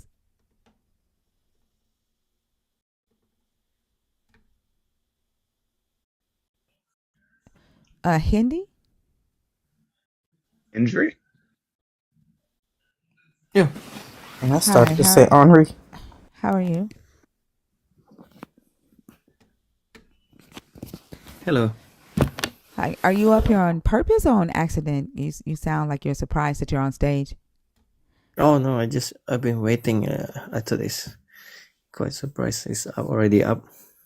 Yeah, you just got in the request. You haven't been in the request that long. I saw when you requested. Yeah, I always saw this channel on my YouTube, and then I just realized this actually is on TikTok, so I can join on the TikTok. Okay. And it's always pop up on the YouTube. So and then it's interesting, like because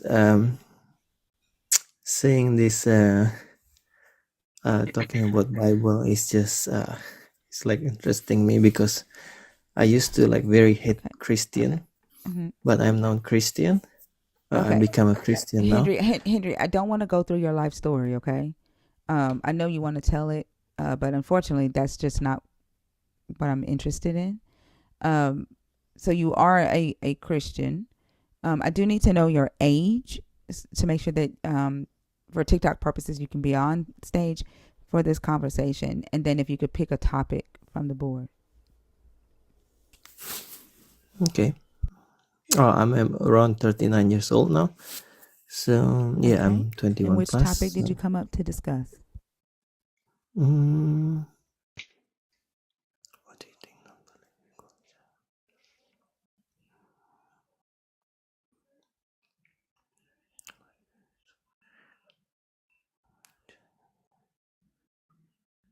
Are we reading out loud? I was just thinking. It's all very interesting. Do you know somebody named Theo? They might know each other. I think so. Okay.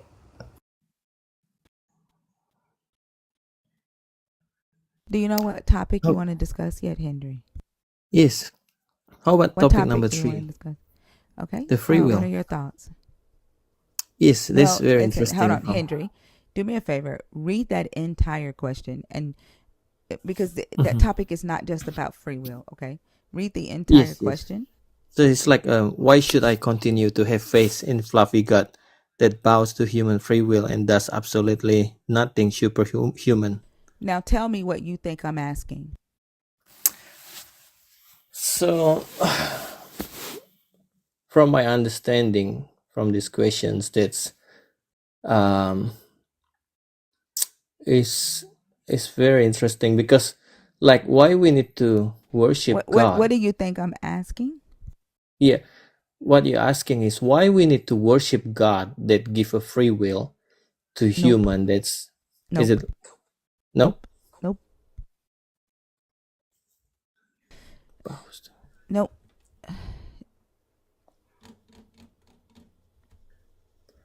So, can you explain then?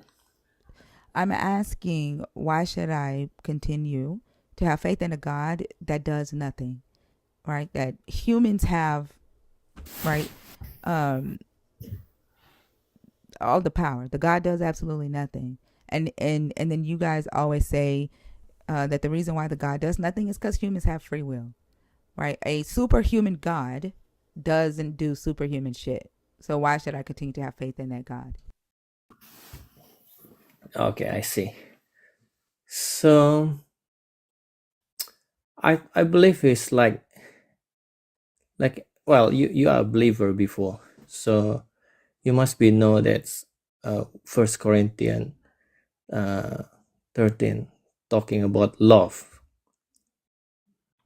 because love is not forcing.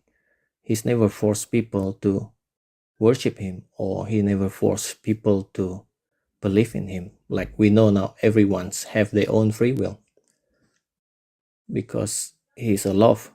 Because if like a relationship with human and human, we're not talking about God. Like if it's toxic relationship, when people controlling, there's not love, and we all know that. So from what I believe is like, because it's God, is why God giving free will to people, because he is love. He can't force people to worship him or believe in him. You If still got up there's here a and character. answered the question of why your God gave humans free will. And literally, I don't care why he gave them free will. That's not my question. Like, y'all can't help but to talk about y'all's free will. Like, I swear, y'all are in love with your own free will. Like, I don't care whether you believe you have free will, whether you don't. That's not the topic. I don't care why you believe a God gave you free will. That's not the topic. The topic is your utility God. Your God does nothing. Why should I continue to believe in a God that is supposed to be superhuman, that doesn't do superhuman stuff? Like, I don't need a God to do what a human can do. That's the topic. Maybe I just quit. Thank you. Okay. Oh, Why you gonna quit on us? We really wanted to hear what your No, answer I think that's actually really wise. WU, um, that may or may not have been your first critical thought.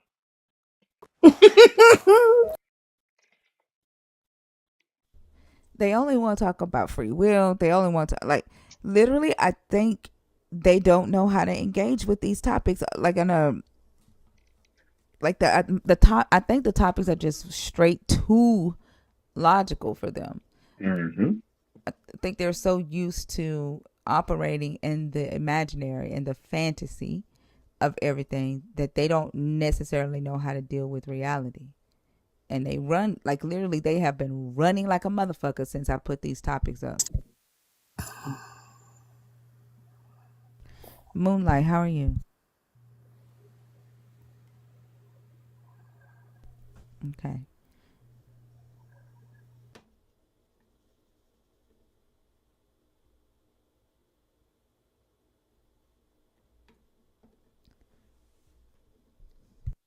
I think if we were entertaining the imagination, they probably would know how to engage. Yeah, but I mean, that doesn't, like, I don't know. You especially try to evolve the conversation so that we can have more meaningful conversations, more meaningful thoughts exchange. But motherfuckers stay stuck on level one. So it makes it hard to do that. Yeah.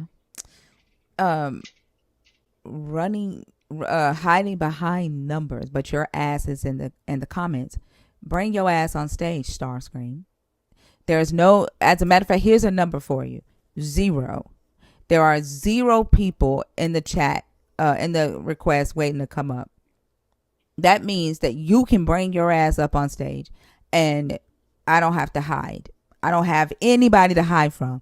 So come up on stage. You have no excuse, Starscream. Ironic that he picked a Decepticon. I was about to say that. Oh, a Decepticon. Are you hiding now, Starscream? Did you go back to the hallway? Are you shitting your pants? Not commenting now? Where did you go?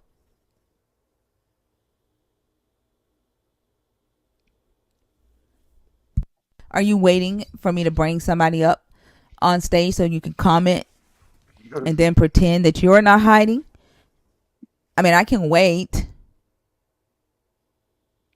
This dude really wants us to have a commentary about him. But I think it's funny that You we're not. see? I think it's really funny that You we're not. see? Who? The guy that keeps Sure. spamming dumb shit in the comments. Oh, He I don't really know. wants us to have attention on him. I think it's really funny that we're not. I don't even know who y'all talking about. Exactly. Like It's shit. hilarious. Starscream, did you fucking run? Don't tell me he flew the coop. I mean, I'm pretty sure he's like, he probably clicked out of it. Is he still, can the mod see? Is he still in the live? Is he still watching? I don't see him. Hold on. I don't see him. He clicked out. So you're in the hallway, right? Like you're shaking, right? You're like, holy shit. I didn't know that she would see my Wow. comment, right? Get the fuck on stage. Like, why are you in the chat? There's nobody waiting. Come on stage. I'm ready for you. Do you need me to say those words? I am ready. Come on stage. I'll be on mute the whole time. It sounds Me like too. you are afraid of the 700 people in here. Come on stage. I'm ready for you. Fellow Christians, he calling y'all weak too.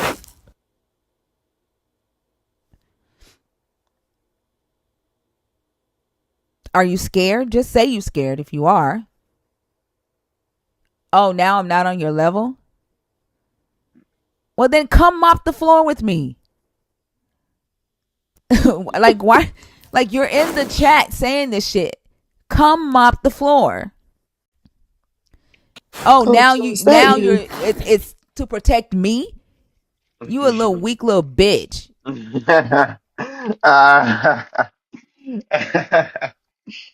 Bro, you so soft, man. Get your ass up here and quit playing.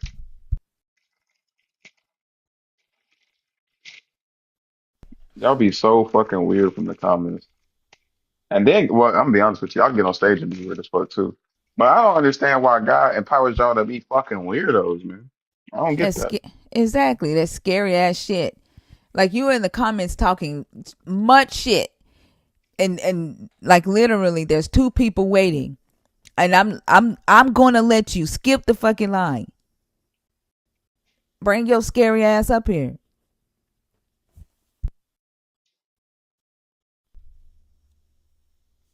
You scared to talk in front of a lot of people? He's scared of discussion. Mm. He's scared.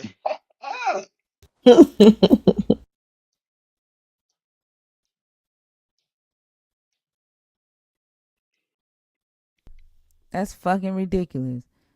All this power y'all claim you got. What's up, Quan? Hey, Good morning. Quan. I didn't even realize I was up. Morning, Did you Quan. come Hi, up on accident? everybody.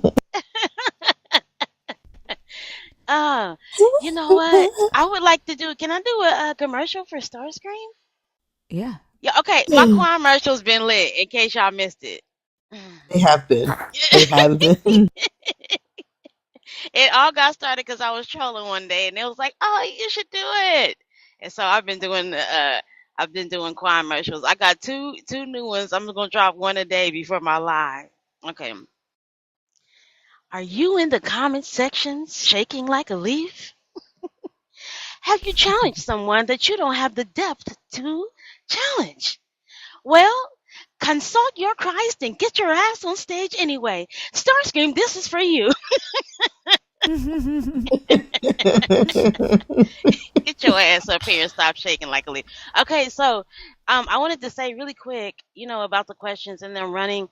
They have like these mental blocks because I have a live that says, "Dear Christians, does it make you feel weird when you pretend to cannibalize Jesus?"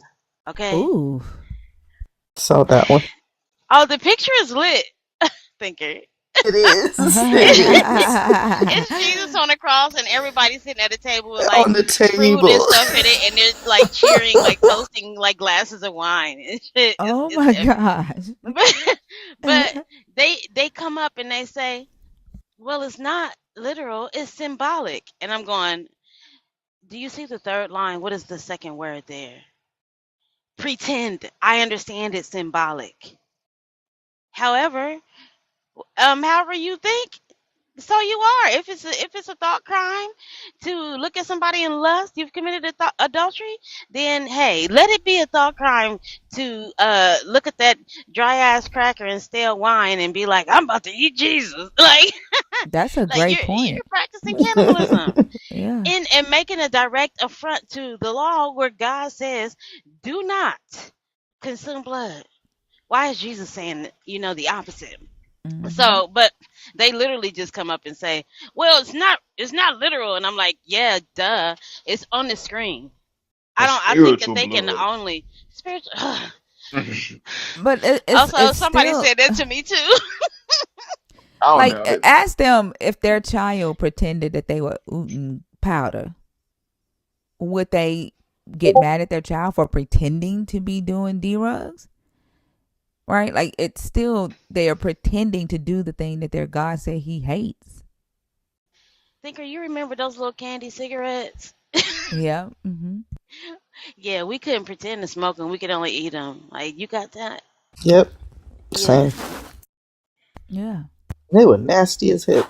And the fact that they even made those for kids is it's crazy. Yeah. Driving past you in the back seat looking at Joe the Camel on the billboard, like, I want to be just like him. It's like training kids to grow up and be smokers. Like, what the fuck? They used to prescribe it to pregnant mothers, so it makes sense.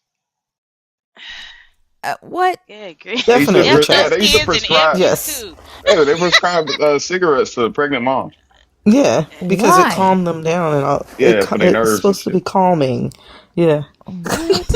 But it's literally Yeah. not because it constricts your vessels, your blood Your Yeah, your vessels. blood vessels. It's Yep. vessels. Your it's blood not. vessels. Good grief. Okay, well, I just came up to shoot the breeze real quick and let all the truckers know this is what it sounds like when you have noise canceling. Okay, Oh, get you some noise canceling. Oh, Quit coming up shots here fired. sounding like your truck is sitting on the top of your Diddy 15. Okay, or your phone is sitting on top of your Diddy 15. If you got a cat and you ain't got noise canceling, kick your ass up off here and strap down your microwave. Let me down. hello, Quan. She's a That's trucker, so she strapped. knows. She She's is a talking to trucker. her folks. Also, make sure y'all, if you don't follow Quan, make sure you go ahead and give her a follow. She does book readings, and then Book reading. also deconstruction lives as well. So it sounds like she got a Quan's good one lives going are right now. lit. Yeah. Her Mostly lives on are there acting the lit. ass. That's it. But we having thought-provoking conversations as well. So hey, if you want to check me out, do so at your leisure. At your leisure, you gonna laugh, you might cry, but you'll be all right, stink Mhm. butt. All right, y'all. Have a good morning. Have a good one, Quan. Bye, Quan. See you later, Quan.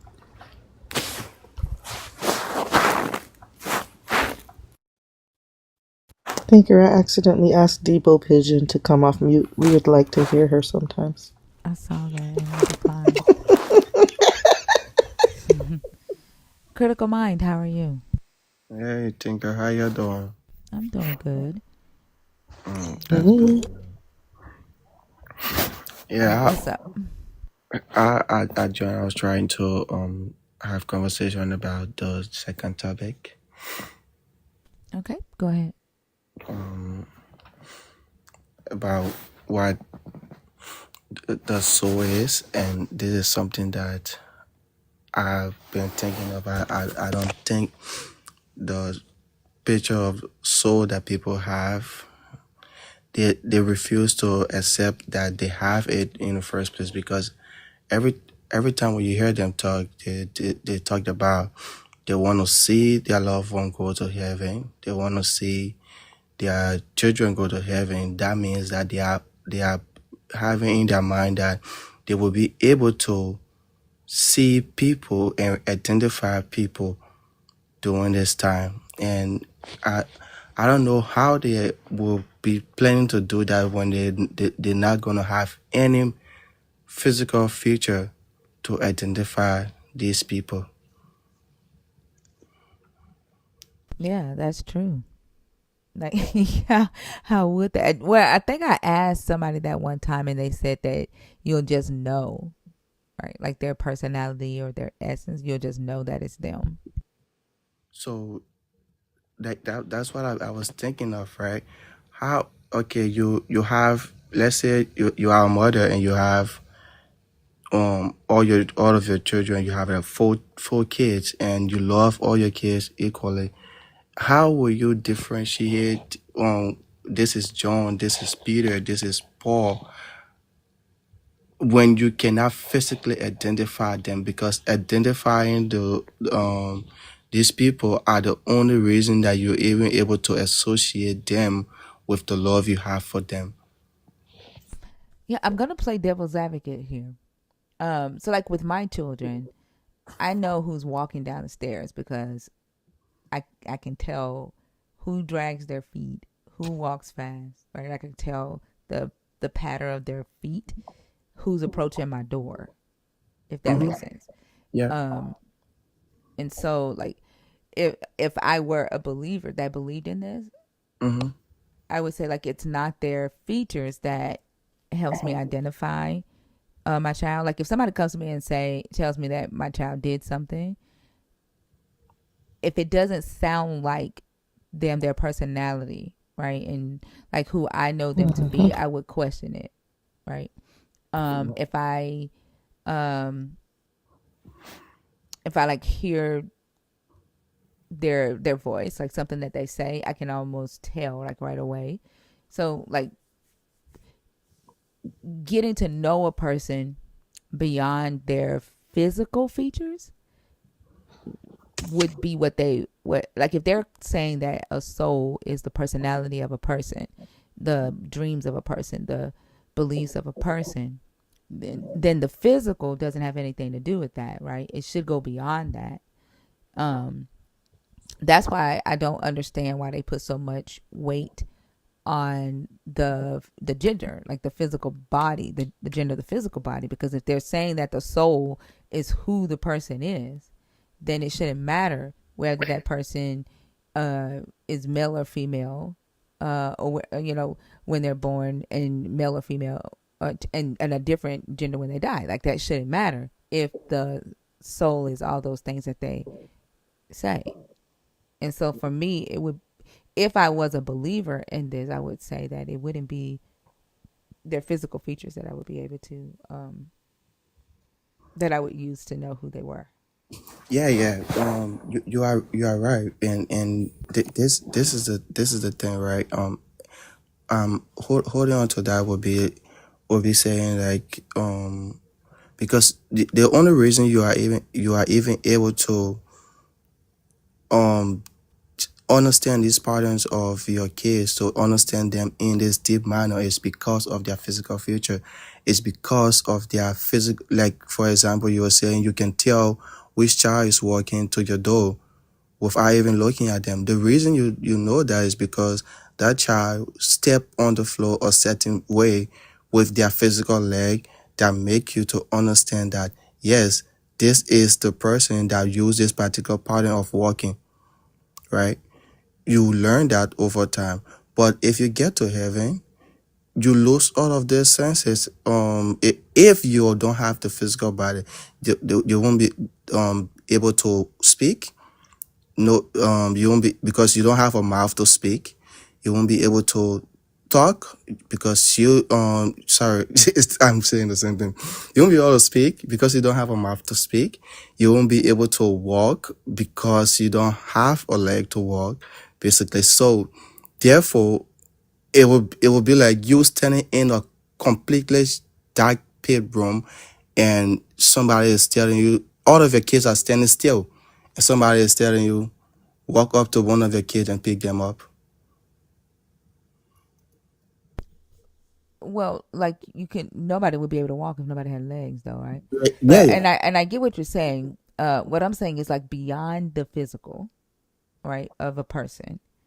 Understanding who they are beyond their physical body, right? Learning a person's personality, their just like their energy, right? Like I have a daughter that is her energy is very silly and very colorful and childlike. Like tonight, like I was laying in the bed, right, and her and my son were upstairs talking, and uh, she came in here. She was like, "Mama, I'm hungry." And I was like, "Okay, go ask your brother if he's hungry too," because I was going to order something. And so her and my son was up there, and he was saying that he would cook if she go and pull all of the ingredients out or whatever. And like their interaction was so colorful because of her personality. Like I didn't have to worry about it turning into like an argument, because as soon as he said you should be the one cooking, I knew that she was gonna think that he was saying because she was a woman. And I said, "Oh shit!" Like as soon as he said that, because I know her personality, she's very uh, against gender roles and gender norms. And when she said, "Oh really?" Like her whole like personality changed. Like I knew it was finna happen.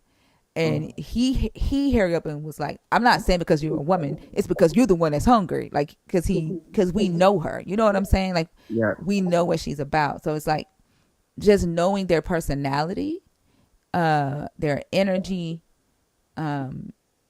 what they believe in, what they stand for.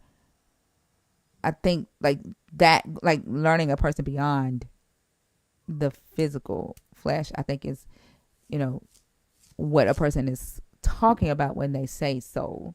And What? so, as I say, like if I was a believer, if this concept of life after death existed, and they say, well, how would you know your children in the afterworld if they don't look, that way, or if y'all don't talk? And I would say, well, their energy, their personality, right, is what I would feel to know them. Yeah, that sounds very understanding from a certain perspective, but when when when when you are looking at it from our perspective, where with what we know of identifying people energy, is only by those people, what's it called,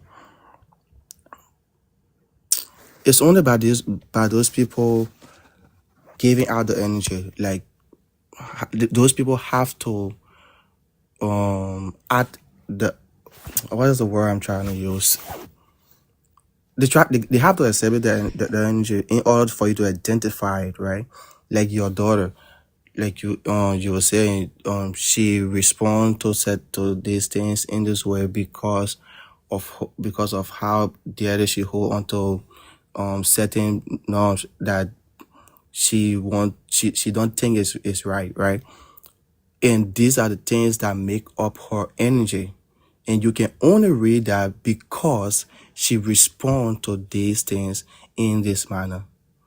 So if she have nothing to say, right, you don't feel the energy she give. If she have nothing to react to, you don't feel it. Her energy will just be as much as your son, who also don't have nothing to say, who also don't have anything to react to. It will just be at that much, unless there is a means of reacting this energy in a manner that don't require anybody to express it. I guess I'm a little bit confused, right? Because at first you said if you can't, see their physical Yeah, body, right?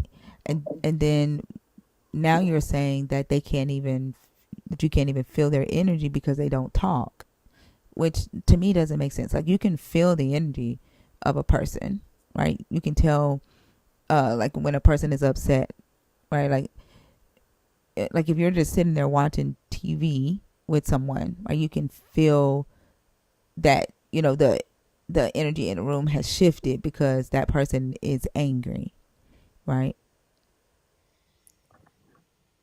that's what. Yeah, but that's what I'm not able to wrap my head around because I've tried to understand that from a perspective that I think the only reason that I will be able to sense that it is only because I'm able to see, and because of what I'm seeing make me to be able to read the environment to understand what energy that person is projecting. If I'm not able to do all of these things, I wouldn't understand nothing. Like or a blind person, right, will have no clue, basically. You think blind people can't tell when a person I is angry without I that person was vocalizing it? I don't, honestly, I don't think so.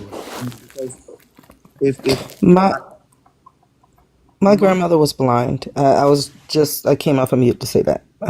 Right before Thinker mentioned the blind. My grandmother was blind, and she would be asleep in the room, and I would go into the room while she's asleep. She would wake up a little bit later and ask if it was me in the room. And she would do that with all the grandkids.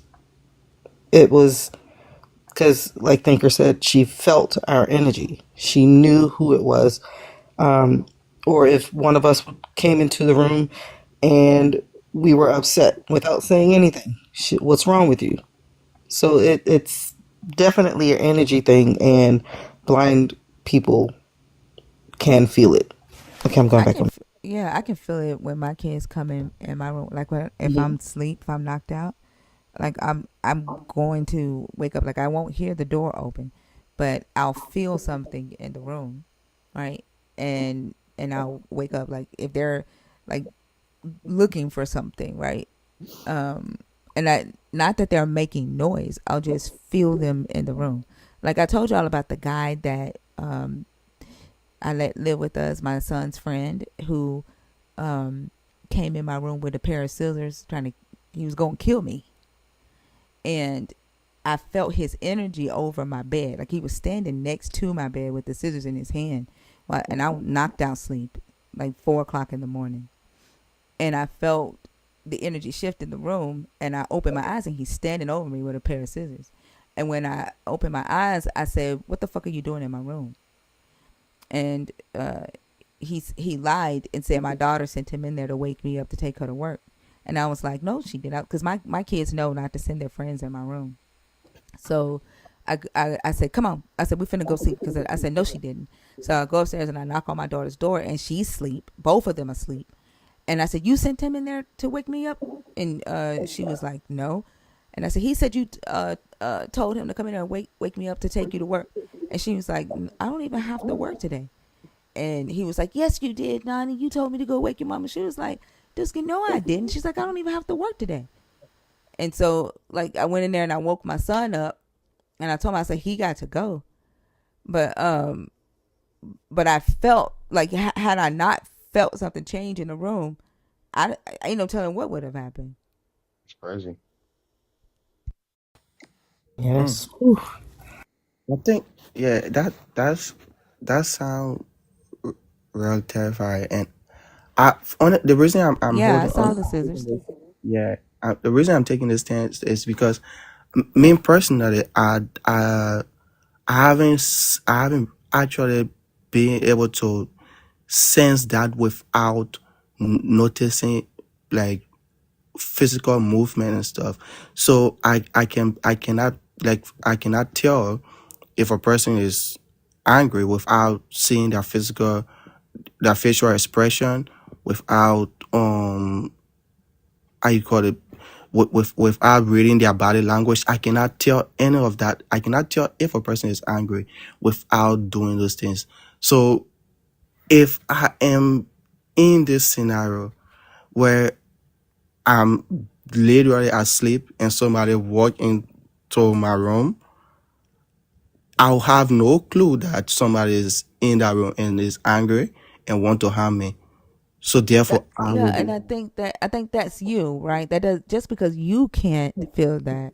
Like, I'm not saying that I can, feel that with everybody. I don't know everybody on that level, right? But I intentionally work to have that type of relationship with my kids, right? And try to be as aware, um, you know, when they are around, try to get to know who they are. And, from the time they were small kids, I've always let them know that their mind and their mentality was the most important thing to me. So I tried my best to stay aware of their mentality and their mind and their personality and who they are. And I do that intentionally, for my kids. I'm not saying that I know everybody on that level, right? But just because you can't do that doesn't mean that people can't identify, a person's what a person is not saying, right? Based off of their energy. It's hard for my kids to lie to me because I paid a lot of attention to them. And I get that, right? But my understanding is I'm really processing because I'm able to identify it is purely not being like in or sense of energy. Is purely being on the physical reaction of those persons. If somebody is really good at not showing this reaction of themselves, I don't identify their emotion without it. So if that's the case with a person like me, right? It doesn't matter how long I have known you for, right? If if certain if you are pretty good at not expressing your emotion in a physical sense, I barely sense it, right? Like when you are angry, I cannot I don't see any physical change in your body language. I don't see any physical change in your facial expression, your tone. Nothing changes, right? I don't able to tell whether you are angry by that. Yeah, but that's again, that's you, right? And that just means that you don't know that person on that level, right? Mm. Like, I'm not saying that that's not possible. There's a lot of people that I can't tell, when they're angry because I don't know them like that. But you asked about a child, and I'm answering like as I stated, I'm playing devil's advocate, right? I understand. Yeah, and And to I'm sorry. identify my child, right? Mm-hmm.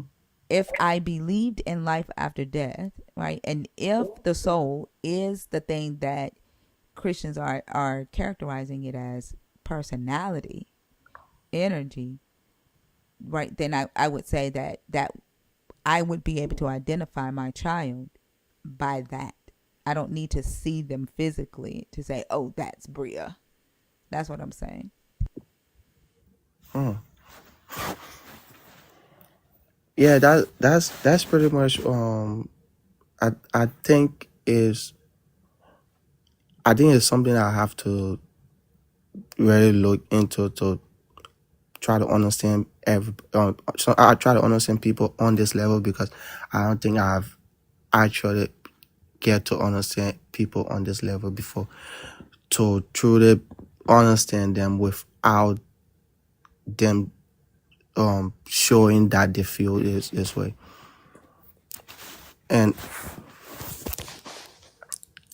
yeah, that was basically the the stuff that was on my mind. I was trying to talk about this topic.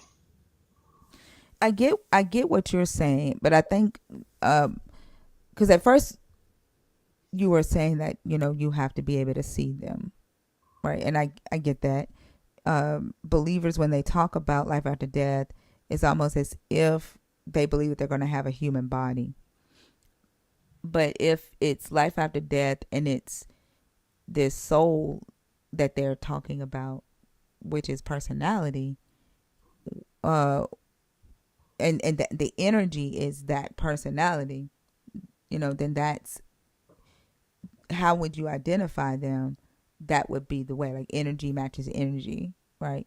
But you wouldn't be able to perceive is the thing, because you don't have the brain, because the brain is what allows perception, right? And allows you to process information. But if like energy attracting energy, there doesn't need to be information like a process of information for energy to attract other energy. That's all I was saying. Oh, yeah, Yeah. I understand. And there's this one thing that I've been trying to wrap my head around, and I've been thinking about what does God really want for want from humans, and according to Paul, right? And it was two things that I was wrapping my head around. Paul is saying that God wants humans to be in their highest state of consciousness. And for what Paul is suggesting for higher state of consciousness is you being celibate. I don't know what's the word, like not having intercourse, or what is it called? I'm sorry, Tinker. Which one? Not engaging in intercourse, in sexual intercourse. Paul. You said Paul said that not Yeah, to I think, engage in intercourse. yeah, I think it's Paul. I don't know. Paul preached celibacy. I think so. Well, he spoke and he said that's the reason he is this way, and he wished that everybody else could be that way because it is the highest form of holiness. But if you cannot live to that standard, it is okay for you to. Oh, it's okay. I'd rather that you marry than to burn. Yeah, Yeah. yeah. So if Paul is preaching that, right, that means that he is suggesting that God's actual intention for humanity will be not reproduction, because if he truly want humans to be in the higher state of consciousness, it means that he is requiring them not to reproduce. Yeah, I don't think he was necessarily teaching that everybody should be celibate, Yeah, but yeah, I agree. If that is the highest state of consciousness, um, and everybody is aiming for that state, then yeah, reproduction would be impossible. I agree. yeah, that was something I was wrapping my head around lately. Like, if he is preaching that and saying that he wished that everybody could live this way, then he is not actually preaching what God is preaching from the beginning of the story, telling people to reproduce. And I think it will be going against the text. I think, and I think, Yeah. I think the reason he hold on to that was probably because Jesus lived this way, and he thought that because Jesus lived this way, and he was assuming this is the highest state of consciousness, so therefore he want to be like Jesus. He was trying to follow Jesus' steps. He chose to live this path. Yeah, like Paul thought the world was finna end, and he was saying that um, he was telling people not to get married, not to, start new relationships, and to just focus on, their um, mission with Christ, right? Because he thought the world was finna end. He didn't think that there would be a need for reproduction. But I agree. That goes against what they say as far as, the natural use of the woman being to reproduce. Yeah. Yeah. Yeah. So that was just my thought on the topic for tonight, and I was just trying to share that. All right. Well, did you have anything else that you wanted to? Not really. Thank you for the conversation. You're welcome. Thank you for coming up. All right. All right.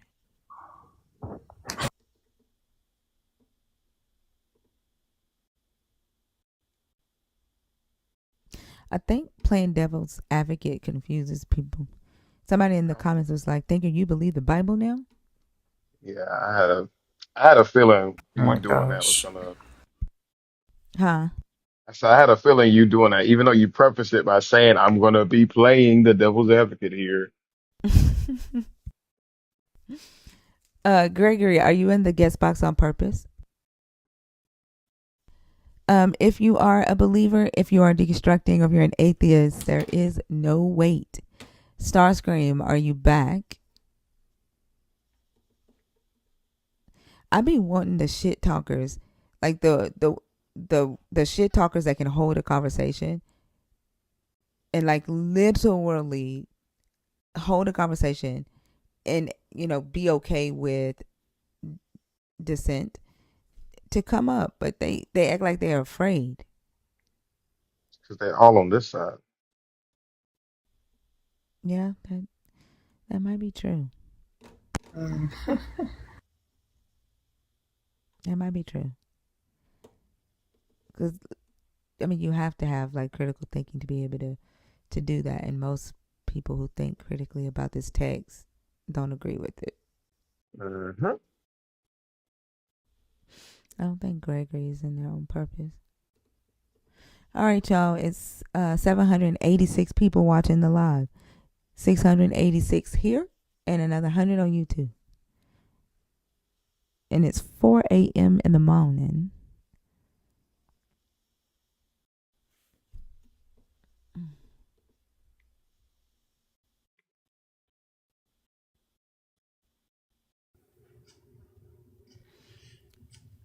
Is it AFO?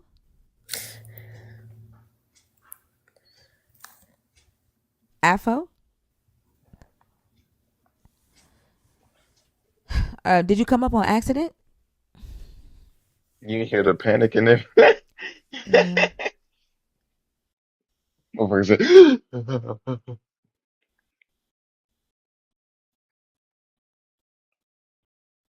I wonder, like the mind is a very interesting thing, because like even when it gets to like anxiety and stage fright and things like that, like our mind doesn't track. And I get stage fright. I get it. I think the first time that I ever went live on TikTok, my nervousness, not here, but I was on somebody else's live and I had joined to kind of respond to something they were talking about.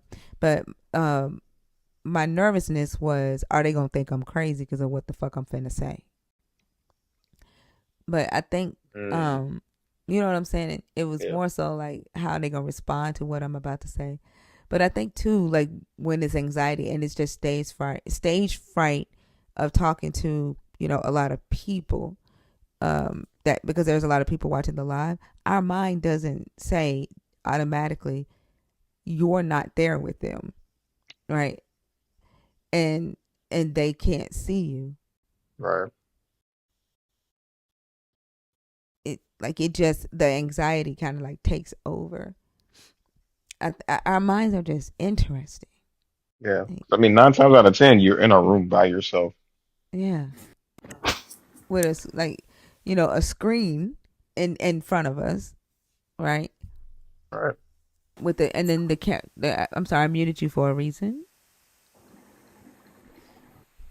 And then the camera is off. That's another reason why I don't have the cameras on, so that if you unmute You're a yourself, I'm gonna dictator. take you down. You're a Like, dictator. okay, all right.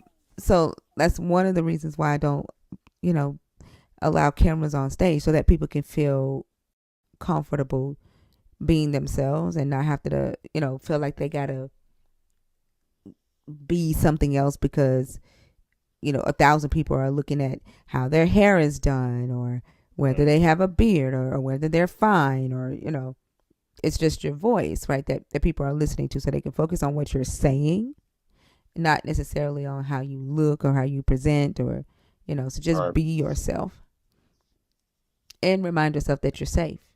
Like you're in your home, you're in your car, you're at work, wherever you are, you're safe. These 700 people in this room can't get to you. They can't yank you up, pull your hair.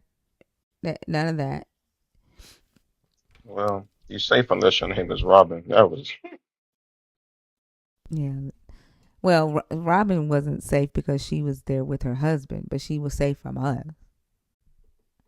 She was safe with us because we couldn't do anything. Like the crazy thing is, if something had happened to her while she was on live, I kept thinking in my head, like, if he starts hitting her, what the fuck are we, like, what could we do? yeah. Like that kept, going over in my head. And then I No, I was get like, that. damn, I probably shouldn't have muted her because we don't know what's happening. Like, I was thinking that. I'm gonna be honest with you. I think she was okay. I think that Yeah, I think so she too. she knows how to like redirect that to, you know what I mean,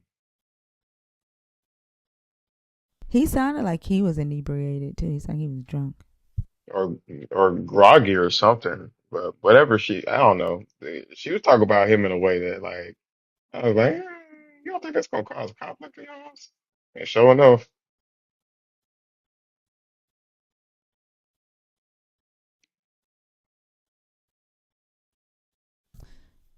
Gregory, are you trying to come up on purpose?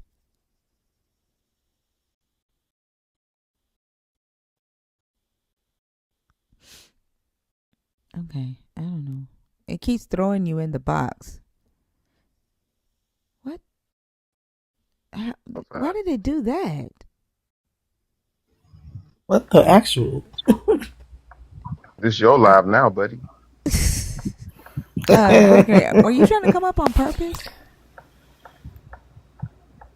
Hello, Gregory? That's weird. Okay. Yeah, that's weird. I hate when it's getting ready to rain. Like, we've had so much bad weather. My body hurts. Like, my shoulder hurts so bad. Essence, how are you?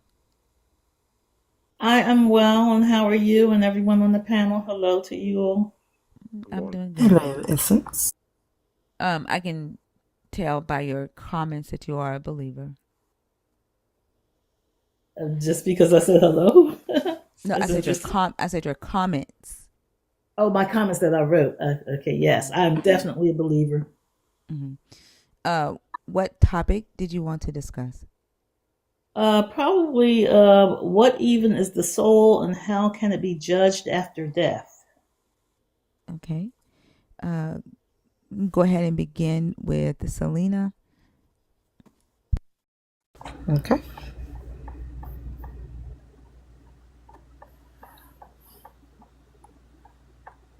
Essence? Oh, I can speak? Yes, it's your topic. I'm just here to have the conversation with you. You begin it. Oh, okay. Well, let's see. Paul documents very well in 1 Corinthians chapter 15, starting with about verse 25. We have two bodies. We have a flesh body and a spiritual body. Now, that's not the soul. The soul is yourself, like who you are. But we have two bodies. And he also describes it as a terrestrial body and a celestial body, or a earthly body and a heavenly body. We definitely have two bodies. And so when the flesh body expires, I'll say, okay, the spirit immediately returns to the Lord who created it. And that's documented in Ecclesiastes chapter 12, verses 6 and 7. It reads, when the silver cord cracks and the clay pot breaks, that means when the flesh body expires. It goes back to the dust, and the spirit returns immediately to the Lord who created it. It's also documented in 2 Corinthians chapter 5, verses 7 and 8. To be absent from the body is to be present with the Lord. Okay, so that's established. We have two bodies, but we also have a soul who, and that is just described as yourself. The spirit is the intellect of the soul. Okay, and so the soul, when the flesh body expires, the soul leaves the flesh body and enters the spirit body and returns to the Lord who created it. Okay? The soul can be mortal or immortal. If you are a believer in Christ, your soul immediately becomes immortal, and you will have eternal life, meaning you'll live forever. And you'll live forever in that beautiful spiritual body that never ages, never gets sick, no missing limbs, full mental recall.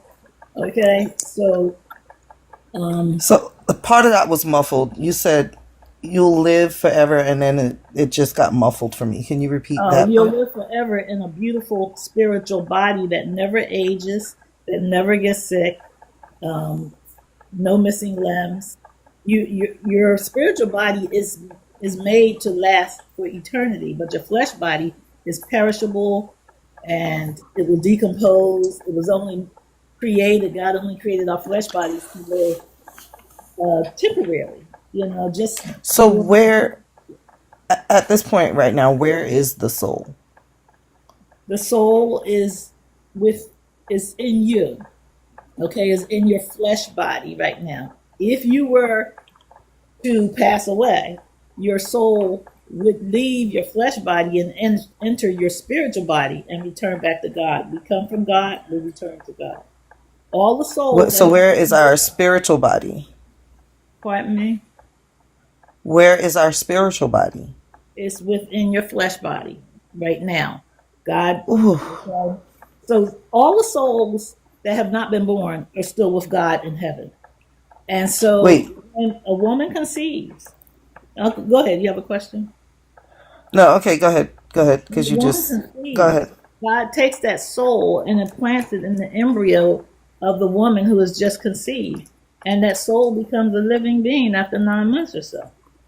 Okay, but that soul, this is how we know that life begins at conception. That's documented in Luke chapter 1, when the Holy Spirit touched Mary and she conceived with the baby Jesus Christ, and she ran to her cousin Elizabeth, and let's bring it back, because you said a lot, and my mind is trying to be wrapped around this concept of the soul is inside the flesh body, and the spirit is also inside the flesh body. Yes, we have. And both of those things go back to God. Why are we two people? Three, because we have flesh, soul. We're not three people. And spirit. Who you are? We only have two bodies. We're not three people. We're one person, but we do have two different bodies: a flesh body and a spiritual body. And I know it's a lot to process, and that's because most people don't understand there was a first earth age, an earth and heaven age. If you understand the first earth and heaven age, then you understand why God even has a plan, why we're even in these flesh bodies, why he even created this earth and heaven age. And there's a lot to process. I can try and explain it to you, but no, don't do that. So God created our souls. Yes. And put us in these flesh bodies. The soul, you said we were in heaven, right? Yes. So he created our souls and our spirit bodies, and our spirit bodies were in heaven, soul was in heaven. And he decided just one day to put us in these flesh bodies that are filled with sin, just so he can judge us and then send us to either heaven or hell. And for what purpose? You're close, but you're missing the first earth and heaven age. So I might as well explain it to you, and maybe you can. No, I don't care. I don't care about that first earth and heaven wave. I promise I don't. Then you're never Because going to understand why God put the fact of God having us with him in heaven and then deciding to send us down here so we could suffer, we could die, we could do all these different things, and then our fate is based on how we react down here, even though he could have kept us up there with him, how we react down here, and then we split and we're sent to back to him for him to judge what we did while we were down here, or what our soul did, or what our spirit did while we were down here in this fleshly body. And then he sends us based on what we did. Either we come back to live with him, or we are sent down to hell to burn for eternity. And I will say that you say that we get eternal life if we go with him, but don't we get eternal life if we go to hell too? No, you don't burn in hell. You're actually blotted out. You're burned into ashes, and you're ashes forever and ever. Meaning you don't exist anymore. Not even, and not just your physical body will not exist anymore. There will not even be a memory of you. So there'll be no tears. God promised there'll be no tears in heaven because we won't even remember our loved ones that didn't make it. Okay, so. Oh, I'm not mad at that. I mean, if my soul gonna be in heaven, building or on the new earth or whatever, working as God's slave, I don't know. Just forget me, because if y'all forget me, I'm gonna forget me too, right? But God loves you. See, God loves you. He wants all of his children. He loved me so much that he put me in a body that was made to sin. For a reason. So that he could judge me? I have to explain the first earth age to you so you know the reason why. It don't matter the reason. I promise it don't. It doesn't. It doesn't. Because how can, if I love someone so much, Miss Essence, I did not interrupt while you were going through that whole first diatribe that you went through. I promise I didn't. So, if you could afford me the same respect. Thank you. Because if I love someone so much, I'm not going to put them in a body that is subject to sin, that's able to sin, that I created with the ability to sin, just to say, you know what? You did the thing that I created you to be able to do, so now I'm going to punish you for doing that thing. Like, it just feels gamey. Well, see, God's thoughts are not our thoughts, and his ways are not our ways.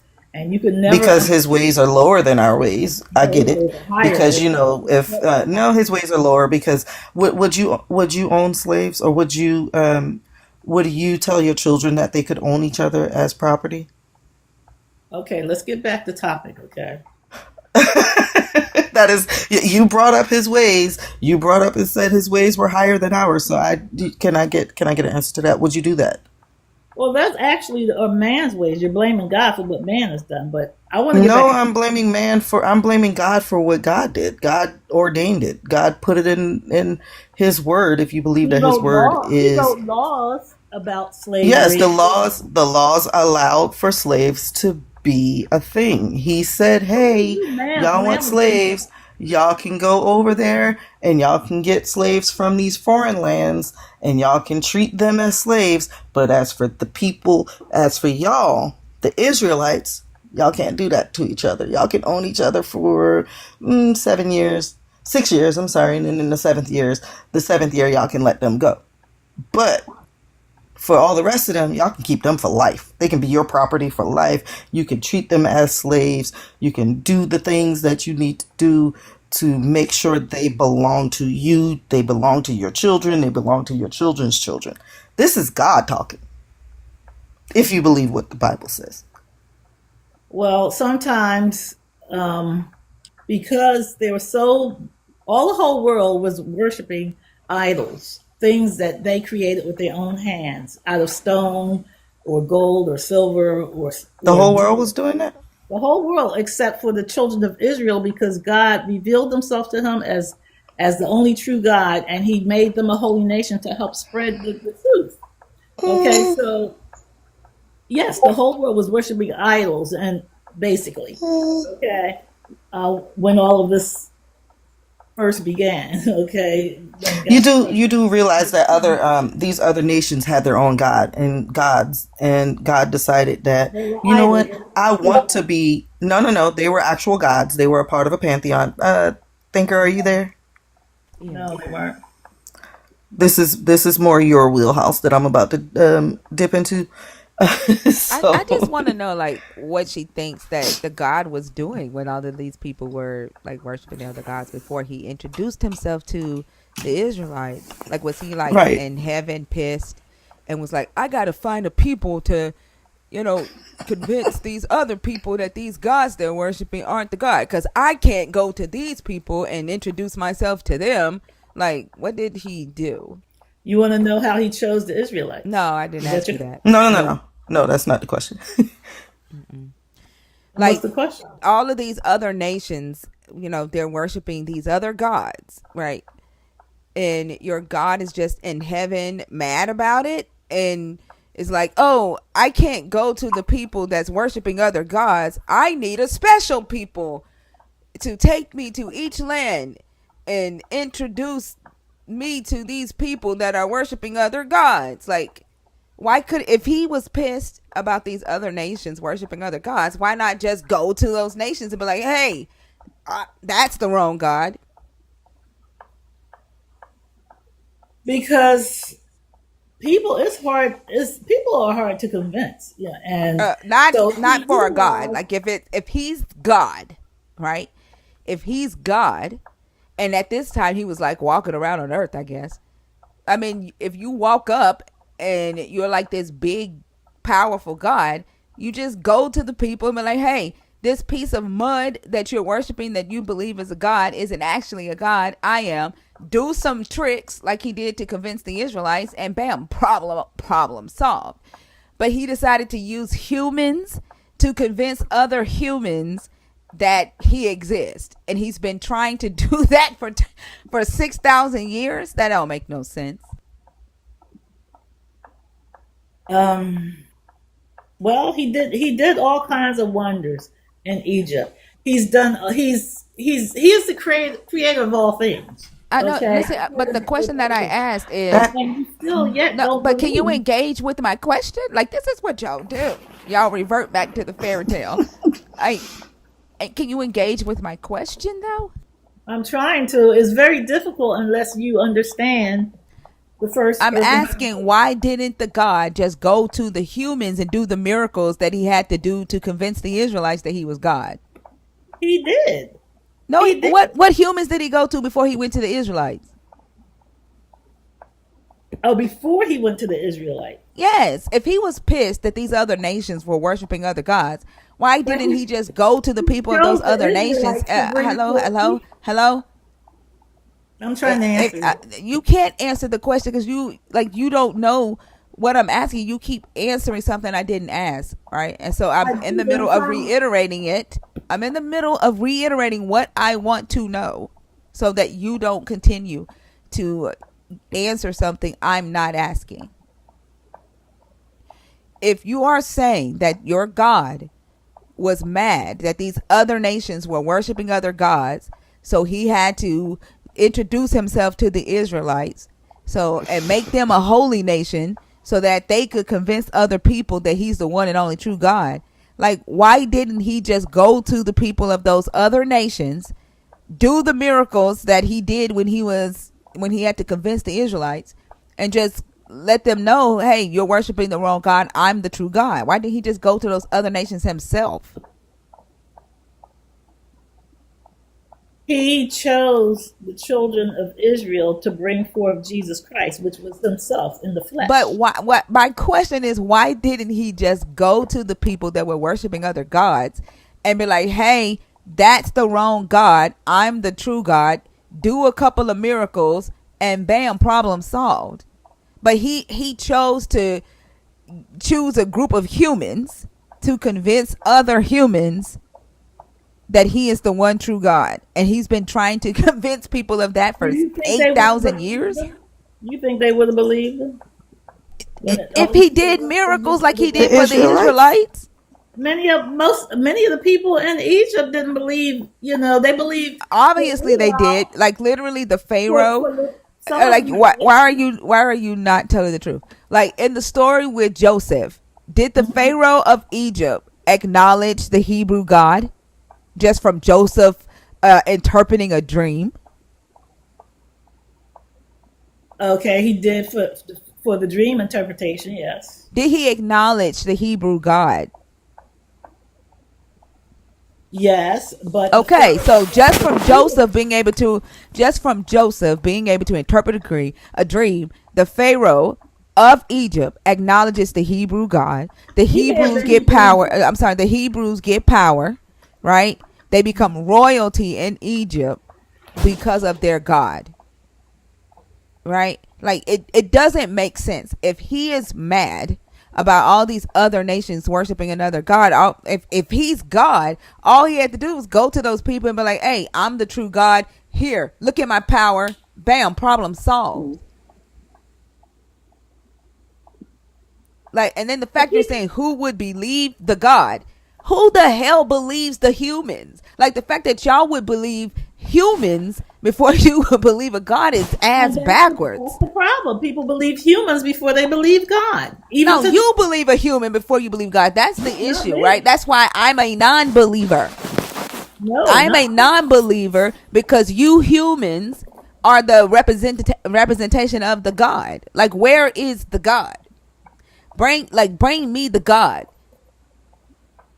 And that's exactly what the rest of the world thought. That's why God. No, they didn't, because your God didn't go to them. God chose to do things Your the way God, he did. show me where your God went to them before he chose the Israelites. Show me where he went to the other nations and said, I'm the God of the world. I don't Where know did that he do that? Maybe that wasn't his plan. I don't know Exactly. that. That's my point. That's my point. What I'm saying is that is my point. My point is that your God didn't go to these other nations and tell them that he's the one and only true God. He decided to do that through humans. And for 8,000 years, humans have been trying to convince other humans that this God is the one and only true God. Because it's humans. And Miss Essence, I will say, well, let me ask, do you believe that there are other gods? No. Okay. See, that's where God will differ with you. That's where the two of you part ways. Because God acknowledges that there are other gods. Well, I believe that there are some evil spirits that might call themselves. No. They're not. No. They're not evil spirits. They are gods. No, I'm not even talking about that. I'm talking about what Psalm 82, where God took his place in the high council. Are you in the divine council? You want me to open my Bible? Is that what you're asking? No, I'm just asking if you're familiar with that. No, I'm not. You can read it if you like. So do you want me to pull it up? Yeah, if you don't mind, because I don't know.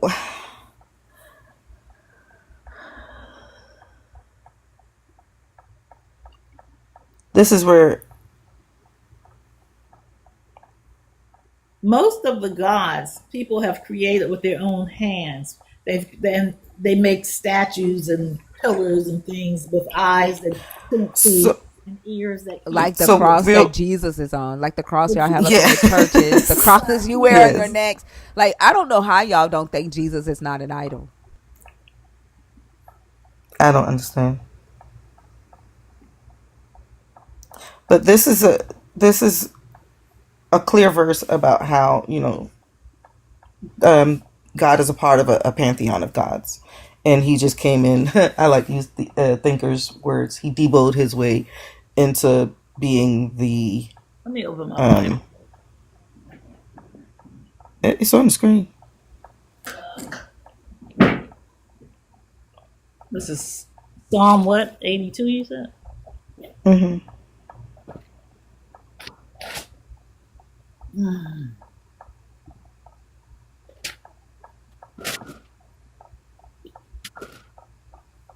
Okay, Psalm 82. God standeth in the what verse? He judges You're among. gonna have to read the whole It's thing. only eight. It's only eight Okay. verses. Yeah. Like, look, y'all. Okay, Easter is coming. Watch all of the Easter plays and how big they are. Watch how much money these mega churches spend on these Easter plays. Jesus is definitely a superstar. Jesus has become a bigger God than his daddy.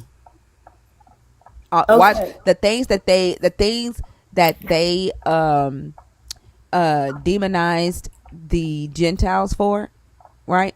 They are doing it bigger than what any Gentile ever did for their God. Like, Jesus is the new idol, like the new statue. Like, Okay. yeah. May I speak? I looked up the word gods with small g in verse 1 there, and it means earthly judges. Okay. You looked up what? The word God, small God with g. a small g. So the hold on, let's go to the Hebrew right quick. We're gonna go to the Hebrew.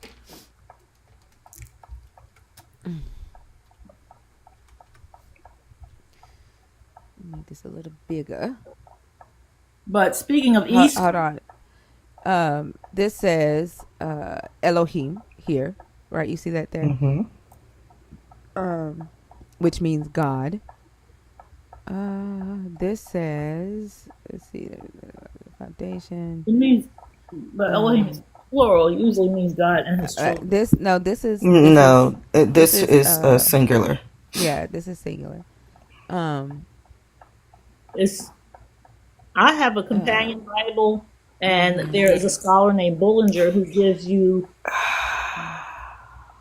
explanations, not commentaries, but explanations, and defines words and things like that. And he said that the word here is Elohim, you're correct about that, but is used of earthly judges as representing him, capital H meaning God. And Psalms 82:1. Psalms 82:1, yeah. Mm-hmm. And what is his name? Say that again.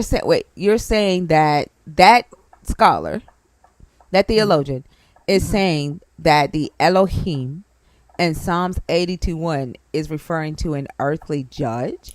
Yes, used of earthly judges as representing. No. In Psalms 82:1. Yes. The first God. The big G God. No, the first no, God. No. Are you listen to what you're saying, okay? Mm-hmm. And maybe you should read it, right? Because it says God, big G, stands in the divine assembly. Are you saying that commentary says that this God, big G, that is standing in the divine, exactly, the Elohim here, right, is referring to your God, is referring to Yahweh. That's God the Creator. Right. So Elohim means God. God the Creator, yes. Elohim, right, the same word that's used later on in the text when it says, haven't I said that ye are gods, right, sons of El Elyon, right? Let me see, what verse is that? That was 6. Is it 6? Is it 6? No. Shoot, I closed it out. First place I've seen the word Elohim used as earthly God judges. I've read that too somewhere else. Well, you're looking at a interpretation. It doesn't mean that. No, it doesn't mean that. He's a scholar. It's not I don't give a damn if he's a scholar. He's pushing his own interpretation. That's not what it means. No, he's not. And yes, he is. In Hebrew, it does not mean earthly judges. It doesn't mean that. Let me see. I think it's further down. But as far as Easter, because you touched on Easter. Yeah, I'm sorry. I was talking to my friends. Holiday that I'm sorry. I was talking to my friends. That's not part of this conversation. You had us a whole read in Psalms 82. I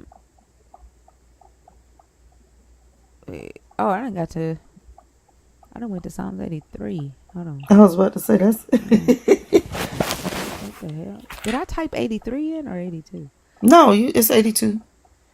There's always a It lot of says 82 at the name It that was says 82 at the top of the page. I don't know how long will you judge the person that rescue the head, neither will they go out in darkness. But but you unless you die. Okay. understand first. I had taken you for divine being. Here we go. It doesn't, like it says, Ani Amarati Elohim Atam Ubeni El Elyon Kulehim. And by the way, his So name. hold on.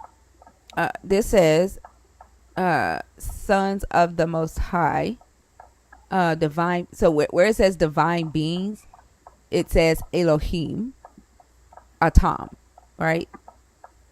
So it's here is being translated as divine beings, but it's Elohim Atam, right? What? God people, Atam. This is God beings. So it's using the word Elohim here. Do you see that? Mm-hmm. But it's being translated as divine beings here in the Hebrew, not earthly judges,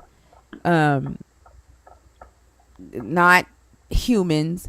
It's referring to, it uses the word God there in the Hebrew text. And that is being translated in Hebrew to divine beings.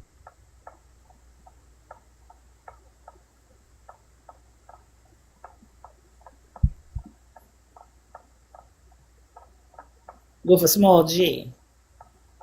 Which means gods. Elohim in let's Psalms see what somebody 82:1, put in Psalms 82:1, where it says Elohim here, that also means God, but the word after it, Na'av, right? That word means to stand, or he stands. And because this word right here, right, is referring to this word right here, that's how you know that it's taking a singular form of the word, not a plural form. And so it's referring to the one God. That's how they Stop know to do the knocking. big G, because of the verb after it. What's You that back? know, I It's think coming from Essence. it's wonderful that you're studying Hebrew. Um, Hello? I don't even know why she commented on that. That's Essence knocking.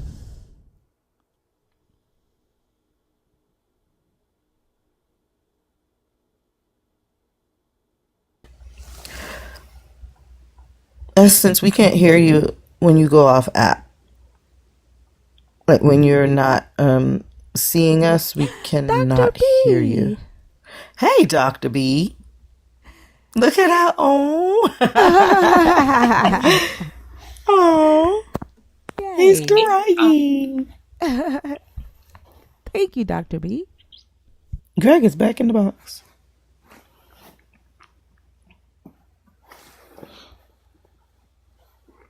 While she's off app, so think I know we were talking about. There was one point where we were saying that was it Yahweh who's not even the bigger God? El Elyon is. El Elyon. Okay. Yeah. Is she on a phone call, or is she like looking at I something? don't know what's happening. I You don't have to know come what's back going to the on.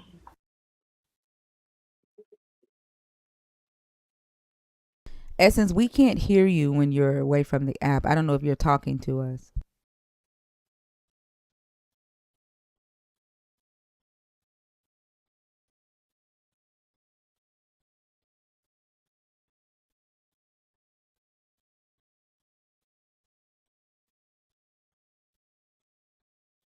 I don't know. I have no idea what happened. We give it just a few more seconds and then we'll move on.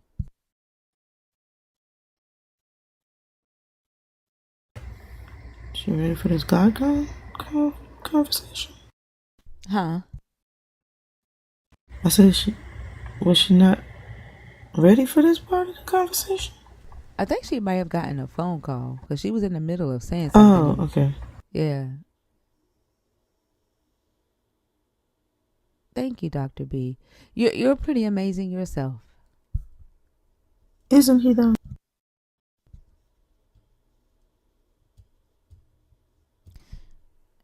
She was in the middle of saying something when she went on Teacup, so I think she had a phone call. Oh, okay. That's wild. We give it just a few more seconds. Let's see if she comes back.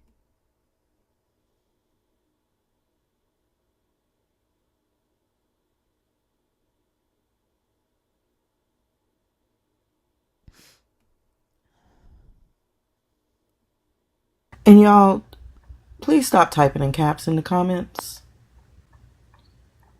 Caps are reserved for mods and those people who are approved by Thinker. That's either visually impaired or those who are mods in other spaces for Thinker. Thank you. You guys, can y'all please get these likes up? We are really down.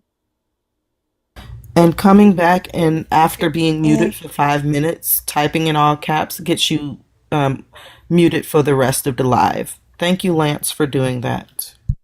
So can we get these likes to 250, please? And Thinker has a gift goal of play for you.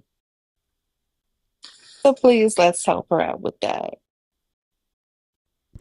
I don't think she's coming back, so we're going to go ahead and move on. I don't know. All right.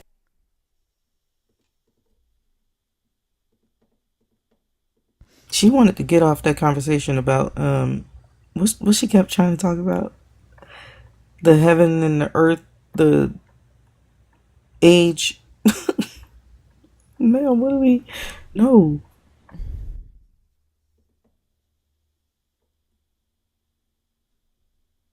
Dang, a nerd got muted. Oh, was that a nerd? I thought they were being. Who, Alan? Oh, shit. Sorry. I thought you Oh, were he's not. being He was a weird. nerd, so he's not a nerd anymore. But he was a nerd.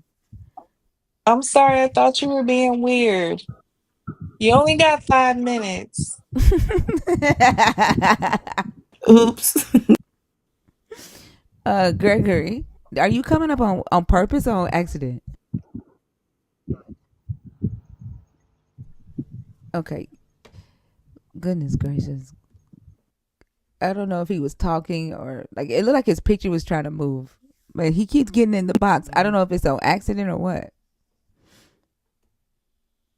Okay, dude. You know, when I'm walking with my phone, I end up hitting requests on people's lives. I don't know why that never happens to me. C. Johnson. Man. Yeah, it's only you because it happens a lot. C. Johnson. Okay. Forrest, are you in the box on purpose or on accident? All right, y'all. If you are a believer, if you are deconstructing, or if you are an atheist, the guest box is open. There is 892 people watching this live, and the guest box is empty. There is no wait if you want to come up.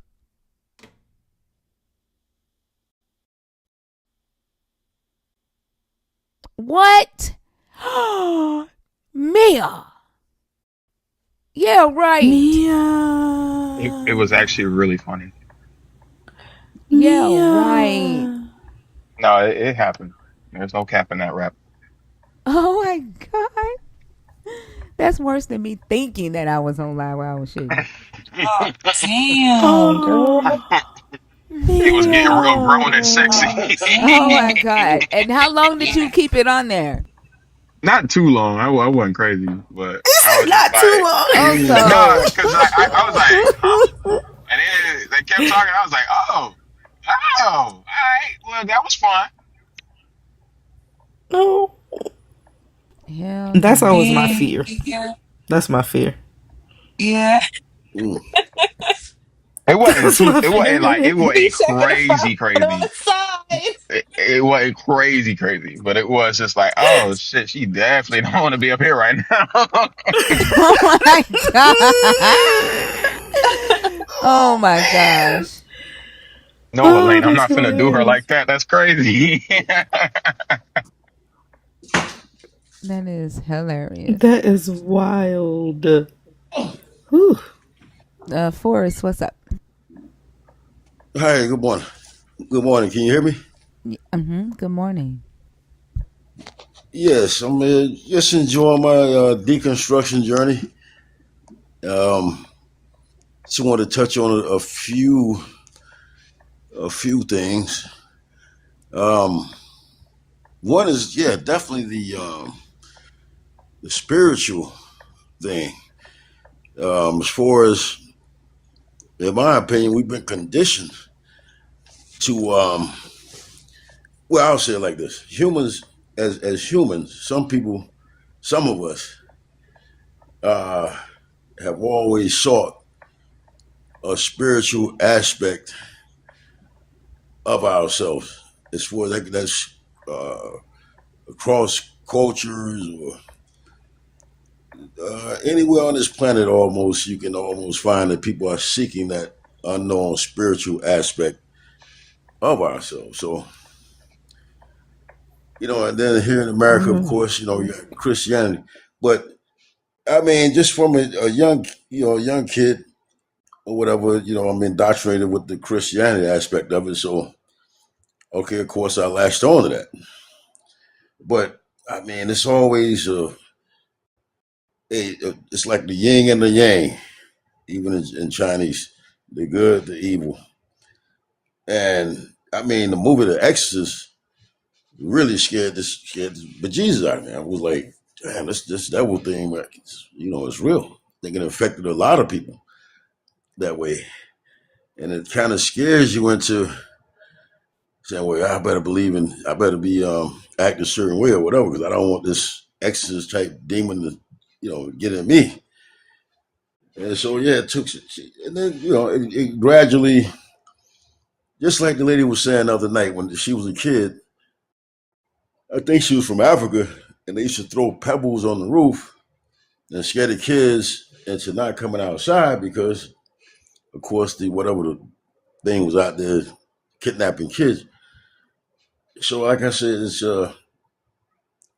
it's just a weird thing, and so the more I look into it as I grown, I'm saying,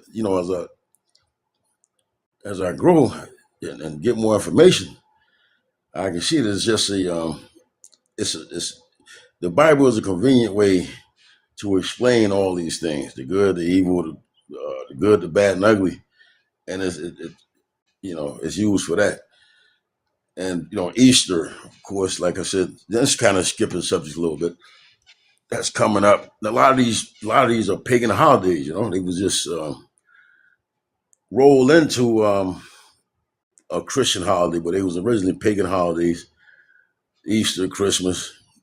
It's basically you only see people like once a year wearing their suits to Easter to church. And the egg thing is a fertility cult type thing, hide eggs, and all this thing. But I think society just perpetuate this idea to keep making money as far as trying to spook people out. Well, you don't want to go against it because you don't want to lose your soul and go to eternal damnation. So it kind of scares you into going back towards that. Um, and then just like the haunted house. I mean, I seen some when I a while back when I was still believing, halfway believing in the Christian thing, even though I wasn't going to church. But I mean, I had a horrifying experience once that I couldn't explain. It was as far as I was, in the house by myself at night, and I heard these. well, first somebody told me the building I was staying in was haunted. So that kind of prefaced everything. So one night I'm laying in bed and I hear some heavy boots. And this building's supposed to have been like what General Herkimer was leading some type of army or whatever. And the building was so old. But anyway, so I heard some heavy boots, like somebody was marching through my door. I was like, what the hell? I was in bed. I just pulled the covers over. I was like, what the hell is this? And then all of a sudden, the light went out. And I had one of these lights the old was that you pulled the string. You had to pull the string for the light to go out. So I was like, now what the hell is that? And so I didn't move. That night I didn't move. I was just in my covers like, what the hell is going on? You know what I mean? It spooked the hell out of me. So the next morning I got up and sure enough, you had to pull the string for the light. I pulled the string, the light went on again. And I went downstairs and actually neighbors they banging against my roof. They was like looking at me like I was crazy, like, because I thought they was like using a mop or whatever, hitting their roof, which would be my floor, and made the footsteps, but it wasn't them. So that kind of like solidified, like, okay, well, these things are real. You know what I mean? I couldn't figure it out, but today I don't. It's like superstitious. Like Steve Wonder said, if you believe in things you can't understand, superstitious. So I'm with Stevie Wonder on that one. And they got these ghost tours now. First was the Exorcist. Now they keep scaring people with these a lot of ghost tours, and it's a gimmick. To me, it's a gimmick. I don't believe in that type of stuff no more. And then they found one of these haunted houses, supposedly haunted houses, on a ghost tour, and they found out it was recordings in the house. In other words, it was a gimmick that they go on a certain floor, and the people will make knocks or whatever. You hear knocks on the floor like somebody's walking around in the house, and there was supposed to be nobody there, and it scared the people that was taking the ghost tour. So that was a gimmick, and that probably a lot of them are probably geared that way. It's a money making scheme. I mean, it was like a haunted house.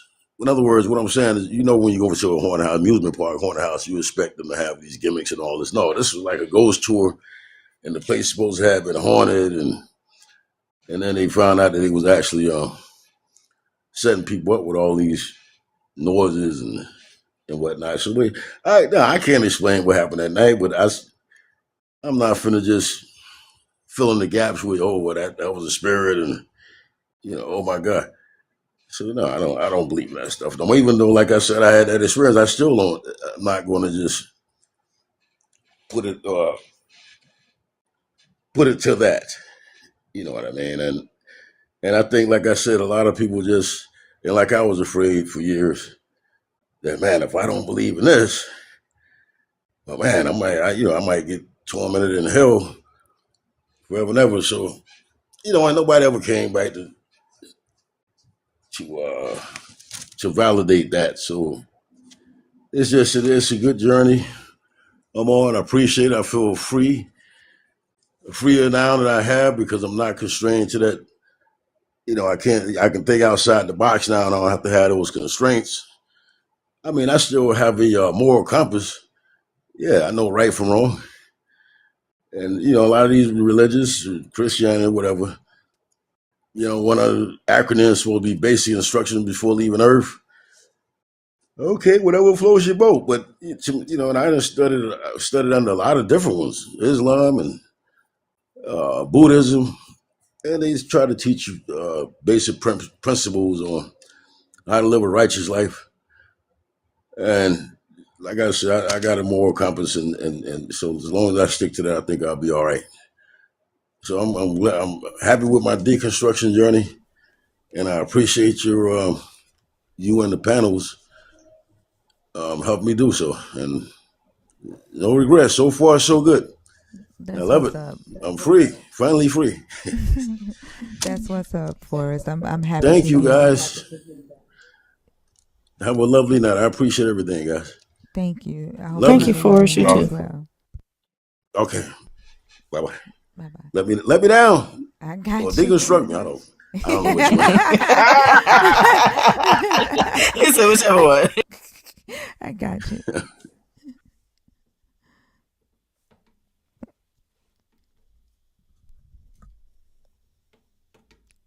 That's what happened to the people that were in the guest box? Did they get blocked? might have been. The dude kept spamming and shit. I tried to let him know, but I'm like it got handled in the comments. If you are a believer, if you're deconstructive, you're an atheist, the guest box is open.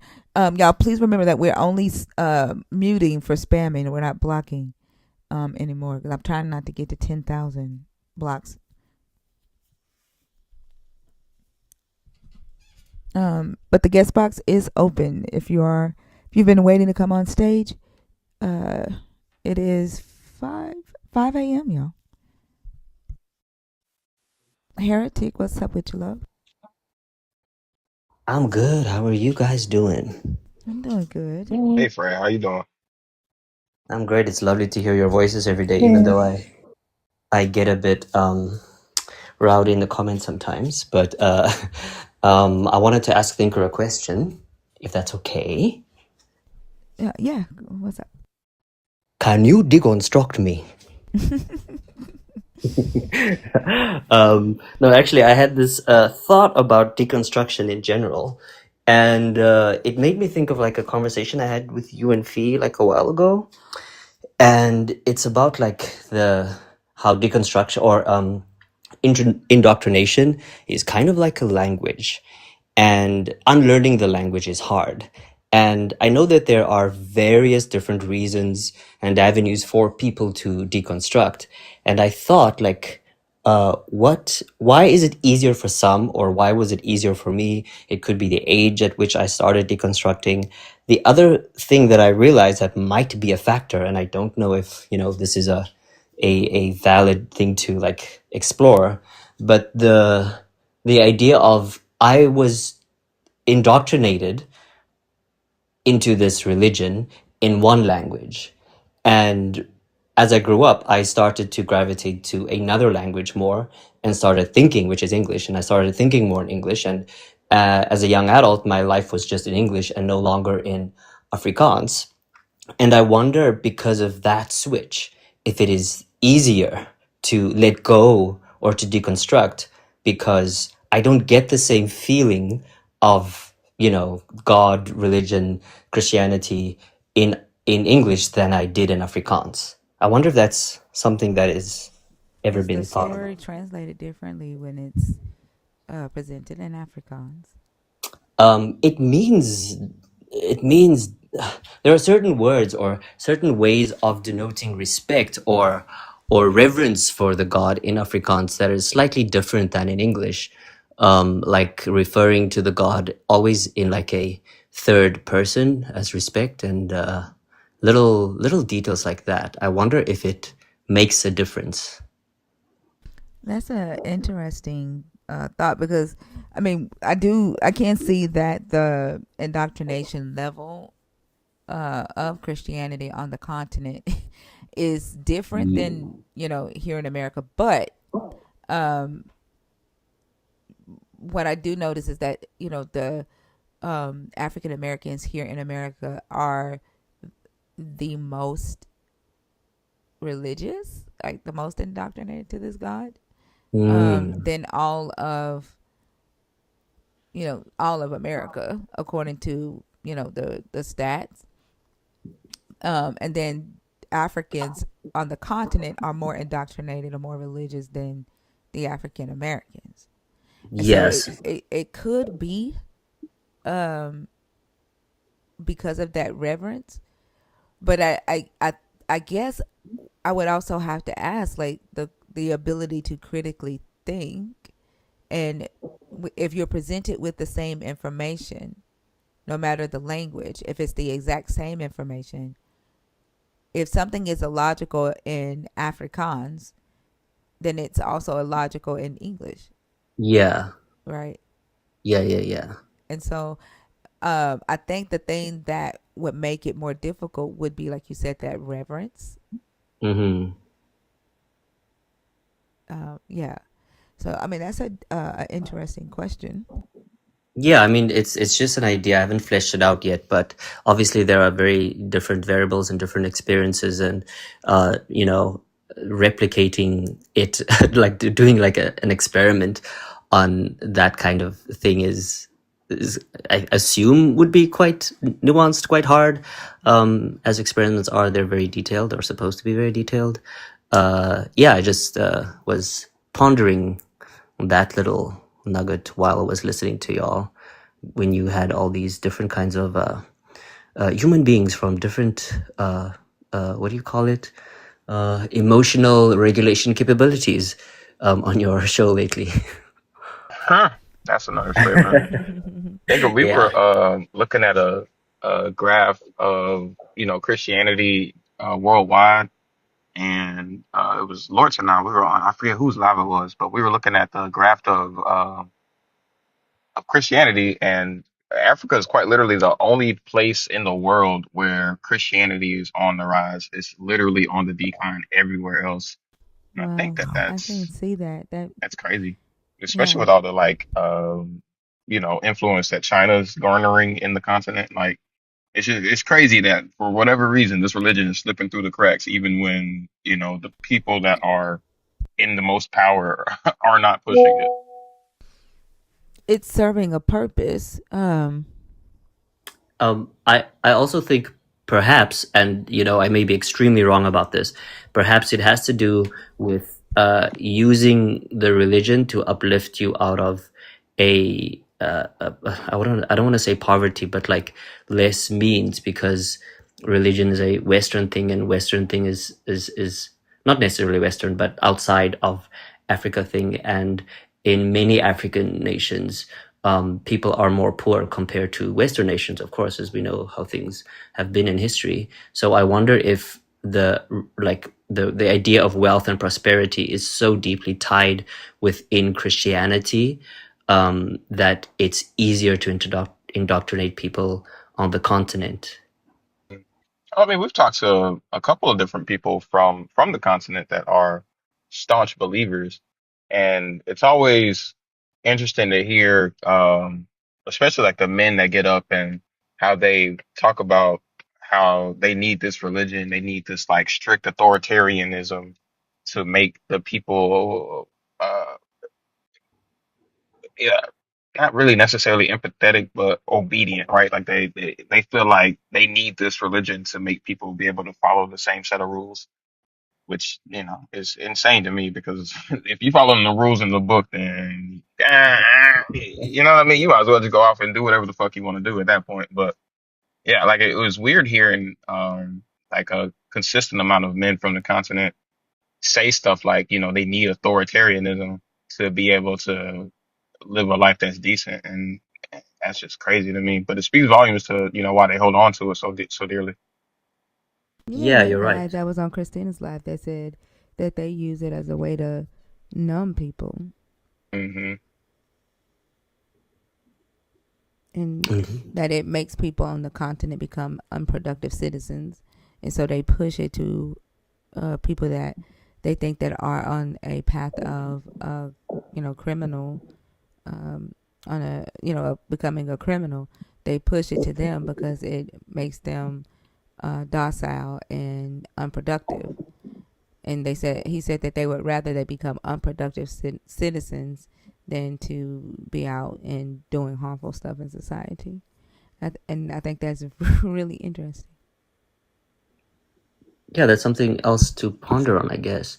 I wanted to quickly express to all of you, since listening to this live, all the information that all the panelists, from Lord to Ria to you to Lala, even what's his name? Also he's also funny. But all of you, Selena, everyone, it has helped me think in various different ways. It has helped my writing. It has helped my critical thinking skills, my ability to form arguments. All of these things have just been, in my opinion, improved a lot. But specifically what has improved is combining all of that, but also being compassionate. So yeah, that's what so far You're Alive has done for me. Well, thank you, Oh. Heretic. I'm happy to hear that. Yeah. Do you start the live earlier than usual? Mm-mm. Oh, okay. I No, we guess, started at 11 Central. yeah, which would be like 1 p.m. for me, I think. I'm not sure. Yeah, I can't do the math right now. 14 hours ahead. I'm 14 hours ahead, so that would be, yeah, about 1-ish or 2, something like that. Yeah, and I was just That's wondering. one. Yeah, 1. Okay. Yeah, that's all. I actually had an idea about whatchamacallit, free will, but I'll save that for when it is much more fleshed out and a bit more researched, and then I'll come up and get your opinion. That sounds good. Free will is their favorite topic to talk about. So It is, and it boggles my mind because it doesn't make any fucking sense. they're in love with their free will. Like They I, really I feel are. like though, as much as they talk about free will, it's very narcissistic to me. It's almost like them talking, so a vain person talking about their beauty. I feel like a Christian constantly talking about free will is vain. Like I don't know. It gives off that same vibe to me.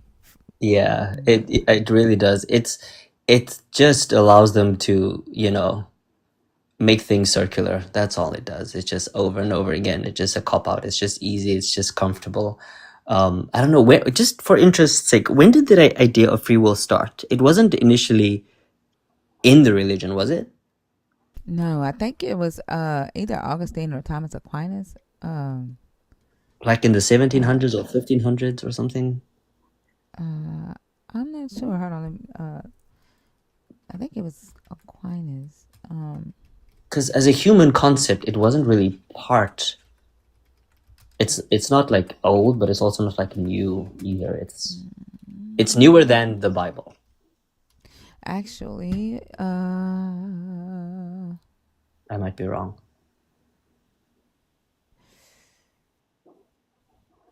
Aristotle. Oh, Aristotle. Okay. Yeah, but That he changes. didn't call it free will.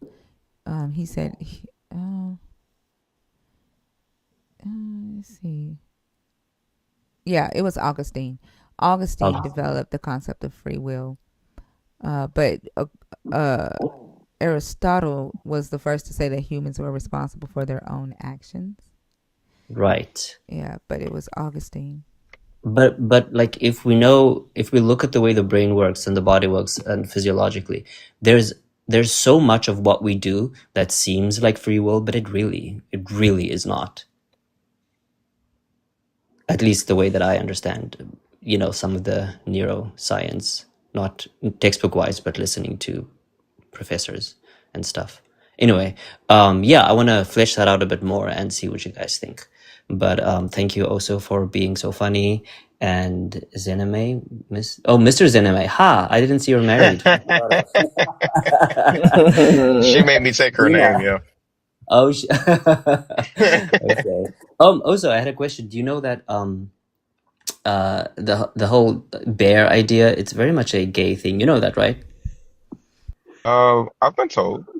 You've been told. Okay. I love that. I love that you are, that all the men that come up on Saint Thinkers Live, that you guys defend, either directly or indirectly, the LGBTQ. So if you're, what is it? Ferociously, because it warms my heart to see that, there are people who look, I guess for all of us, that people look out for us and that we look out for each other. So thanks.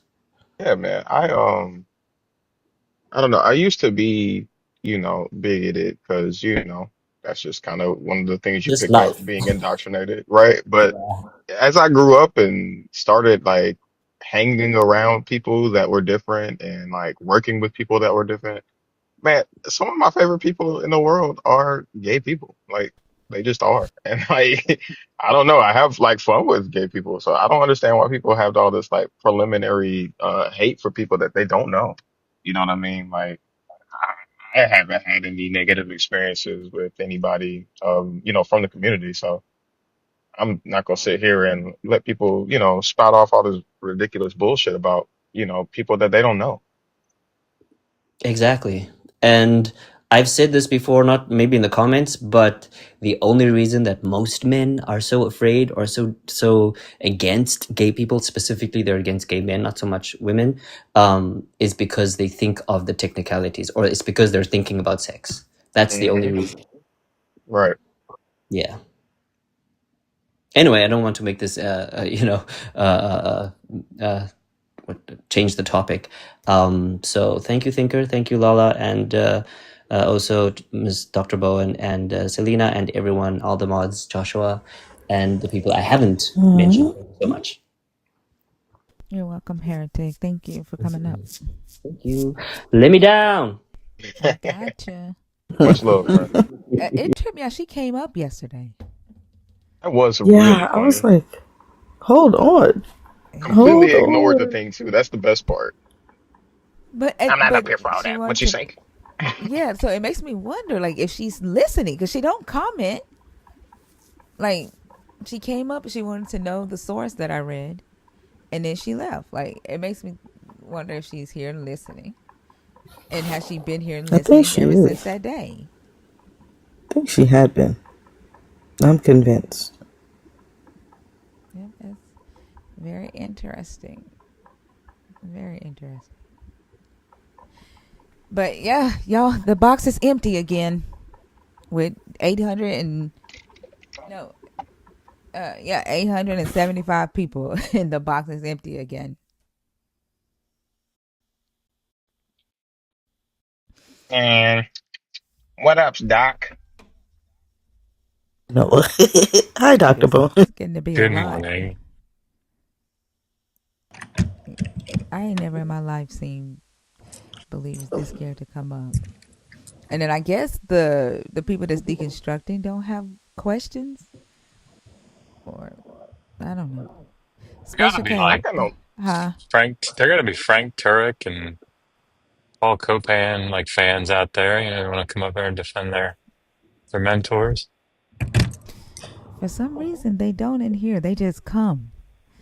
If you build it, they will come. That's what it feels like. Special K, what's up? Hello, how you guys doing this morning? Doing good. How Pretty are good. you? Amazing. Alrighty. Y'all will not believe this, and I got two people sitting back, been listening to your live this morning.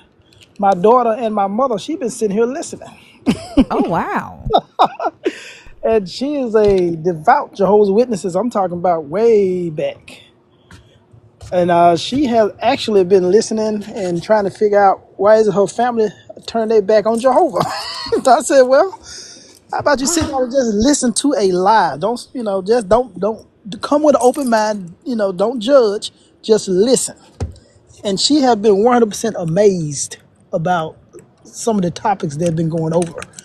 Some of the things that, even though she been a quote unquote, don't get mad, mom, a quote unquote student of the Bible for over 70 years, certain things in scripture you guys read, she didn't even realize were there.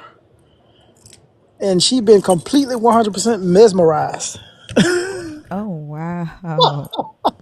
Shout out to her for listening, man. Like Yeah. that's Yeah. that's a that's a big thing. Exactly. If That's huge. if you guys understood my mother, you would understand what a feat it was for not only for her to sit down and listen, but not to just start yelling and screaming and leaving. She literally sitting here listening now. Now, I told you guys that my daughter's gonna make an announcement about, her sexuality at the family dinner and everything. I tried to talk her out of it, but she was determined. She wanted everybody to understand what she stood, her feelings, and that it is what it is, and the family can either accept her or not. When she made the announcement, everybody was shocked, and my mom literally physically passed out. Wow. Wow. She passed out. We thought, I didn't know, I thought maybe she was having a stroke or a heart attack, but she literally passed out when my daughter made the announcement. But the funny part about her announcement is apparently my dad and mom were the only one that didn't know. And me, obviously, we were the only three that actually didn't know. The rest of the family already knew. She had told them, or they just like, oh, we could see it.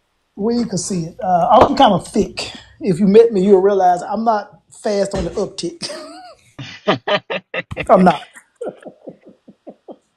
So all the I think things that that also she would speaks to that whole soul thing. Remember I was saying, like, if you get to know a person, right? Like, you can tell the energy of a person. Like, you can tell when a person likes what they like, right? Like, it's hard to hide when you're attracted to somebody or when you like a thing. Like, you can tell. That's why it don't make sense for them to be doing all this shit, like all this hatred that they like. You trying to force somebody into this box or into this mold because some Roman emperor or some Roman theologian in the Greco-Roman period said this is what is natural, or this is what man is supposed to be. And if they're not that, then you try to beat it into them, or yeah, some political figure. Like, it's crazy because they are who they are. But sorry, go ahead. yes, yes. And when she made the announcement, everybody looked around like, duh, except for me, my mom, and my dad. She told me, I didn't realize before that. And my dad just literally just got up and left. I hadn't heard or seen him or spoke to him since. And my mom called me and said, okay, now who is this thinker y'all be up early in the morning listening to? Because it kind of threw me off. I How said, did she know? my How daughter did she? told her. My daughter said, so first she was like, okay, is this thinker the person that's Oh giving my you god! I guys? wonder how many moms was like, "Fuck a thinker." I don't, I don't care what a thinker gotta say. I'm sorry. Go ahead. No, she said that this person led you astray. I said, no, I have been having doubts since I was in my teens. I just Oh manifested. shit. And my daughter had been telling her about you and, how efficient and accurate you are and how much knowledge you have with the Bible. She said, okay, well, two of my children, because you consider my daughter her child too, are leaving Jehovah because of this thinker. Let me see what she got to say. So she's been sitting here. We've been listening for about a couple of hours now. And she has been completely 100% amazed with the conversation that you have been. That's She had moved. that's She had. huge. So after my daughter made the announcement and everything, she was at the family dinner. Everybody was pretty much cool. Even my mother was like, "If that's who you are, I can't. That's who you are. There's nothing I can do. But I'm not going to disown my child," which was a complete 100% shock to me. I thought she was. W mom on that. W mom. And then I just want to say, mom, since you've been listening for the hours that you've been listening, think about the fact that you've not heard me say one time you don't need to worship your God or you shouldn't believe in Jehovah. It's the decisions that people make is on their own, and it's just a process of them thinking and questioning and allowing themselves to engage with what they learn and allowing themselves to expand their minds. So it's not me that's doing anything. It's everybody on their own engaging with the information on their own. And I just like with you making the decision on your own, despite what the belief system that you are in or were born into, you decided I'm not turning my back on my child, and that's a W for you. And it takes courage to do that. And so I want to say thank you. Thank you for being courageous She is and for smiling. loving your child. She is smiling and blushing now. She said that that was never an option for her. She said, remember when I told you when me and Miss Fee was having a conversation with you, she always called me, even though I disassociated myself and everything from the organization. She always would still call me and check on me. Of course, my dad is like staunch. He's another story for another day. But I prefaced her before the live even started. I said she's not going to ever tell you not to, and you made that a point all the time. I'm not telling you not to serve or believe in your God. I'm just giving you the facts about your religion and your Bible. That's it. and you have to make Exactly. your own decision on whether or not you want to continue. But yeah, my daughter and my mother, they've been sitting here like my mom got this long pad. She don't do the digital stuff. She just take notes, and she been writing notes the whole time we've been listening to the live.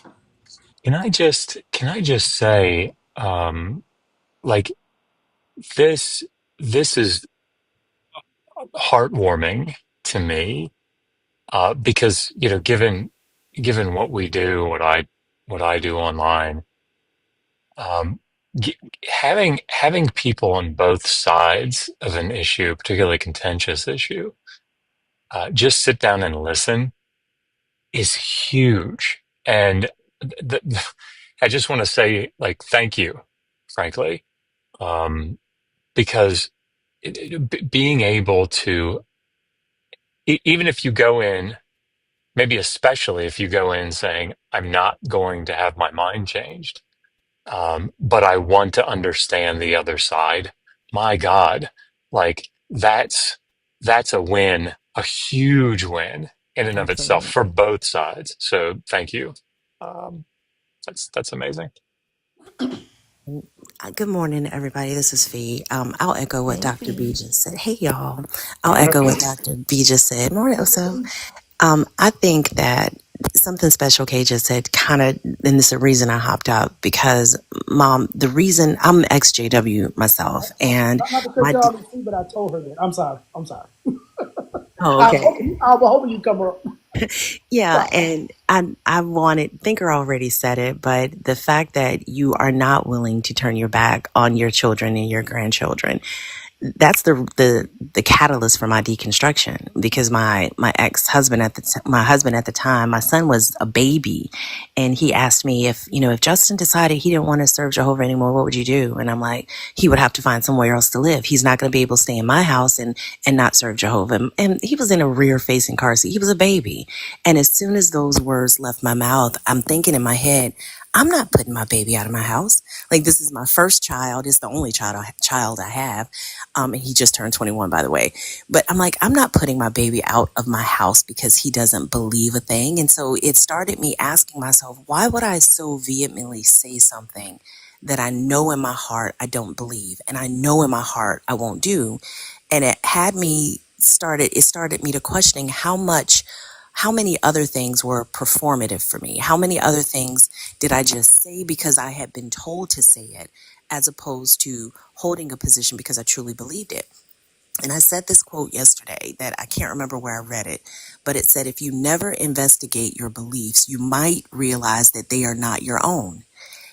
How many of the things that we believe are true are do we think they're true because we've investigated them, we've researched them, we know that they make sense and we do them, or compared to the things that we just accept because it's been handed down to us?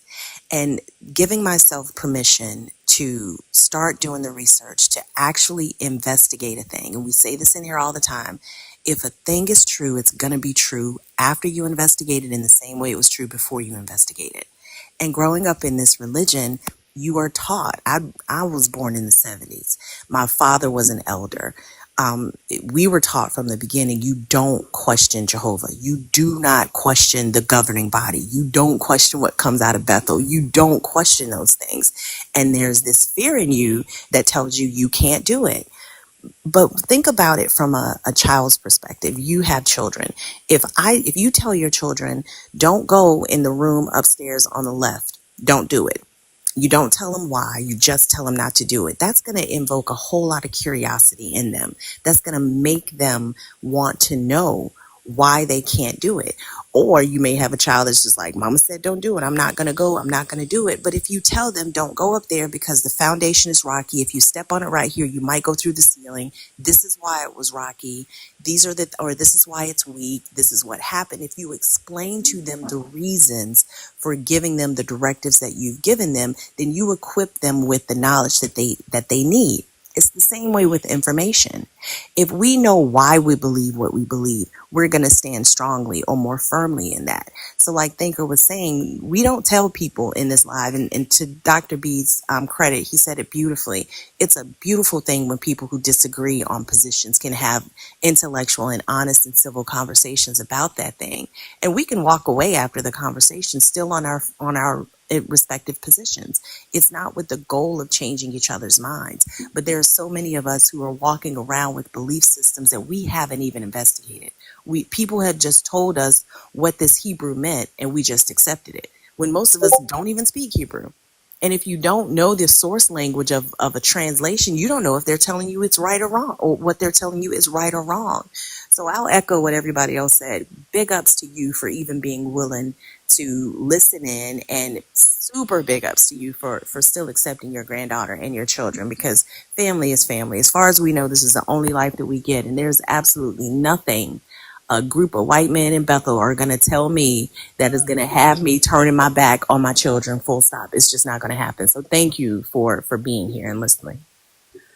Anybody that wasn't a Jehovah's Witness may not understand what she made, but her statement at the end was completely 100% powerful. Anything that came from Bethel, we took it as biblical law, period. And I told her, I said, I spoke to an ex Jehovah's Witness, Miss Phoebe, when we was talking, and we was sharing a lot of things. And I told my mom, I said, I'm going to get you a Mother's Day gift this year, regardless. Next year, excuse me. And she kind of still looked at me funny, but she was willing to, not because of me, because of my daughter, I'll be honest with you, to sit down and listen to this live. And she's been completely 100% mesmerized. Well, they say the grandchildren have a pull on hearts that children don't even have. Like, you love your children, but you love your grandchildren in a completely different way. Every grandmother I've ever spoken to has said that to me. It's something special to see them little people, the little humans that your little humans created. It's something special. Exactly. Yeah. Yes.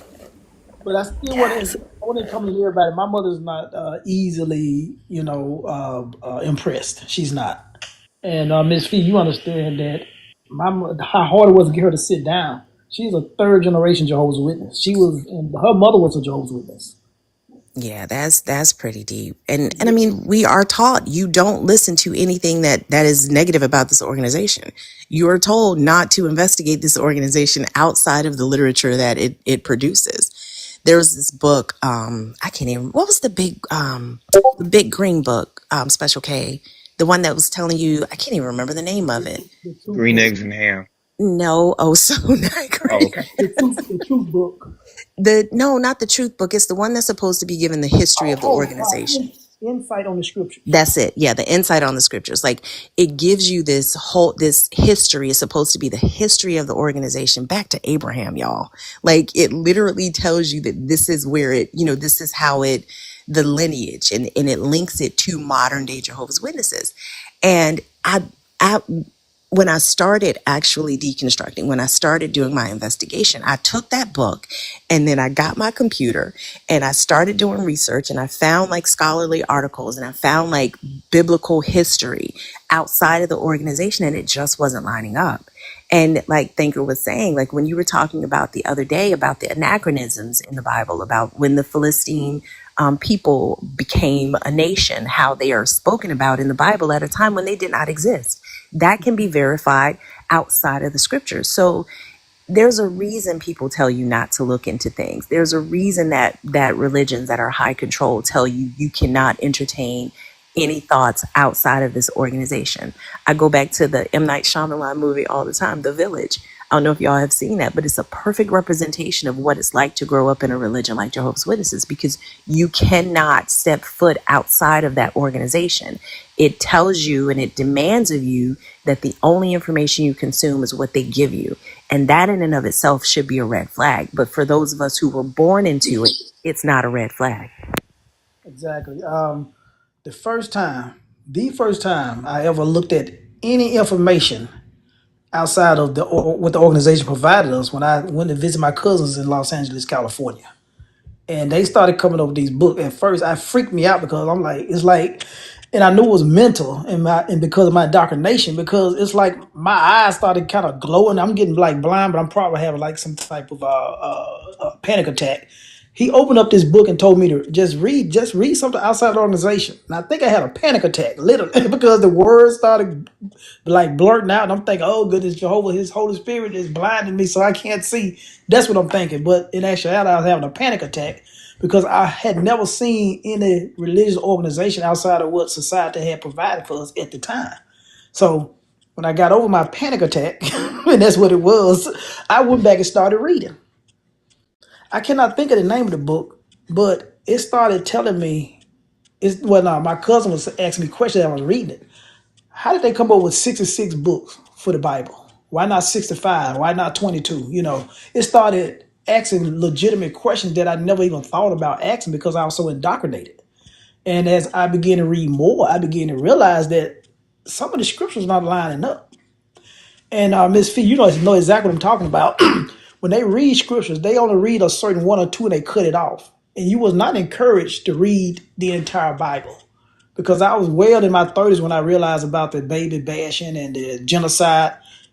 It's like I overlooked those scriptures and I haven't been reading my entire life. And so I was determined not. I was determined not to bring my kids up. None of my kids are indoctrinated. None of them. And I was determined not to bring them up that way. Now, my mom, hey mom, she studied with my daughter. She the one that kind of got my daughter indoctrinated, not me. I did not stop her when I should have. My point was I'm gonna let my daughter read this. I'm gonna give her other things to read. She can make a decision. And for a while, she started, going toward, the organization. But when she really began to read, and I really began to help her understand, don't just read what the organization give you. Read other things and compare the two. She started making her own decision that okay, it's something fish about all these religions, and that's what I came up with. Well, I think that's the beauty of this community, because even when Thinker brings up a resource, she'll give you the resource and say, go check it out yourself, go read it yourself. And I think that's what research is. If anybody is looking to understand a thing, find information that is for it, find information that is against it, and find a position that is neutral. Read all three of them and figure out what makes sense to you. But if you're only looking at research that validates the position you already hold, that's not research. If you're only consuming information that supports a position that you already agree with, that is not research. That is confirmation bias. And most of us don't realize most of our biblical studies have been confirmation bias, not research.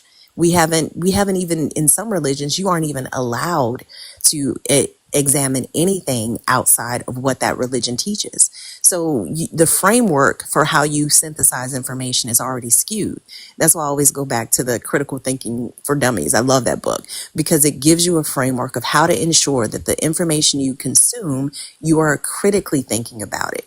And it helps you to identify your biases, which we all have. And it's just part of the process. But if ever somebody's pushing something and they're telling you don't investigate any information that talks bad about it, or encouraging you not to have that 360-degree view of the piece of information that they're giving you, to me, that should be an instant red flag. Can I ask a question? Genuinely curious about this. It seems like a sort of fundamental issue, one that would be like a glaring red flag. The name Jehovah itself, like how does the organization deal with the fact that Jehovah is, the word itself is a misreading of the Hebrew word Yahweh? Like how do they deal with that? The Or is it? you want that, Miss Fee? No, you can go ahead, Special. Based on our understanding is anytime something is not aligning or is a mystery or it doesn't make sense, the society, Watchtower Bible Tract Society, we call them no society, they pray on it. And then we just kind of wait on Jehovah to open the light, shed light on it in his own due time. But in the meantime, basically just do what you're told. But does everybody like? Maybe you guys do. I don't. I'm not, so the word Jehovah is it's a misreading of the four Hebrew letters of the divine name Yahweh. right? When the Masoretes, who were the ones that were copying out the text, when they added vowel points to the consonantal text, the four thinkers sitting there like, I know this. And thinker, you may have already gone through all this, but the four consonants of the divine name Yahweh are YHVH essentially. And but the Masoretes didn't want you to pronounce that name Yahweh out loud because it's the divine name. So what they wanted you to say instead was the word Adonai in Hebrew, which means like my Lord. So the vowels for the word Adonai, A-O, A, were added to the consonants YHVH. And because they wanted you to get to that word and say, these consonants don't go with these vowels. Oh, they want us to pronounce this other word, Adonai. But people that were engaging with the text didn't realize that. And they mixed the consonants for the name Yahweh with the vowels for the word, Lord, my Lord, which is Adonai. So you get Yehovah, which is not a word, right? It's it's like it's just not understanding what the Masoretes were doing. So the word Jehovah itself is just, it's not I mean, it is now, right? Because people started saying it, but its origin is it's just misunderstanding of what was written in the text. Yeah, they definitely don't teach that. They teach honestly that the mark of Jehovah's Witnesses being the right religion is the fact that they use his name. I remember we could go to the movies. Like my parents weren't like that super strict, but when Raiders of the Lost Ark came out, when they were looking for the Ark of the Covenant, and Harrison Ford was in there, and he was trying to figure out, like, you remember that scene where he's walking on the ground and he's stepping on the letters that coincide with God's name, and he looked up and he said Jehovah. Y'all, I'm trying to tell y'all, if that was not confirmation that we were in the right religion, that was the buzz of our congregation for a while, right? And then when like celebrities like Michael Jackson would, it was learned that it came out that he was Jehovah's Witness, or any other gospel song, which we couldn't listen to those either, but sometimes you would hear them on the radio and hear someone say the name of Jehovah. It was always just proof positive that we had it right, everybody else had it wrong, and now the name of Jehovah is spreading, but we were the ones who had it right. And it's all confirmation bias. So what you're talking about, Dr. B, linguistically, no, absolutely, that was never covered in any of the books. Like, and to Special K's point, I didn't realize until, like you, in my 30s, that there was a scripture in the Bible about slavery. And when I tell you I was a studier in this organization, but you don't realize you're only studying the verses that they're talking about from the platform. You're only reading through the lens of the story that they're telling you. Even the stories in my book of Bible stories are skewed, and that's a children's book of biblical stories. Like, those are skewed to their particular lens, through their particular lens. It's not telling the true story of what was in the Bible. There was a scripture, Miss Thinker, that you had read about, which I showed my mother in the New World Translation of the Holy Scriptures, which is the Bible that Jehovah's Witness organization used. And I showed it. I read it to her. My mother read it. Yeah, I'm sorry. I got to tell her, Mom. Let me tell her. She read that scripture 20 times, trying to get an understanding, because she said, I never read this before. She called one of the circuit overseers, asked her to make sure that I hadn't switched her New World Translation to trick her. So she went and called the circuit overseer, because my circuit overseer, my dad, they're real good friends. My dad is the coordinating elder at the congregation, which make him the lead elder at the congregation. He went and had to physically go get that New World Translation of Holy Scripture from the circuit overseer, because that's the only way she would believe it. And she took the circuit overseer's Bible and she read it again, and she read it again. She could not wrap her head around what she was reading. What scripture was it? I'm finna, she looking it up again now. But it was the scripture where you kept saying where the babies were getting dashed, and that scripture. Oh, Isaiah 13. Isaiah, yes, ma'am. Yeah. And she read it 20 times. She could not not read it. She read and trying to, you know, in other words, she said she'd never read that scripture before. And Right.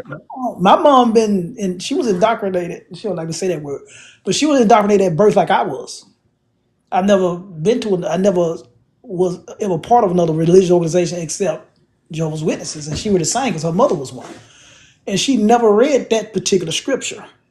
She said they gave reference to it in other contexts before it's her just reading it. And I didn't say that if Jehovah was real, he was evil. I didn't say that. I just allowed her, because I'm taking notes from you guys, I allow her to read it and come to her own conclusion about what is going on. What is Jehovah up to? Why, why is that good under any circumstances? Right. So that's like I said, that's why she been mesmerized the past few days. And like I said, she wouldn't look any, she would look at any other direction outside the organization, except when my daughter started talking to her about it, and she started kind of listening. And she was, like I said, she been telling her about you, Miss Thinker. She was like, I need to figure out who this thinker is and what's going on. But so far, she's been completely mesmerized, with your life. Well, I'm glad to hear that, she's I'm trying to get them open to talk, but to. they just sitting there ain't saying anything. Maybe Well, they're and that's, talking. hey, at least she's listening. At least she's listening, and that's a win for you, a win for your granddaughter, right? It's a win for us, just to have her being willing to listen. But Um, yeah, so I'm Miss happy Fee, that she can. can you testify to the people how hard it is to get a third generation Jehovah's Witness to listen to a live like this? People Yeah. don't understand what a big deal it is to have my mother sitting here listening. Yeah, and it's so interesting. I was thinking about this the other day, Special K, because somebody, I think it was yesterday, that when I mentioned Thinker was Kojic, and Thinker grew up Kojic, and the person that was on the stage was like, "Oh my goodness, yeah, Kojic is different." Like, it is so fascinating to me how internally each religion thinks that, or each member of a religion thinks that their experience is so unique.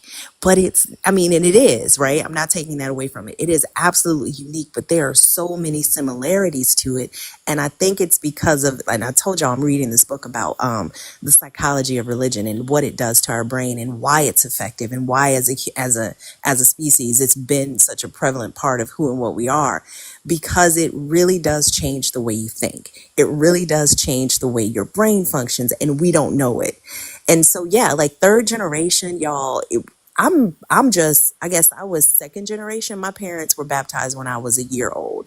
And my dad, before he became a witness, he was in the streets. Like I think he had like a eighth grade education, and grew up black man in the South. Like, he didn't have much going for him. So when somebody knocked on his door, and I believe he got it through his sister, he got wind of this organization through his sister, and his sister and his other brother, they all kind of latched onto it, and he did make positive changes. So my mother, who grew up, I believe, holiness, was like, oh, he's gonna start acting like a husband and being responsible, so she's gonna latch onto it as well. So I get it, right? But when you are a third generation, that means that y'all are in it. Like, you live it, you breathe it. You don't, you don't step foot outside of the parameters that are set by this organization. So, although I feel like my experience was very, very immersive, I can only imagine what mom's experience was like being third generation, and then think about the generations and how they behaved.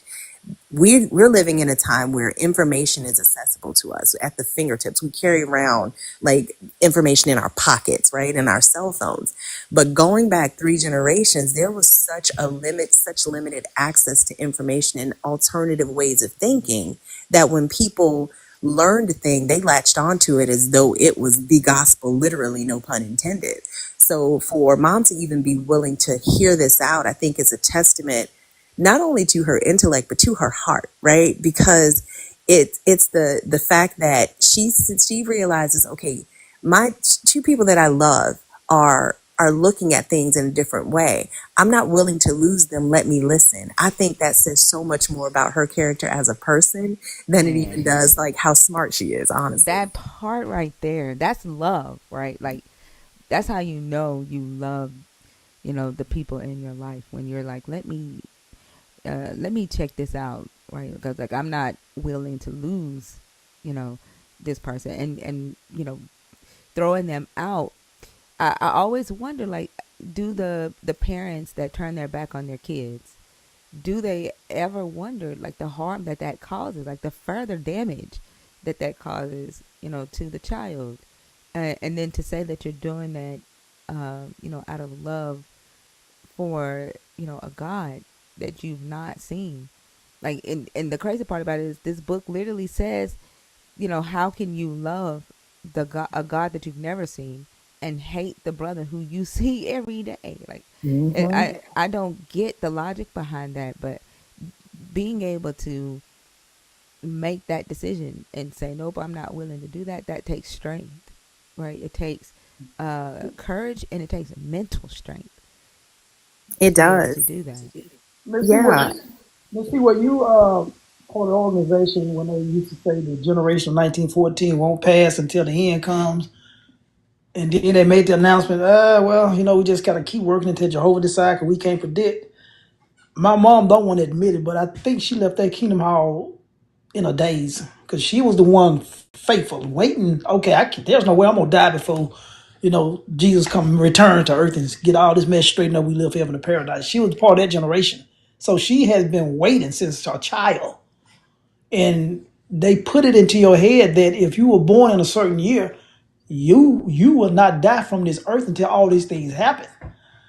Now, I say about maybe 10, 15 years ago, they changed it, saying, oh, well, no, the generation, because most of them are dead at that point anyway, they say, yeah, well, no, we're not going to rely on generations, just keep serving until Jehovah decide to come back.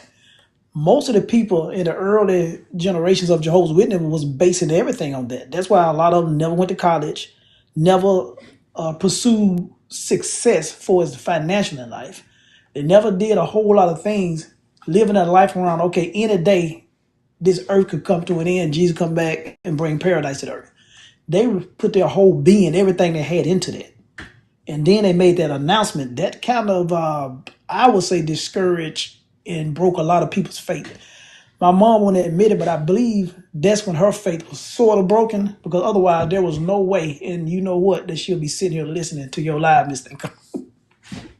I mean, there's been a lot of predictions that were made, by witnesses, a lot of changes, honestly. Like, and you don't see things through that lens when you're in it, right? Like you hear the term, oh, the light gets brighter and we have a change in, the way we understand things or policies or doctrines. I think I shared this the other day, how when they stopped charging the 50 cents for the watchtower and awake, I just knew at that time, I was like, oh yeah, the end's about to come now. Like, we got to give this away to people because they have to know it. Right. And when I researched it later and I realized that they had to do that for IRS reasons, so they wouldn't have to pay taxes. I'm like, wait, what? I And I would just, have researched that, Miss Fee, when you told me that, and I showed that to my mom. yeah. And I'm like, that was just smoke and mirrors. And I felt, honestly, I felt betrayed because I talked to my sisters. I'm the youngest of two girls, and both of my sisters, we grew up in the same house. They're older than me, so they may remember a little bit of life before Jehovah's Witnesses, but my dad was pretty strict with it. And I didn't realize how much more into it I was than they were, because I would say about how I was so scared of, every time anything on the news was talking about, a war or a conflict or argument or something in the Middle East. I'm like, oh, the end is coming.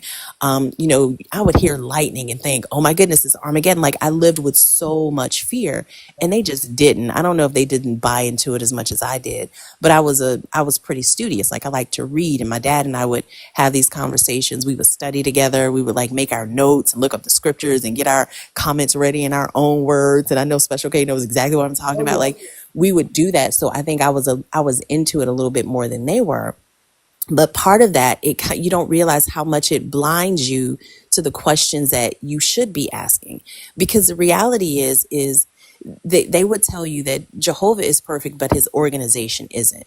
So if any updates were made, it was because, Jehovah just gave them some new information. But now I'm thinking, well, if he's perfect and he is outside of time and he knows everything, why wouldn't he give you the correct information from the beginning? Why would there ever be a need for updated information if this is truly coming from an all-knowing God? And it just made, the deeper I looked and each layer I pulled back of this onion, the more human these beliefs seemed.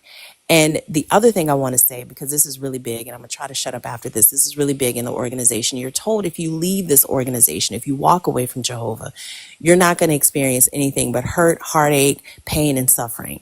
And that is just not true. I say all the time, not only this community, y'all know I love this community, but even in my IRL life, in real life, the friends that I have made are people that I would give my social security number to. And these are worldly people, y'all. These are, and mama knows what I'm talking about. Exactly. You're told that there is no love, there is no trust. There's just, they make you think that you step outside and it's going to be people trying to stab you in the back, left, right, and center. That has not been my experience. But when you shore yourself up with the ability to have internal discernment, one that's rooted in reality, one that's rooted in logic, one that's rooted in reason, when you come into contact with a person, like, yeah, this person's, they're decent. They're showing who they are. I'm not trusting them because of a label they're wearing or who they're telling me they are. I'm seeing them based on their actions. And I found that in my real life and in this community, which is so loving and accepting and warm and welcoming. So again, I'm so glad that you're at least willing to just lend an ear to what we're discussing in here. Well, I'm gonna have to get ready to go to work. And like I said, Miss Fee, Miss Thinker, you guys, like I said, I'm gonna ask my mom if she's gonna sit in on another live. that'll be good and cool. But like I told her, just not that we don't want you to serve Jehovah because that'll be your choice, but we want you to just research what you're reading. Don't just stick to all the literature, the organization, because and Ms. Fee understand what I'm saying. They flood you with so much literature and information that they don't want you to have time to do any research outside of the organization to compare notes with people people that actually have knowledge about the Bible. They want you to have the one-sided view that they give you based on their literature. So, but anyway, guys, you guys are awesome. I listen in every single time you guys are on the air. And I'm gonna have to get to work, so let me out, let me down. Thank you, Special K. Thank you for coming up and sharing that. Mom, thank you for listening, and I hope one day that we get an opportunity to talk to you. Have a great day at work, Special K. All right, y'all have a good one. Bye. Have a good one, man. That was so awesome. Yeah. That was awesome. Yeah, y'all don't realize, like 3 generations deep. Oh, it is like feet in concrete.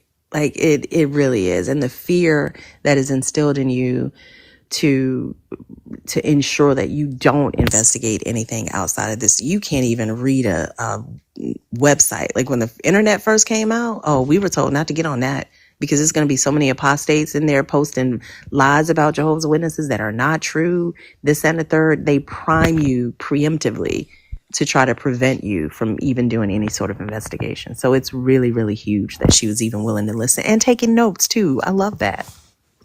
Yeah, we were told not to read any of the apocryphal texts, that they were demonic. Really? And and that the Talmud was demonic. Like all we could read was the Bible when it came to like religion and faith in Jesus. Nothing but the Bible and the Matthew Henry commentary and the Strong's Concordance. Those are the only books that we could use. Wow. And then I learned that Matthew Henry was racist. And it's so crazy. The books that we were studying, the people that wrote the books were not on our side. But we are learning from them. Like that was so crazy on what morality is and how we supposed to live our lives. And they were never for us. Like that was crazy. Yeah, like it shook my core when I found out that there were segregated congregations of Jehovah's Witnesses. It shook my core when I found out that there were congregations in Georgia where I grew up that completely shut down because the white witnesses were like, no, I'm not going to the Kingdom Hall with black witnesses, because we are taught as an organization that no, this is the organization of love. You find Jehovah's Witnesses in every country in the world. That was also a testament to the fact that they were the true religion, the fact that they crossed continents, and their doctrines were preached in different languages and things like that. Like, they had all of these reasons that validated the fact that they were the one true religion. And when you're brought up in that and you go to these congregations and you go to the conventions and the international conventions where you've got more than one language being spoken, all of these things, you're like, oh my goodness, it must be true. This is God's worldwide organization. And you don't know to ask the questions that you don't know to ask. So yeah, it's indoctrination at its best. So yeah, it's crazy to see that those parallels exist in other religions as well. I just want to say that I caught those of you that were in the guest request that were typing while Special K was up. Okay, talking about let you up. As soon as Special K dropped and I opened the guest request, it's been open. I saw y'all drop. And so you're like, y'all do this on purpose. Like that's ridiculous. That's hilarious to me. Because it's like y'all doing it for show. And then you make sure that you're not in the request when it's time to bring up a new guest. And then as soon as I bring up another guest, you're going to get right back in the comments talking about, let me up. She won't let me up. Like it's a game. I think they think they're gonna get you to rush a conversation to its end. But they, like, the thing is that they were in there till he dropped, and when he dropped, they ran. Mm-hmm. That's crazy. And then if you hit request again, I'm gonna block your ass because that don't make no sense. Nick Patterson, how are you? I'm good, man. I'm up early. You know, God just happened to wake me up this morning early, I guess. I'm good. God woke How you y'all up doing? early? Yeah, I'm up. I'm living. Yeah, I So think when you wake up late, does he ever wake you up late? No, that'd be me. That's my flesh. How? Like, so you have power. Hold on. So you have power to wait, Nick. Let me ask you a question, okay? Yeah. So you have power to wake yourself up sometimes? No, I don't, because I know a lot of people. Okay, hold on. Let me ask again. Hold on. Let me ask the question again, okay? Mm-hmm. Does God wake you up late sometimes? No, that'd be my flesh. So you do have power to wake yourself up sometimes? He'll wake me up and I go right back to sleep. But if he wakes you up, and hold on, Nick, hold on. Yeah. If he wakes you up and you go back to sleep, that means that you need to wake yourself up, right? Again? Yeah. So he doesn't have to come and wake you up the second time. I know a lot of people didn't wake up. They stayed and they didn't come. They went out. Nick. Yeah. So he doesn't have to wake you up the second time? Yeah, I mean, I got life in me, yeah. So that means that he woke you up late, not your flesh. Well, sometimes your flesh don't want to get up, is what I'm saying. You know how you wake up and you like, you're supposed to be up. You got things to do, and I be lazy and I look back down and I end up being late for work. Should have got up. Yeah, but ain't that God's fault then? Is that who? If God woke you up early, hold on, right? So it's God's fault that you woke up late. Yeah. I just didn't do it the right way, basically. You didn't do what right? Get up when I was supposed to. It ain't about you getting up. It's about you waking up, right? Yeah. So you said that God woke you up early, right? Yeah. So you give him the credit for waking you up early. Yeah. But you want to take the blame for you waking up late?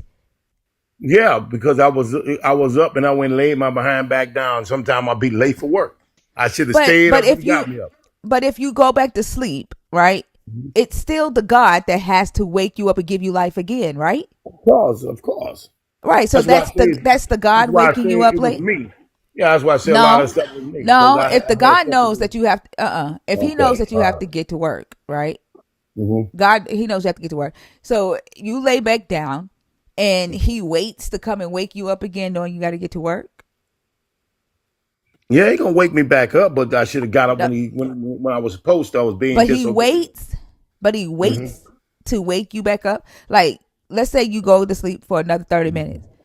Why does He wait 30 minutes to wake you up? Why don't He say, "Get up, Nick. You got to go to work. Like, I'm He here. do. Get That's up." what I'm telling you. He do tell me that, and I'll be lazy. You So, know. do you hear what I'm saying? Yeah, I understand what you're saying. He still Like, give me if life regardless. but He's Yeah. not the like if you can wake yourself up, right, after you No, some days I miss His can't wake first. myself Hold up, on, hold baby. on, Nick. Hmm. If you can wake yourself up after He initially comes and wake you up, and you go back to sleep, and then you got to wake yourself back up, then that means you have power to wake yourself up. Man, I ain't got power to do nothing. I really don't. So I'm then curious. then he's responsible for waking you up late. You know, sometimes we just hard headed and we No, disobedient. it's That's not what him. It's not you. It's him. Like, either way, you don't have life. You I don't even don't. have like, you don't have life to be hard headed because you got to wait on Him Yeah. to come wake you up. Well, that's true. Yeah, so it's Yeah. him. It's Okay. His fault, not yours. Okay. Do you think God wakes everybody up? What you mean by that? Yeah, everybody. You got life in you. You still living. So back in the day, he was waking up Adolf Hitler. Yeah, bro. All humans. God was waking up 'Cause Hitler every I morning. know you know anybody that didn't wake up. I know people that went to sleep and didn't wake up at all. Sure, but that's not what I'm asking about. I'm asking Yeah. about whether or not you think Adolf Hitler was being woken up by your God. I don't know where you're going at with that one, but I studied on Adolf. What are you saying? He's still I'm, a human I'm being. He literally still just had life asking in you, him. in your worldview, do you think God wakes up everybody? Yeah, Okay, yeah. yeah. So what was the purpose of him waking up Adolf Hitler every morning when he was Because persecuting God's favorite people? you think that was God's perfect. That ain't God's people. Who, That who's wasn't not? God's people. Them people that's Why? over there in that land. Are you serious? Wait, Why so are your Jewish God don't people like not white God's people? people? No, that's not what I said. You know what he said? You know what that H. Guru said about I'm them sorry. people that was there? Wait, I thought all That's not people were God's God. I people. thought all people were His people. No, he's saying chosen people. That's not them. Are they That's not. Jew? Are they Jewish? No, they're not. There's no such thing as ish. See, that's why I study a lot of Literally, history. do you not understand Yeah. why the issue there? Like, do you not understand that the word Jew was a slur? I know that his name Yeah. was So why? So Yahuda. no, His name, there's no nobody J's in Hebrew. Uh like no. huh. I said, do you understand that the word Jew, right, was a slur? Is my Yeah, of question. course. Because that Yeah. was So like, why behind are you so Jacob's focused son. on the Jewish? Like the reason why Because they call his them that name is was not. His because name the was not reason Ish. why I'm talking, Yeah. Nick. Okay. The reason why we say Jewish is so that Hmm. we don't have to use a slur. We don't call Okay. them by the slur. Historically, Ish is in Europe. Okay. English, Scottish, What? Irish. The Ishes is European people. He Ishes said are European English, people? Scottish, They, Irish. He said those English, Ishes. Scottish, Irish. Yeah. British. That's those Ishes are in Europe. That's What not the God's fuck? people. Who like are you God's people? Yes, I am. You're a Hebrew Israelite. Yes, I am. And According to and scripture, and do I you go am. by according to scripture? According to Yes, I am. scripture, the Israelites were Mesopotamian. You're not that. No, there was not. Abraham is from Kenya, baby. Show me in the scripture where it says Abraham is from You Kenya. dumb fuck. Listen. I'm No, no, gonna no. say this. So, hey, take me to the scripture. I want to learn. Take me to the scripture where it says Go Abraham was from read Kenya. Genesis. Read Genesis 15:12. Let's read it. Okay, all right, hold on. And how long we been here? We've been here 400 years, right? 2019 made 400 years. Just read it. Listen, Hold on. baby. Wait. Hold on. Oh my gosh. I study history. I don't get into all that. Okay, sure. I Okay. don't get into all that religious Okay. All bullshit. right. All Thinking right. you All don't remember right. Yeah, when Yahweh visited Abraham and they ate fufu? yeah. I don't get into Let's I don't see. get into religion. I get in reality. Okay. I don't fool with All all right. this. All right. Let's see. Oh, Nick. Yomer Elohim Yad Tada Ki Ger Yehovah Zarek Be'aretz lo lehem va'avadum va'anu otam a'arev mirut mut.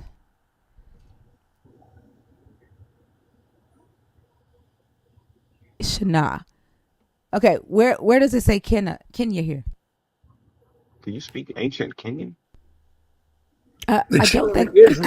I was speaking Kenya. I was reading Hebrew. Okay, But where does where's it say Kenya? Okay, let me explain something to you. Where's Egypt located? What continent is Egypt in? I'm sorry, but you told me to go to Genesis 15:12. I'm trying to find Kenya here. Okay. No, that's not what that I was explaining to you about who we No. are You said and you who I go by am. scripture. I'm I sorry, know who I am. Nick. You said you go by Mhm. scripture. You said you go by scripture. Because I they got asked history. you, Listen, Nick. I I do go asked you by to take scripture, but then Nick. Okay, so Nick, you we're gotta in the listen, dog. scripture. you're We're not in letting the me talk. scripture. No, I because you're It's say trying go good to for to the you're listening. trying to deflect. 15:12. You're trying to deflect. No, I I'm not asked you trying to to. take me to the scripture that You says want to? I'm that not trying to I debate. asked you to take I me don't to the have time. scripture that's like literally you. So I you just don't go told by you how scripture. I know you said. So you don't go by scripture. Like I asked you to take me to the scripture where it says that the Israelites are from Kenya, that Abraham was from Kenya. You told me to go to Genesis 15:13. I'm there, right? I'm reading it, and I'm reading it in the Hebrew so that I can find it. Like where does it say Kenya here? Moshan. I almost choked. Did you see what she? I'm done. Because Oh my gosh. my question would be like, why are we reading the original text in Hebrew when Hebrew is not the language of Kenya? If that's where he's Because saying you that never these people were studied originally. history about our people. That's what I'm trying to tell you. That's what's wrong with African Americans. They don't know nothing about who they are. They lost. Nick, Nick, Goodbye. don't. I Think Why? just about it. think that Eagles are Kenya, when running. that's We Kemet, why need a song for them when they start running and they I'm can't not defend running. their I'm just stance. saying You just said most African goodbye. Americans are You some of just the said dumbest goodbye. damn people. Like we They've literally never. are asking you. We are asking you to show us with resources. I went to the source you told me to go to. I'm asking you now, right? From this Hebrew text, which word means Kenya? Why are you running? I went to the source you told me to go to. And I also thinker, like, it's something to be said about making a claim, right? Not substantiating that claim and then just calling everybody dumb who won't accept what you've said and then leaving. Like, that's just not how verification works. Thinker went to the scripture that you asked her to go to, and she read it in the original language that it was written in. And all she's asking you for is to connect that to Kenya. I don't think that's a hard ask. Kenya, Kemet, kinesiology. You just gotta think outside the box. You forgot the ish. cause shitty, You're right. it all works. I'm not sure Nick knows he's on mute though. Look You're around, on Nick, you're mute. You on got to mute. come off mute. You got to come off mute. Oh, I'm sorry. I tried to send you an invite. You got to hit the microphone, Nick.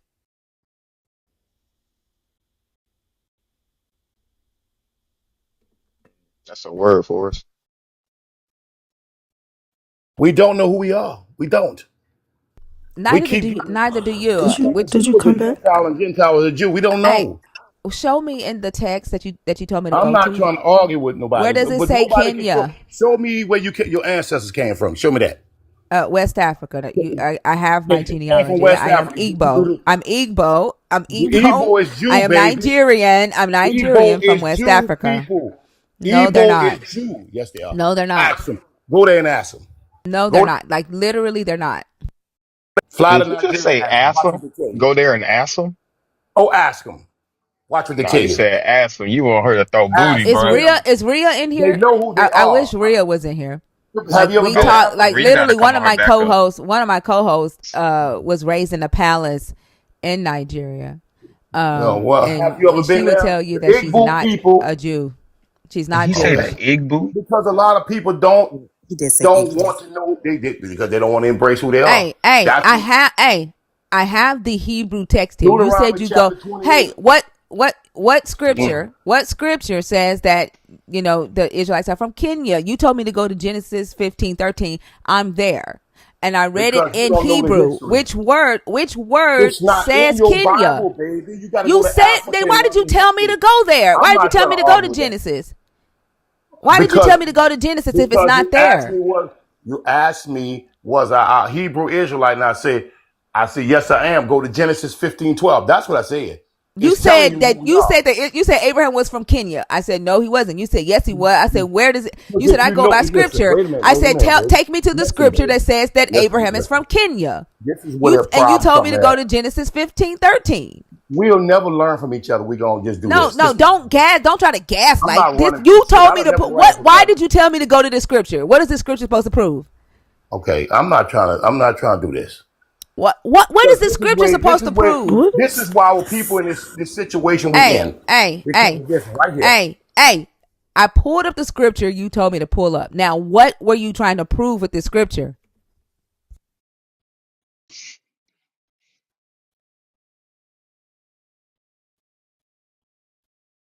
Are you there?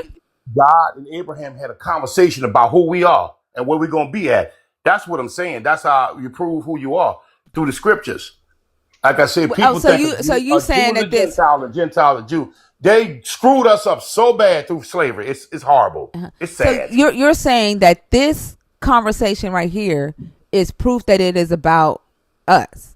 Yeah, yeah. And what about this scripture Most that is African proof Americans I that it's show it to, about they us? know it's us. They all immediately know it's us. I'm sorry. Because nobody fits in this. What about this scripture is proof that it was us? Because nobody else went through this particular thing about the Nobody else was 400 years. What? enslaved. No Nobody other else. people. No, they didn't go through this particular thing in this particular place. What particular thing? Strangers in a foreign land? No enslaved, oppressed, and afflicted for 400 years is us. Like Nobody else went through literally, that. how long ago was Nobody in slavery? history went through that Nick, crap but us. Nick, how long ago was slavery? How long ago did slavery end? Slavery was 500 years ago. Started 500 years ago. And I'm 1619.